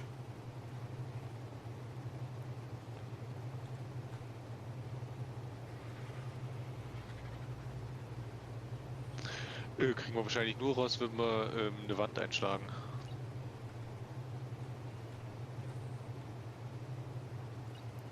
Ich habe nochmal auf passivem Fliegen gestellt aktuell.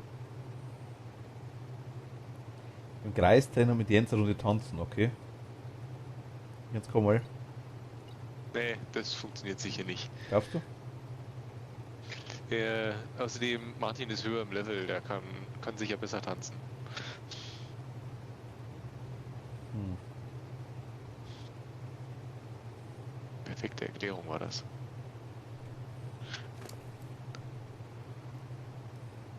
.13 gehen jetzt schon. Nee, Spaß, in den Einstellungen muss. Achso, also es sind Server-Einstellungen. Alles klar.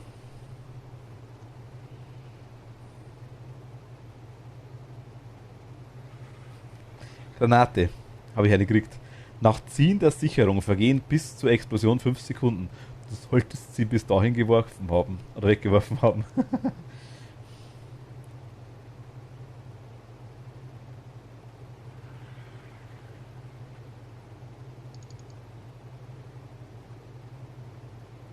Aber so jetzt, dass ich sage, ich gebe dem anderen das Futter, geht nicht beschleunigen, oder? Wenn ich könnte ihm gegrilltes Jerky anbieten, geräuchertes, oder ich könnte ihm gegrilltes gutes Fleisch anbieten. Also ich habe gelesen, dass die Babys eine gute Quelle für Raw Meat sind, also für das gute Fleisch. Also da gibt es wirklich Leute, die quasi die Babys halten und züchten, nur sie, quasi, um sie dann für das gute Fleisch schlachten zu können.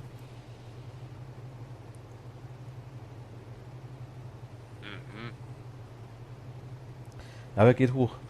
Goblinweise Granaten halten bis zur nächsten Explosion. Na super. So, wir haben 2 Sättel bekommen. Oh, was denn? Ein Castorides, also ein Bibersattel Okay, cool. und ein Baryonyx-Sattel. Ach, der ist auch cool. Das ist der, den du als Chibi hast. Ja, wo du, glaube ich, schon mal dran gestorben bist. Nein, Doch, kann mich gar nicht dran erinnern. ich schon. Ganz deutlich.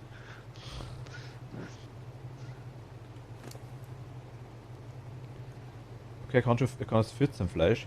Er schwankt jetzt schon zwischen 42 und 5, ja, 43 und 45, sag jetzt mal. 44, 9.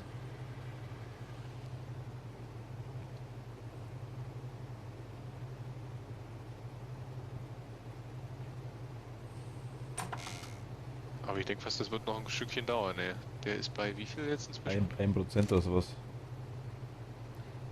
Was GEZ heißt. Ach, 15 kann er. Okay. Tatsächlich wüsste ich jetzt gar nicht, was GEZ wirklich heißt. Zentrale Gebühreneinzugszentrale GEZ? Also Gebühreneinzugs klingt erstmal richtig. Oder Zentrale vielleicht heißt es. Ja, wahrscheinlich. Aber ich denke, es ist eine Scherzfrage. Gelderlöszaster. Ah, es ist so traurig.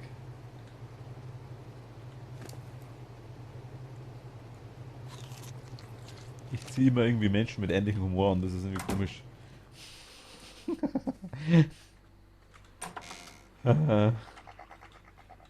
Sprüche aus WoW, oh meh, oh meh.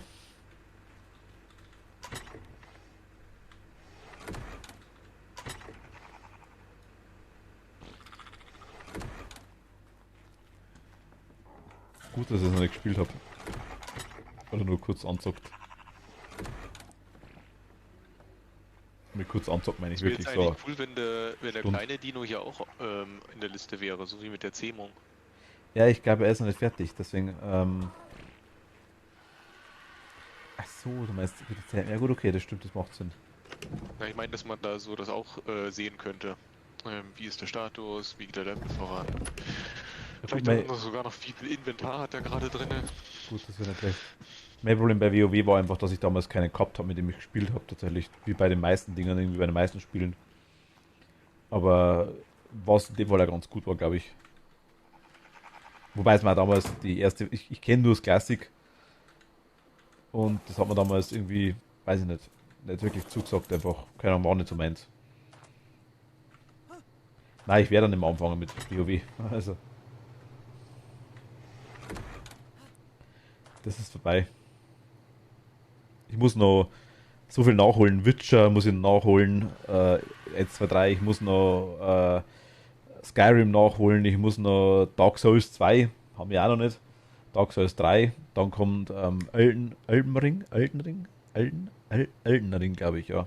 Kommt auch noch. Also Sekiro ist eine Option. Aber du hast es gespielt, wie ist denn eigentlich? Wie gefällt es dann? Hast du durch? Ich hab mir's nicht gekauft.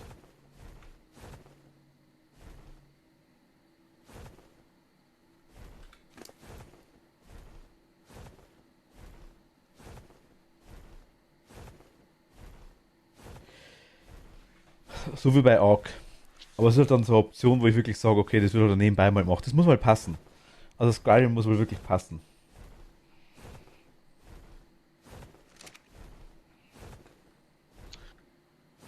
Gut. Aber ich sage, also ich habe Material ohne Ende. Vollkommen verdient Game of the Year, okay. Bist du durch?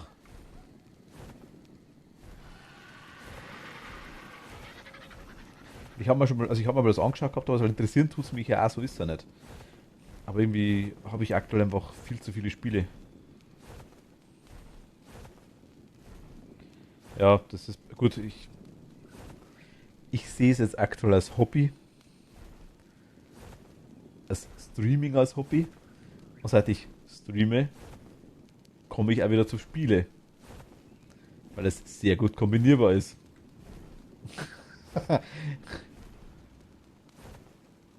Davor war das eigentlich komplett fast schon Stillstand, sag ich mal, ab und zu mal ein Spiel.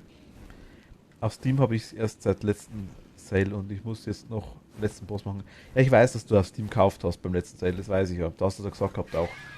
Aber hattest du so vorher schon? Für andere, für Konsole?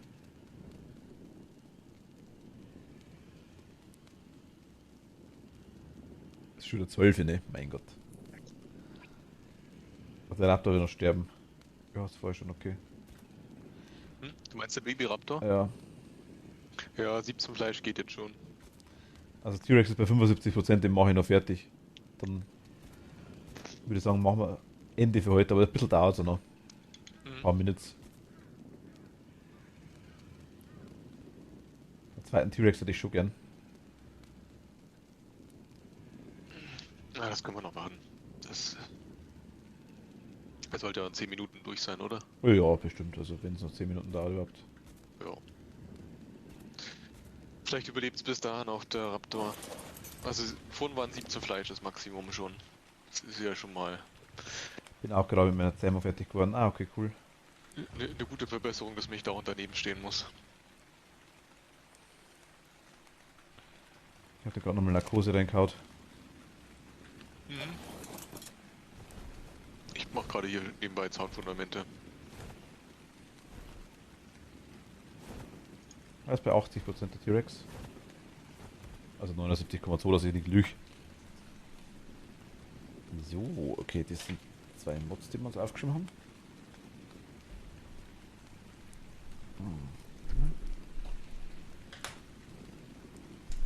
Ah ja, warte mal, ich kann es mal kurz zeigen. Moment, ich bin gleich wieder da. Die Lampe ist gekommen. Das ist ein totaler Grusch, aber mir gefällt.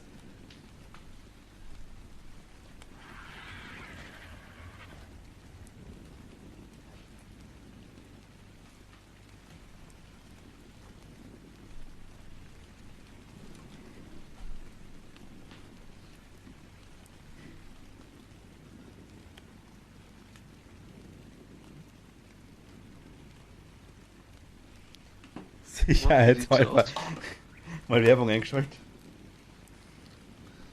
Aber Dauerwerbesendung. ist es natürlich seitenverkehrt. Das ist die Lampe. Total blöd. Aber ich find's cool. Also mit, Leuchtet der rote Teil dann, oder? ähm, warte mal. Wir schauen, dass mir nichts angreift da. Fliegen mal kurz hoch, Moment.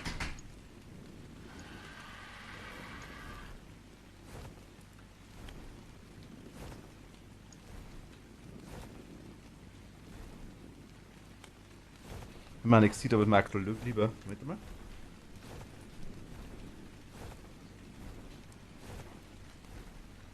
Also eigentlich ist das nicht wert. Aber. Das was ist an? Aus. Es ist ja nicht wirklich hell. Das kann man noch genau. Okay, Der Grusch, ich vor sag allem ja. diese hinterleuchtet, ja, man sieht es ziemlich schlecht im Stream. Oder zumindest ich sehe es. Ja, man sieht's.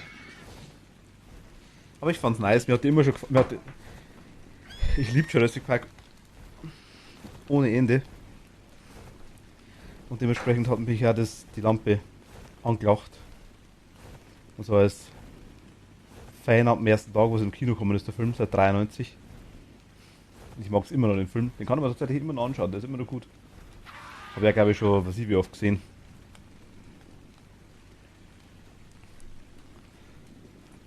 Jurassic Ark, stimmt. Das P überpinseln wäre möglich, ja. Überklebt mit Isolierband. Aber Optimus, ich kann dir nur empfehlen, schau dir mal an Jurassic Park an, den ersten zumindest einmal. Du kennst ihn ja, glaube ich, auch nicht. Wenn es mal passt. Also, die Technik ist von 93. Darf man nicht vergessen. Der Film ist 37, 38 Jahre alt. Aber für das schaut er halt echt top aus immer noch. Also, finde ich.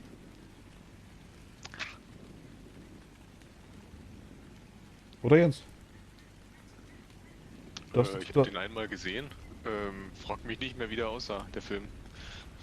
Ja, auch für dich gilt, nochmal anschauen.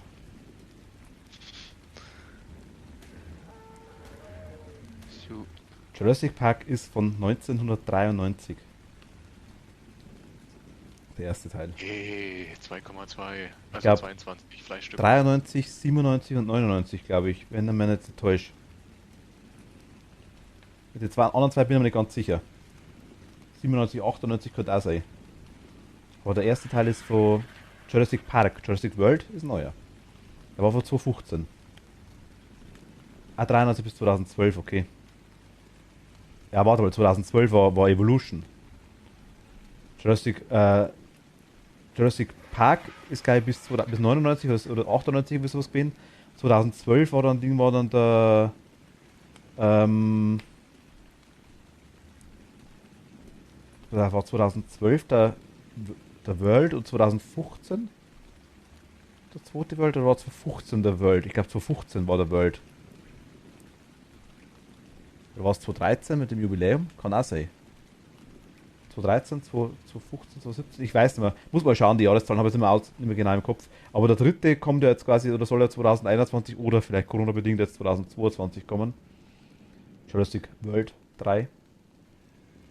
Ich mag die alle, ich feiere die alle.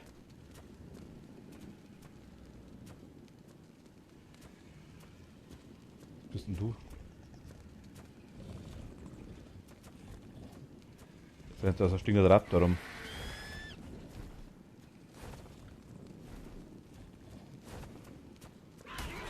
Wenn es ein normaler Raptor ist, Ich lock noch gerade weg. hast du ihn auch weggelockt? Nein, nicht, noch nicht.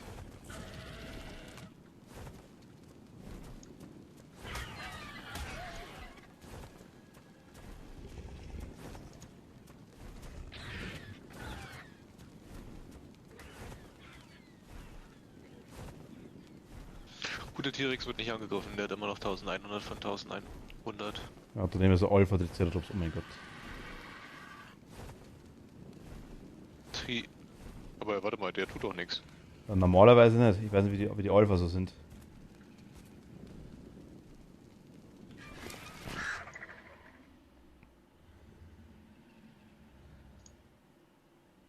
Was habe ich gesagt? 38, gell?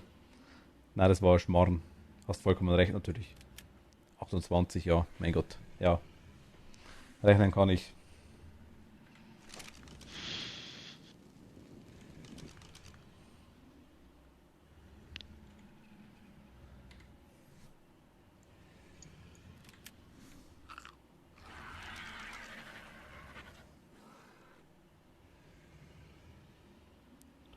Gut, Level 22, der wäre glaube ich gerade Raptor, wenn es wirklich so, der rennt ewig. Der rennt ewig. Den könntest du sogar mit dem Schwert ganz einfach umbringen. Ja, weiß ich. Ja, ja. Also, er hat ja gerade oben. Es war ein oben Schmarrn. einen. Ich sehe es ein.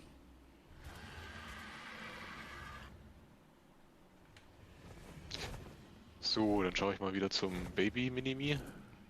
Der ist wahrscheinlich tot ist wahrscheinlich und verhungert.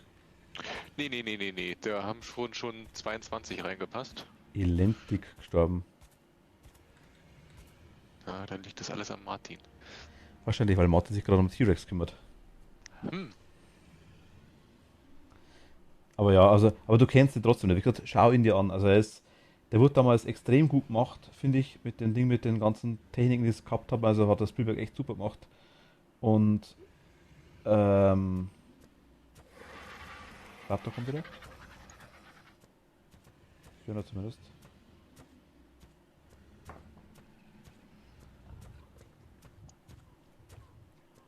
Ja, rennen wir rum, mein Gott. Ich will kurz wegmachen.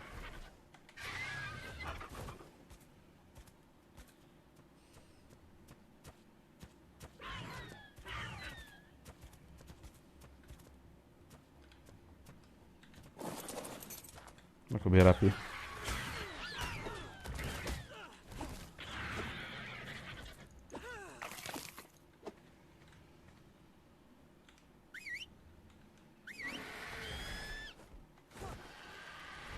Ich kenne nur eine Stelle, wo dieser fette Kerl im Auto vom Dilo gefressen wird. Ja, der Dennis Nedry ist das.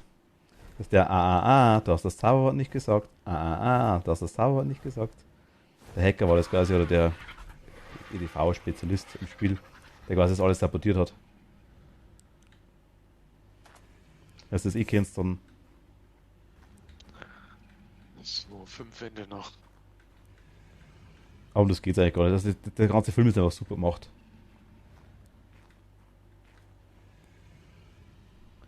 Das Ding, ich denke, du wirst die Szene erkennen, wo der T-Rex trampelt mit dem Glas, das kennt auch jeder. Also teilweise haben sie wirklich die Dinosaurier nachbildet, also komplett aus so einzelnen Fußabdrücken, haben quasi nur die gefilmt. Und teilweise haben sie halt wirklich Computer animiert, aber es waren damals wirklich Pentium-Rechner, also die Dinger haben, ich weiß nicht, waren es die 100 MHz Version? Ich weiß gar nicht. Also, die haben da was ich glaube 12 Stück waren es damals in Reihe geschalten, um das irgendwie zu berechnen können. Das war schon, der Film war hart an der Grenze, was möglich war. Kennt man auch an ein paar Stellen, muss man ehrlich sagen, aber also ein paar Stellen sind nicht so gut gealtert, aber ein paar Stellen schaut halt wirklich gigantisch gut aus nach wie vor. Also finde ich echt, also nur meine Meinung, ich mag den Film aber auch, also der,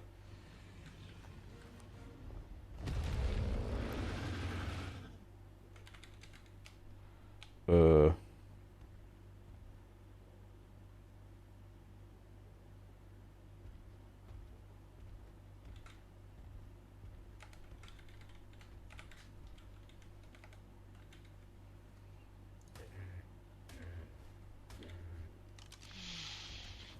Hm.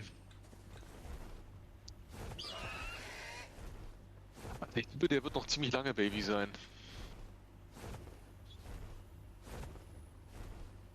Der ist bei 1,6% Reifeprozess. Ich weiß ja nicht, wie lange Babyphase andauert, aber ich fürchte, das wird länger dauern. weiß ich Also auch nicht, ich habe die, von den 8 Stunden sind jetzt ja 36 Minuten rum. okay, na gut, dann passt das. Ich mache es so, Jens, ich lasse den Server einfach laufen, du kümmerst dich ums Baby, Nö. ich habe einen T-Rex. Hm? Hast du eine Kryokapsel? Yo.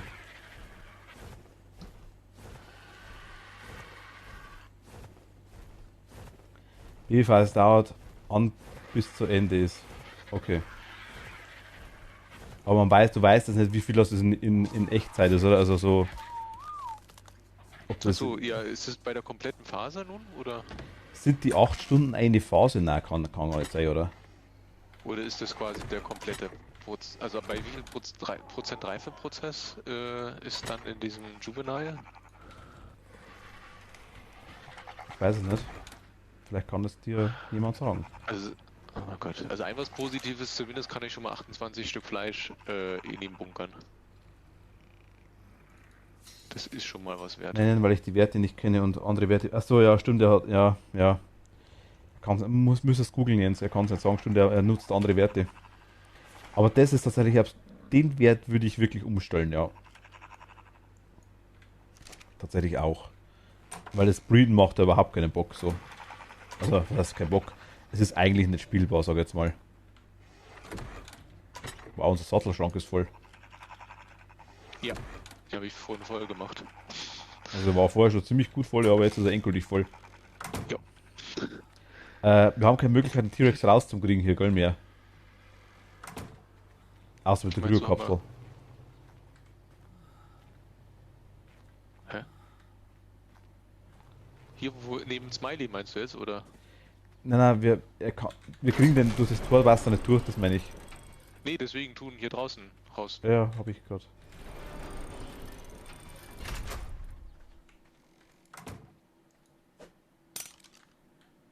Hui. Oder? Wie? Steht er direkt? Ist Ja, der nicht benommen? tatsächlich. Hat er keinen Sattel. Okay. Ach, hat er genau dieselbe Farbe wie der andere? Na, der hat eine ganz andere Farbe. What? Der sieht doch fast identisch aus.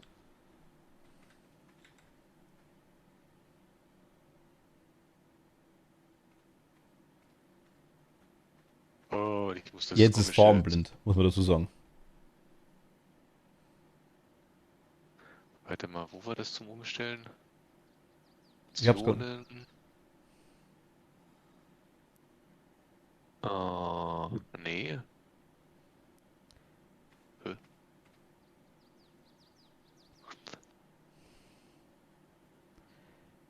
Also unabhängig von dem, dass das Muster komplett anders ist, ist der eine grün und der andere eher so Graphit schwarz-grau, sag ich jetzt mal. Ja, gut, der ist leicht grünlich, aber. Und das Muster hinten ist auch ganz anders von oben. Gut, vielleicht von oben siehst du das gerade aktuell nicht, aber Von unten sehe ich das nicht, wie das Muster von oben ist. da steig mal ein. Oh, der ist ja ganz weiß von oben. Ja gut, okay, das habe ich nicht gesehen von oben. Okay, von oben sieht er anders aus. Okay, bin ich beruhigt.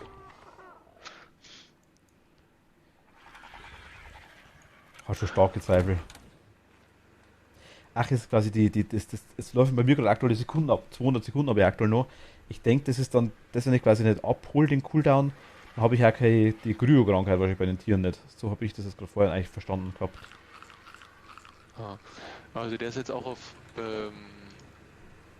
quasi neutral gestellt, ne? Ja, habe ich gerade gemacht. Aber cool, wir haben einen zweiten T-Rex. Ist doch schon mal was. Gut. Und ich habe das. Ah, gut. Und mit Terry machen wir es genauso, Jens. Wir holen das nächste Mal einen Terry oder zwei. So machen wir es jetzt mit jedem Saurier, mit jedem Dino, den wir haben wollen. Ich fliege mit dem Vogel los, du hängst dich unten dran.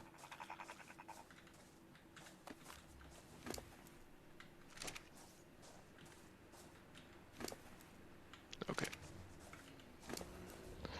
Ja, können wir gerne machen. Wo ist ein Avocado? Avocado ist hier unten. Achso, okay. Habe ich vorhin gerade um 1 gelevelt. Ah, okay. Kann ich den hochfliegen? Nee, bitte unten lassen. Weil? Weil ich eigentlich oben weitermachen wollte, aber Ja, wir hören jetzt zumindest eh schon mal die Sachen reingetan. Achso, okay, ja, dann lassen wir stehen. So, 31 Stück. Ah, das ist doch mal was. Also wie lange hält denn das Fleisch bei dem? Äh, keine Ahnung. Wahrscheinlich nicht super lange. Ah, warte mal, mir fällt gerade was ein, ich habe den T-Rex ist das Narkosemittel da drin, glaube ich. Ähm, 40 Minuten? Also ein Stück, ne? Aber ansonsten, der verbrät schon. Nee, ich sehr meine, fleißig. ich meine wie oft er frisst, das meine ich ja. Ja, schon ziemlich regelmäßig. Also, ich habe jetzt nicht mitgekriegt, dass er jetzt irgendwie mehr isst. Aber da ist insgesamt schon einiges. Ich stell mal den einen da hin. Vielleicht kriegen die auf die Art und Weise noch irgendwie Fleisch.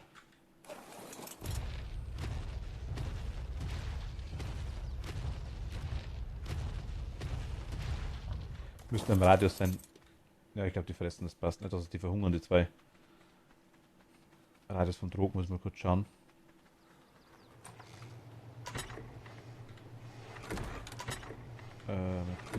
Achso, ich könnte übrigens ein Avocado ja auch noch ein bisschen reinbringen, dass er im Trog drin steht. Okay, also die zwei T-Rex stehen jetzt auch im Trog drin. So. Aber es ist halt quasi der zweite Druck, der jetzt da ist. Also aktuell sind schon noch, ja gut, ich sag mal, 120 Fleisch grob drinnen. Nicht ganz mehr, aber ich werde den Server dann ausschalten, sobald es geht. Oh mein Gott. Oh Gott, wen hast du denn jetzt wieder bewegt? Ein T-Rex.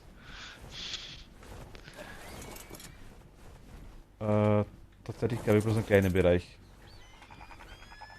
Ja, es haben sich einige Dinos umgedreht.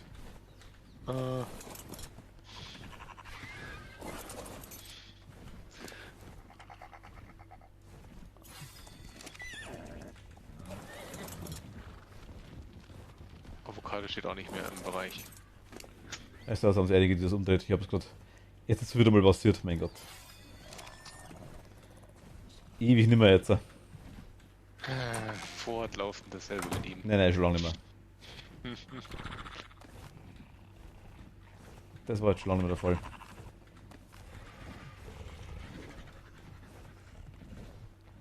Aber ich muss das machen, dass ich sehe, dass die Morphogons wieder Ei gelegt haben. Oder zwei. Aber irgendwas fliegt noch. Fliegst du das gerade oder? Ich flieg gerade gar nichts. Ah, dann fliegt da ein paar Vögel rum, dann pack ich's mal. Abpfiffen habe ich schon wieder. Und Schorsch.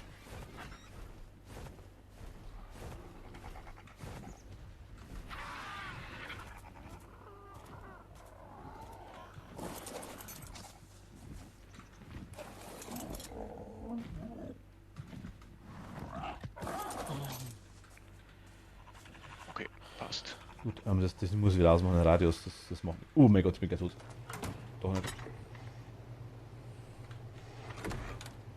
Der Radius macht mich kirre. Ja, gut, ich würde sagen. Ja gut, die noch alleine machen kannst. Hat was mit Base, also mit Zeug zu tun, das man dabei hat, zum Hochbauen. Also, weil das kenne ich von meinem Bruder tatsächlich, dass er quasi hergeht, legt ein Steinfundament hin, wo ich gesagt habe, macht dann quasi eine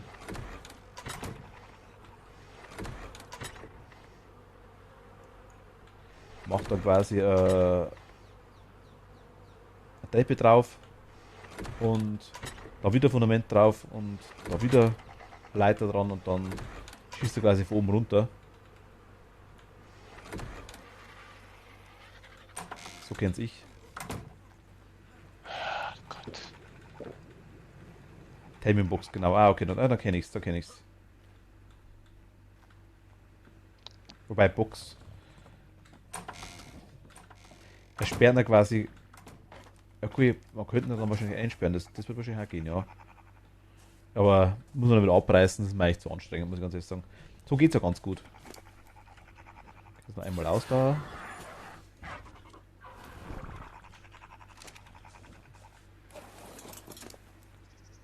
Mal das kurz raus da.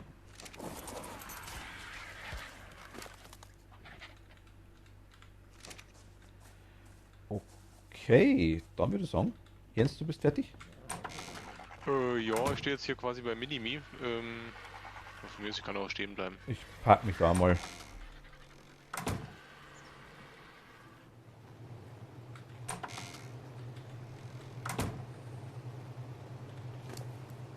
Na gut, das war dann Reifeprozess 2,1. Oh mein Gott. Naja, wenig. Ich weiß. Aber ich habe bisschen ihn anders. geschafft, ein bisschen seitlich zu bewegen, dass er nicht mehr an der Wand ranbackt. Das ist schon mal ganz gut, ja. Ja, da kommt man noch besser ans Inventar ran.